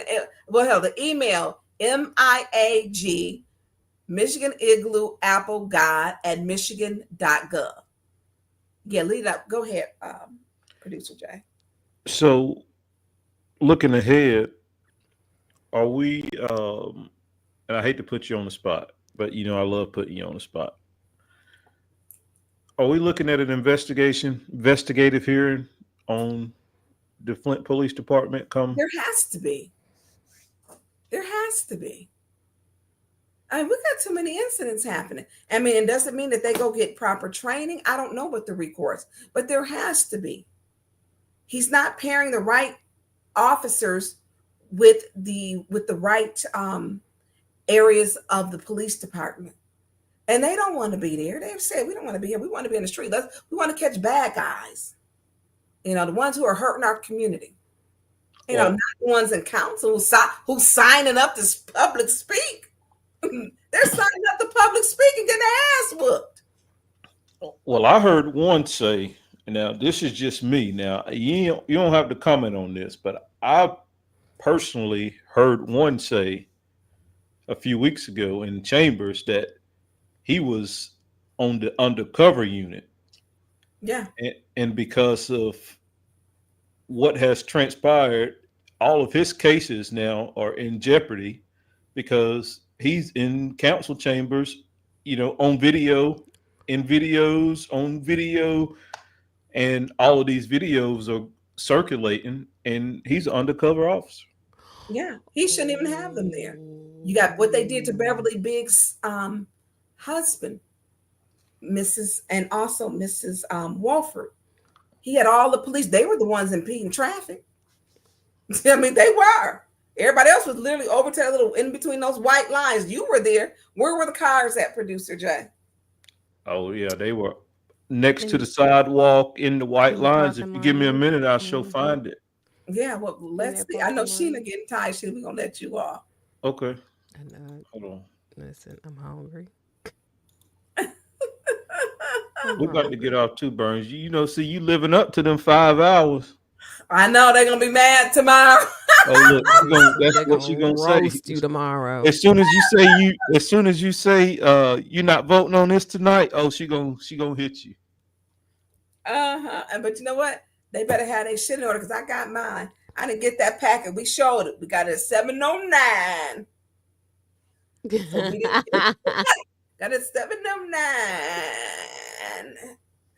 So we didn't have it. And I'm gonna read it. Now you just send it to me tonight. I'm not reading on. I need to find out where it's at in the ACO. I need to find out where it's at in the Arcadis report. And then I want to read the documents that was in there that they sent, not just the cover sheet resolution. I want to read it all. Read it all. Now this is just Berta baby been a mess. Berta be in there cutting up. I love every minute of it. Yes. Where's this same energy for all the missing and vanished women? Well, Stephanie, there should be energy for that. And getting the police department to get their records together until we get 5 votes is a problem. It's a problem. Flint is, and it's not just, it's gun violence. We have several problems coming out that police department. I have always said that we need a comprehensive public safety plan with a gang task force. And it's not bringing or missing anyone. I'm one person. Shantae, it's going to take the community. Okay. Oh, wow. So I need Chief Green to go back and tow every single one of these damn cars that's in between these white lines where all of these people were, because those cars were there. I don't know if y'all can see my cursor. I can see they are. So those cars were here and they were moving. These cars are parked. So that means that nobody was in these cars, but all of those cars was in between this white line right here, moving with the protesters. Now these cars are parked, so they need to go and tow all these. So the other cars that were moving parked over in between the white lines. Yes. So they were rolling and they would pull into an empty slot. Right. And he was there arresting them. Look, it was a Sunday, beautiful day, afternoon. And he was making sure nobody was going to have a peaceful protest. And that was his highlight. And then they took Beverly's husband out that car. Then they took him to the police station, told him to put on the orange jumpsuit. Dragged him out, threw him on the ground while the car was in drive, took him to the police station, had him put on the orange jumpsuit, did not take his fingerprints, wrote him a ticket, called Kevin Tay and told Kevin Tay, meet us in the parking lot at the farmer's market to pick him up. I said, what? That part. All of that. That part. Oh, yeah, this was supposed to only been a ticket. What? And I would still like to know, was he Mirandized? Did he receive a reading of his Miranda rights? So far, nobody knows. I don't know. I would like for him to answer that. That is what I would like for him to answer. Were you read your Miranda rights? Because we clearly have an issue. We have a big issue, a major issue. So we clearly have an issue. You were put in a jumpsuit and then told to get out. No fingerprints. And yeah, no. I would like to know if he was Mirandized, if he was read his rights. And if not, Mr. Terrence, I would like to know. And I'm pretty sure a good attorney would like to as well. Would like, no. Oh, he was not. Wait a minute, Okay, so Mrs. Beverly Biggs Levy. Hold on. Breaking. Mrs. Beverly Biggs Levy. He was not read his rights. He was not. You are under arrest. None of that.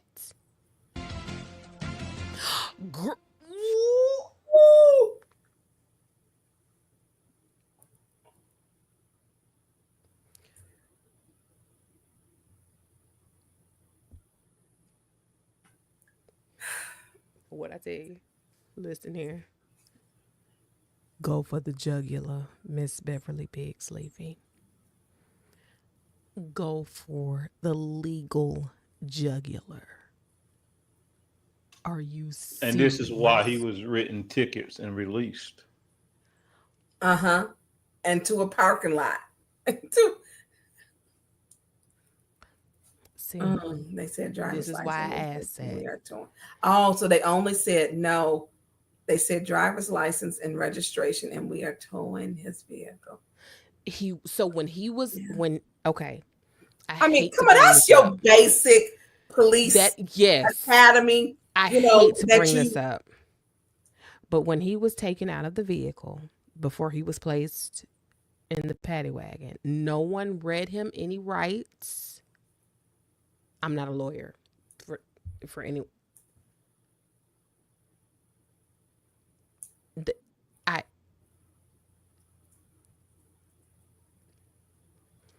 Like he was like, this was like there were like no nothing.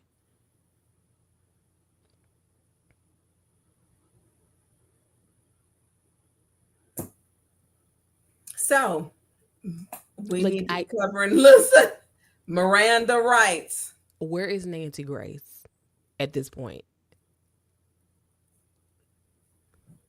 Because no. Listen, where's Richie?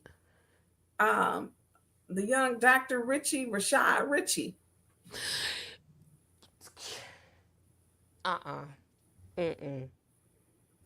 Nope. He had a lot to say when about Fife. No police can. He did, and that's because Liddell lied to him. They lied to him about Pfeiffer's case, but he got Sheldon's right on with the Mitchell boys. Because he was talking. Mays had Rashad Richie's phone number in his phone. He was right on with that one. Now, when Liddell called him about her supposed to be a call money, that story was not true. So maybe Sheena, you need to send that to Rashad Richie. I'm just say, look, because I asked this at our last show. I was like, I wonder if he was Miranda. And I said, I didn't know. He read his rights. No. But we got so much video, and when we look at all, I remember I hadn't looked at the videos. Like I said, I had not looked at all of them. And so I had not, and when you think of, you haven't seen any of those. Somebody said she ain't tired no more. She woke up. Listen, I woke right on up on that one. Shoot, I'm hungry as hell. Look, listen, Tonya will tell you I can stay up all night no matter what. But that one woke me right on. That got me right on up. Oh my. I think Metcalf knew this stuff was wrong. And he's like, I'm done. This too much. Look, deuces. Well, deuces, I'm out. If you remember on that day, if you were watching that video, the dude with the little vest, he looked like he was squoze, not squeezing, squoze into his vest. Okay. Metcalf, the one that Arthur Woodson said had on a sports bra. That one. He squoze. Arthur Woodson was so wrong. He squoze into his vest. Now, Metcalf pulled him to the side. Did he? And yes, during the video, if you watch it, if you can watch it back, he like pulls him to the side, kind of puts his hand around his shoulder, and moves him out of the way of, I believe, who was he talking to? I believe Jedediah was talking to him or whatnot. And you can tell he just kind of moves him out of the way and kind of talks to him or whatnot. And when Jedediah talks to him and he asks, I think Jed asked him, "Do you know who I am?" And he says, "Yeah, you're Jedediah Brown." Like, duh. And so Metcalf was in there, and it was kind of obvious he was over it. Just a little bit. Now, he did have his moments where it was like, okay, come on, Metcalf, stop, cut it out. But yeah, to have the confirmation that man was not read his rights is, yeah. So some people may not know what your Miranda rights are. Yeah. Oh, well, your Miranda rights are when you are arrested, officially arrested, and within the custody of your local law enforcement agency. They will read you your Miranda rights, which will state that you are under arrest. I've never been Mirandized before, so I will pull up Miranda rights. Let's not allow that. Okay, so it will protect individuals from self-incrimination during custodial interrogation. So before questioning a suspect in custody, law enforcement must inform them of their rights, including the right to remain silent, the right to an attorney, and that anything that they say can be used against them in court. So, according to Mrs. Beverly Biggs Levy, he was not granted any of those rights or any of those privileges. None of that was read to him. And so you're correct. So also it states Miranda rights are triggered when a person is in custody, deprived of their freedom of action in any significant way. He was thrown into a paddy wagon and being interrogated or questioned by law enforcement. So he was thrown into a paddy wagon and driven away. You have the right to remain silent. Suspects can choose to speak with an attorney or not. Anything said can be used against you. You have a right to an attorney. You have right to be appointed counsel. A waiver. A suspect can choose to waive the Miranda rights and speak with the police, but the waiver must be knowing, intelligent, and voluntary. Invoking rights. If a suspect invokes his right at any time, the police have to stop talking. Right. Yep. So the Miranda right, Sheena dropped off. So the Miranda rights is only going to cover. I'm not saying it, and don't take it out of context of what I'm saying as far as the arrest, but I think their figure of speech, they're fine on the arrest, but if any statements that he made without reading Miranda rights would not be, they wouldn't be able to use any statements that he said because they didn't read him a Miranda. Well, but when you are taking them in custody, like he was taken into custody, he was handcuffed and placed into a paddy wagon. At that point, you are in the custody of the Flint Police Department. You are in their possession. Restricting motion and anything that he was to say during that portion, they can use. So prior to being handcuffed, he should have been Mirandized.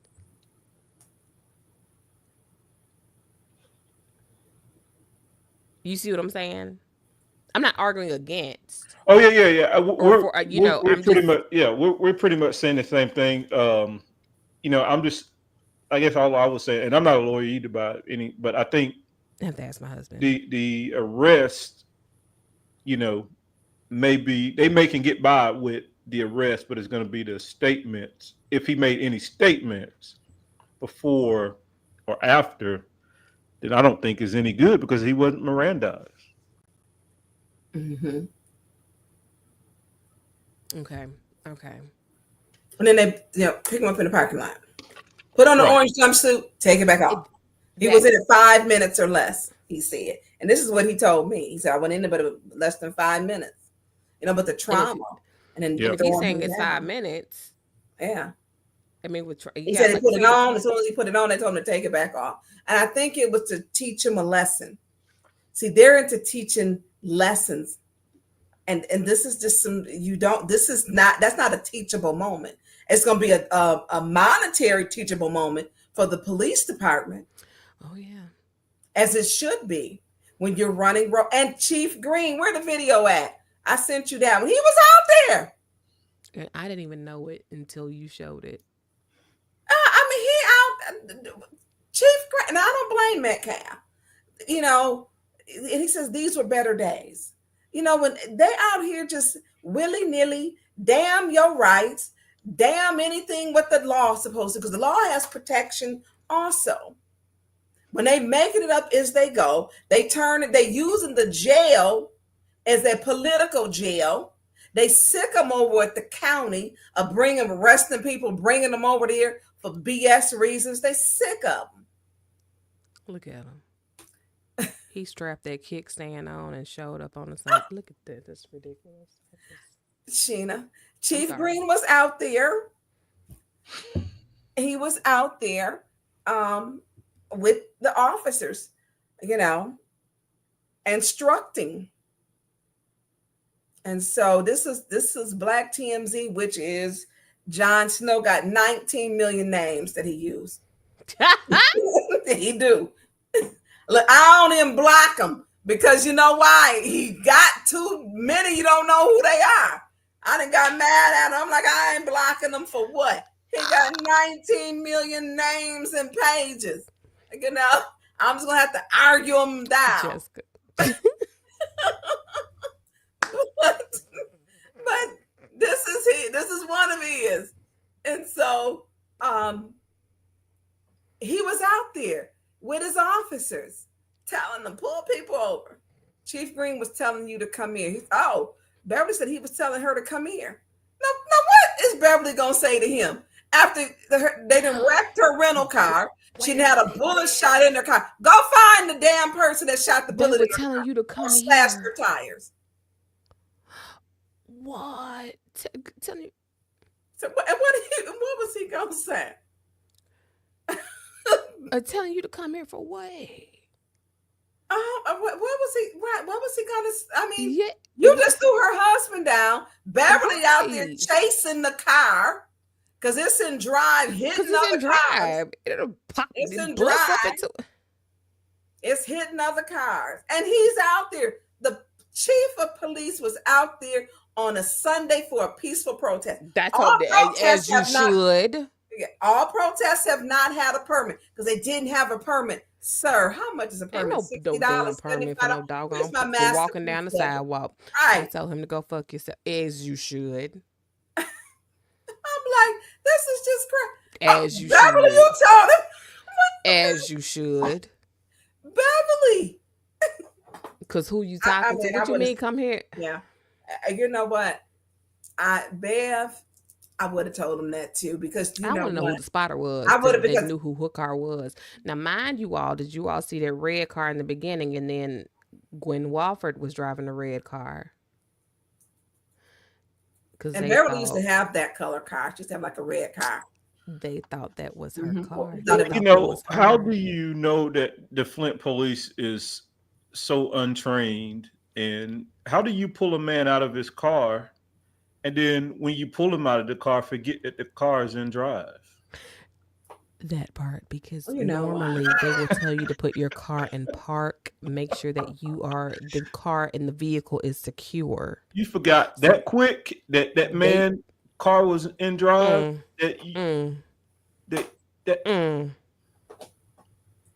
Crazy. Mm-hmm.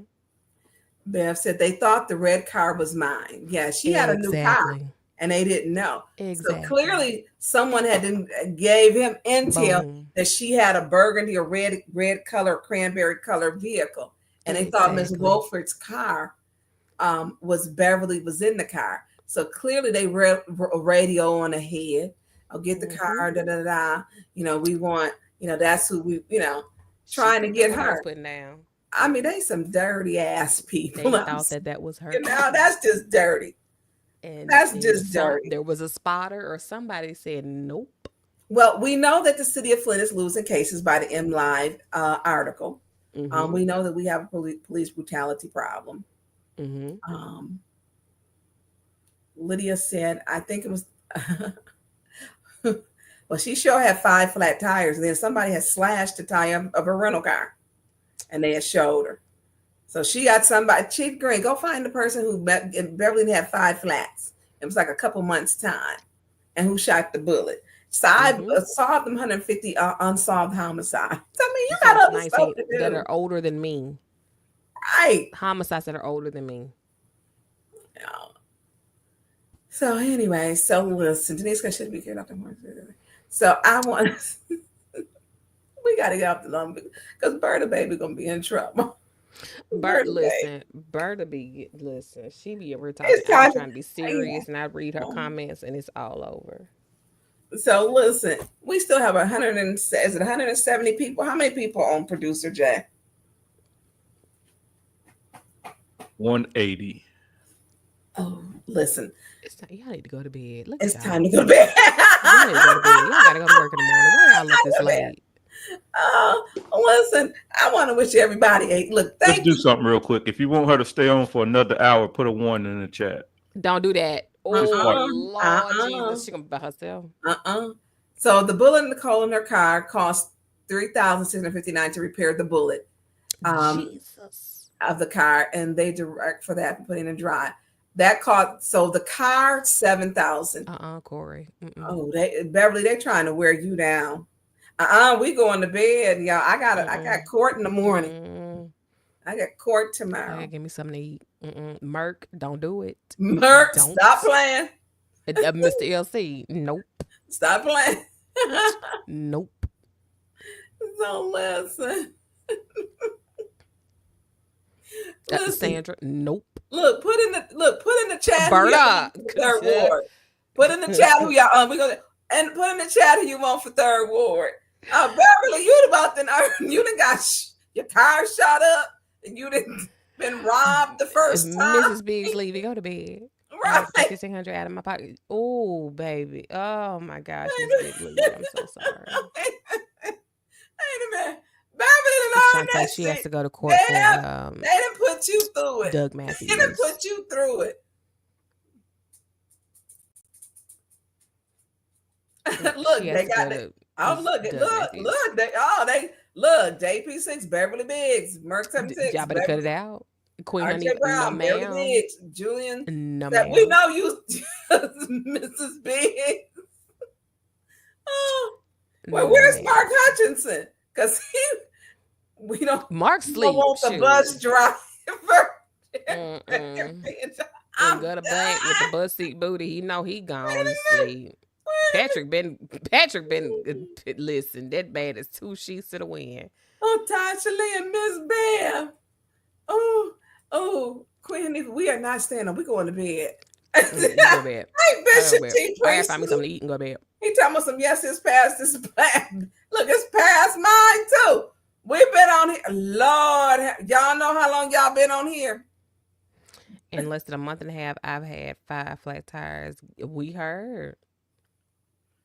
Okay, it is 4 hours and 32 minutes. Listen, thank y'all for being on here. We got a series coming up. What was the series we were talking about? Naming it, Sheena. Basically, like how did we get here? How did we get here? And yeah, so just a chronicle of all of the events that have taken place before, pretty much recently, that has gotten the residents to another breaking point of we're done. So we don't know how long the series is going to be, but we are going to share that with you all. We will be sharing it. Go over clips. RJ Brown, stop playing. What did he say? RJ, no, don't go. Stop. She out. She done. I am. I got nothing else to give. Jessica, where's the Jessica? How you doing? La Chancla. Jessica said, y'all been on long enough for Liddell to go through 2 plates of triple beef nachos and 4 jugs of fruit punch. Jessica. You saw the best. La Chancla. You know. So shout out to Patrick G. He was in the comments. I don't know if he done went to sleep. Girl, Patrick is gone. Oh, look at Sir Greg. We need you to come. I have told you, Beverly knows I support her. She knows that. Y'all, she has said her name during, but when it All was right, time hold to vote, on. 30,000 Let's do this. Let's do this. So it can be no misinterpretation on who Tonya Burns is supporting. I'm not getting ready to do this. And I'm going to tell you why, because I've been very clear. I said I was supporting Beverly. Okay, I hear you. But let's do this. Let's do this before we go. And Bev called me for everything, anything Schwein, never turned her down for nothing. I hear you. And just trust your producer on this one. Let's do this before we go, and we're gonna come back.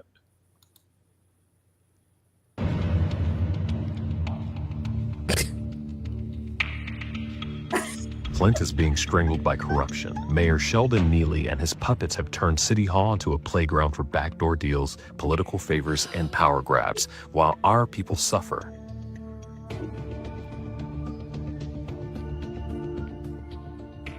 Under Neely's reign, they silence the people, retaliate against truth-tellers, and protect each other, not us. But one woman said enough. Beverly Biggs Levy, the only person in Flint's history to recall 2 corrupt council members, and now she's coming for the rest of them. She's not scared of Neely, she's not for sale, and she's not backing down. Vote for the truth, vote for courage, vote for someone who answers to you, not Neely. May 6th, let's cut the strings and end the puppet show. All right, and we didn't charge for that. That one on the house. That's on the house.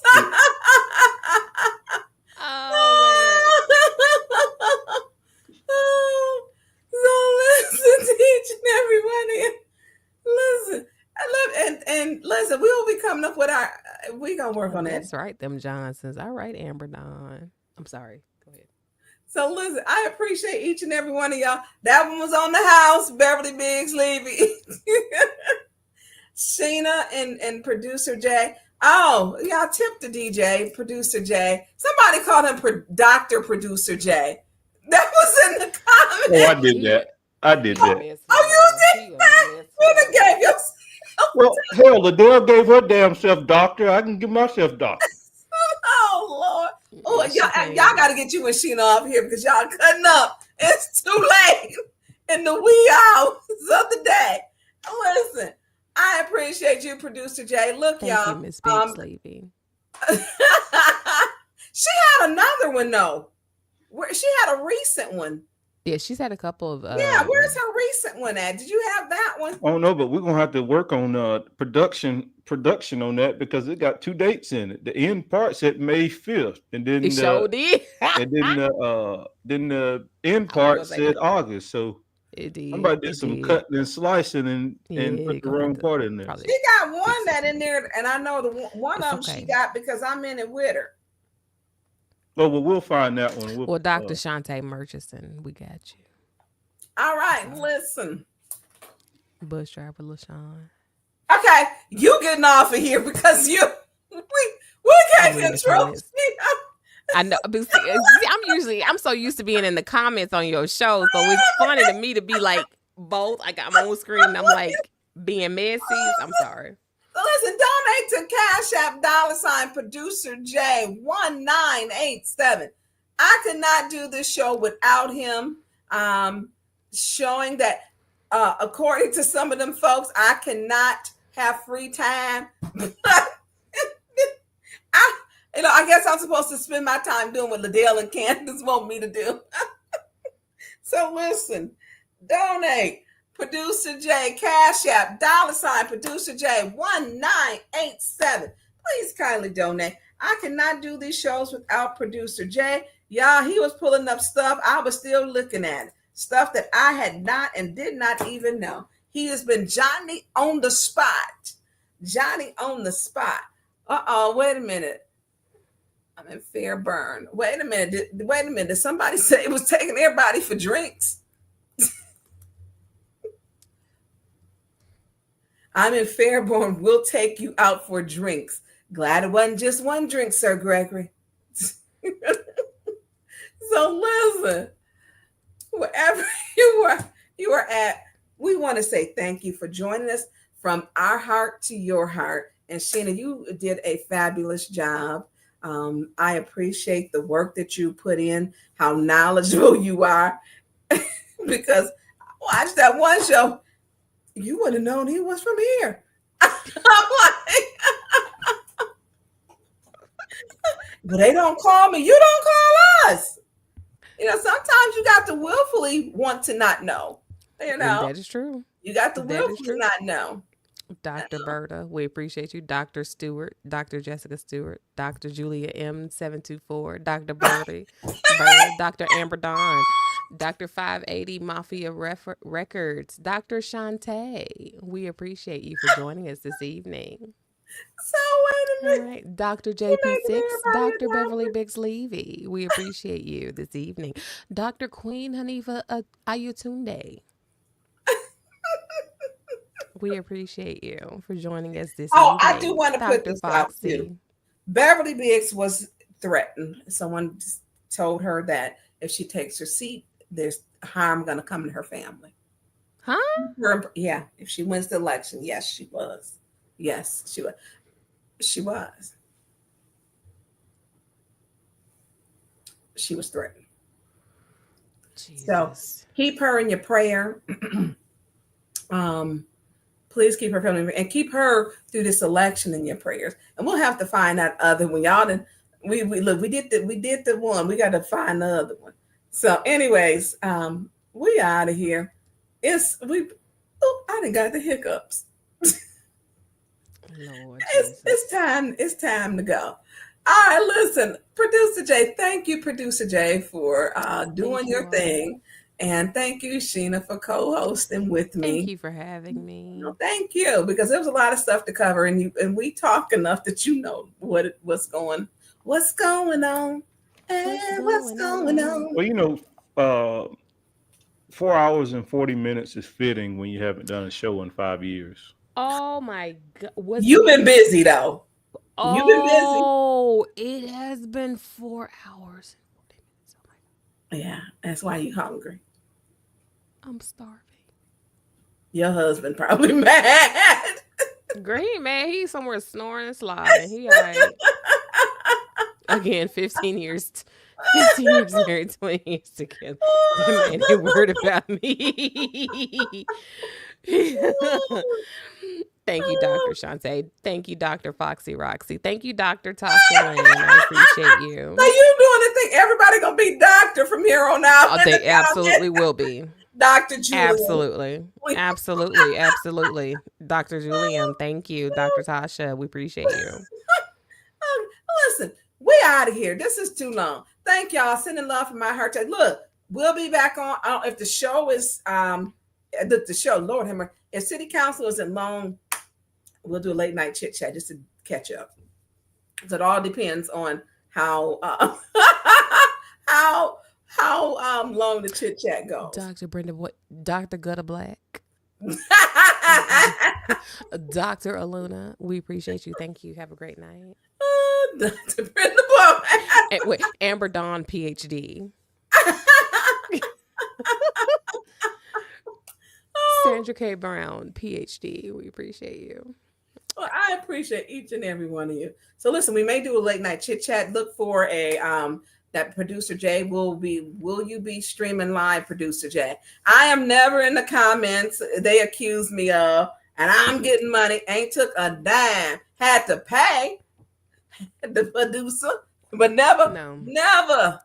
It's not her. She is not aware of what's going on in the chat, that we're even live. I didn't know he was going live. Listen, this is a true story, and you know this, Burns. I called you last month while you were sitting in your seat. You did, and I said, "Is this an emergency?" I said, and it was about the Dr. Reverend. What was it? It was the when the Pastor Thompson was up and Liddell was doing all that rambling. I said, well, amend the motion and add, and you said, oh, I'm already about to do that. Because everybody now is an honorary doctor and an honorary council person. Everybody a doctor and an honorary council person. Everybody. And I don't comment. I don't watch. Now we have a break where I will, maybe look on, but I don't comment. It's just inappropriate for me to do that. I don't have no fake names. If I'm commenting, I want people to know I'm saying what I'm saying. So, right. But we do know some I don't bother her. We do know some council members that sit up there and reads your chat while you're there, but we won't call. Liddell has been caught reading the chat. She has mentioned before. Oh yeah, she reads the chat. She's a fan. Is she our number 2 fan? I think she's me and Little Miss Flint. Mari's she might be number 1 now. She number 1. She got us as she got mods and the producer beat. Yeah. She's sitting up right now fuming. Yeah, I need her to put what I mean by my tribe. Yeah, I need her to put, because my tribe is the people who get out and exercise their rights, the people who care about the community. That is my tribe. Don't misquote me. I'm not for police brutality. No, not at all. I'm not for that. My tribe. No, I wasn't scared because those people, I spoke to almost everybody in it. I take time, even when I'm running late, to send shout outs and say, hey. Amber Dime, we got to get off of here. Council Amber said, and we taking your honorary doctor.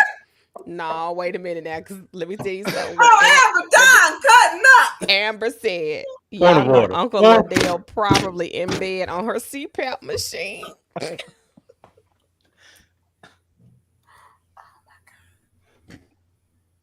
Oh my God. Look, Sheena, we can't get her off because she will be on the phone 4:30 in the morning. We have been before working on material. And I want people to know we spend a lot of time to make sure we put facts up here and to show you. To show Jesus. You. So, Shantae.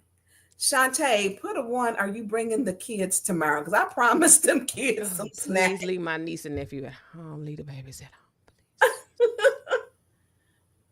Oh, Amber, please come back to the show. We'll be back. Y'all wrong. So I can cut up in the comments tomorrow with you, please. Listen. Is Groundhog Week? Did Groundhog Week come on tonight? Okay, I'm done. Put that. We out of here, y'all. Because listen, put that music on. Y'all cutting up. I will see.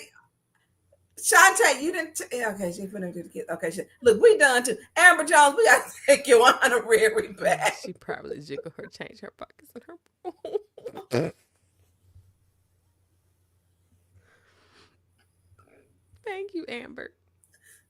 Oh, Amber. They do a late night chit chat if we out early enough. So, anyways, sending y'all love. Be nice, be kind. Do something good. Contact you don't have to be a Flint resident, because if you're watching it, you've seen it. You do not have to be a Michigan resident. You can make your complaint to the Attorney General's office no matter where you are at. You can. Yes. You can. All right, we out of here. Put that theme music on. We out of here. We did 4 hours. So Liddell get it right. 4 hours. And we're going to say 48 minutes. We'll be rounded 48 minutes. 4 hours and 40. She wished she could hold people's attention. At least hit the thumbs up. Nah, she owe a donation. And give one to the baby. Give it to Mari too. Give Mari hers too. Since you be on her Instagram. Just stalking and trolling Amber. People. I don't even want her money. Just pay that lady for them food stamps. That's it. Yeah, look, that lady needed. Don't give it to me. Just pay that lady them food stamps. Let me tell you, she was using, and whether it was right or wrong, when you are, and I'm gonna tell this story. The daughter had a rare blood cancer disease, and she was trying to get extra money. She'd have to go to the Children's Hospital down in Ann Arbor. She was using that money for gas because she didn't always have gas money. Her daughter just died about 10 days ago, 7 years old. Yep. 7 years old. Amila. Amila was her name. She died. And Liddell tricked her out of that. She was, she needed that money. She stayed at the hospital with her baby. Yep. And that's how dirty and mean Liddell is. Now you took the food stamps, paying for him. She needs that to go make sure her baby okay. Brenda Boyd, yes, ma'am. That was the same woman. Yes, ma'am. Mm-hmm. That woman. I let us see councilwoman walking around in council. What that mean?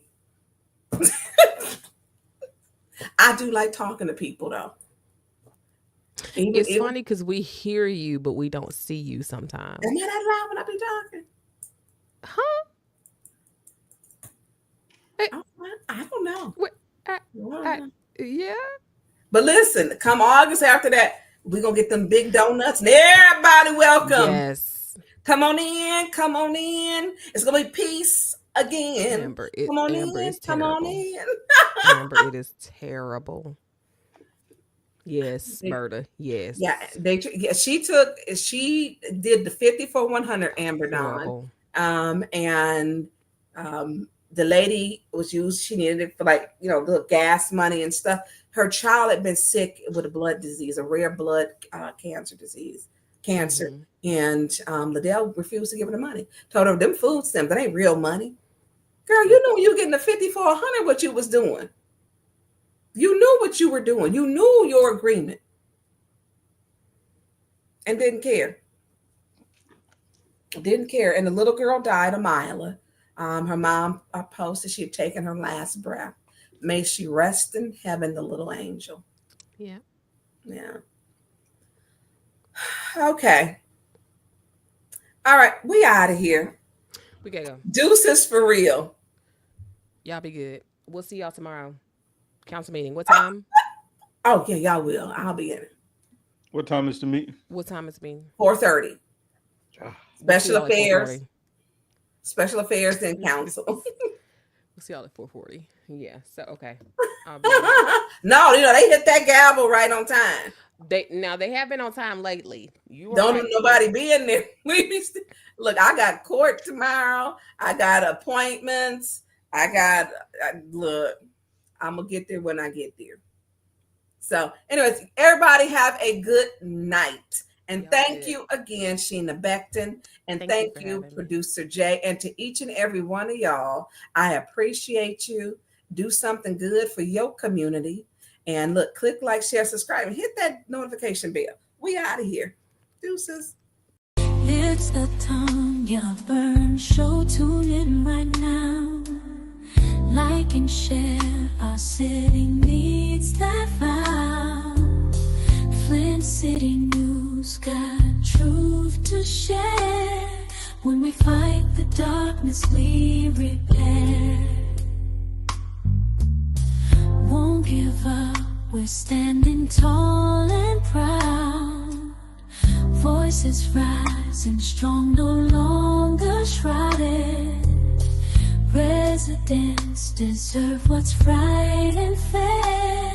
Together we can lift the despair.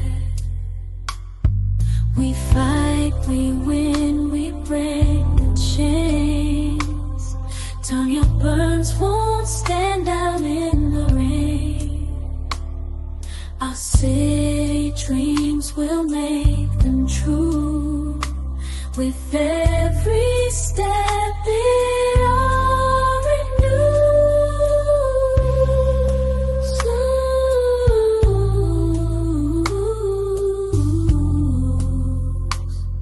We know step it all.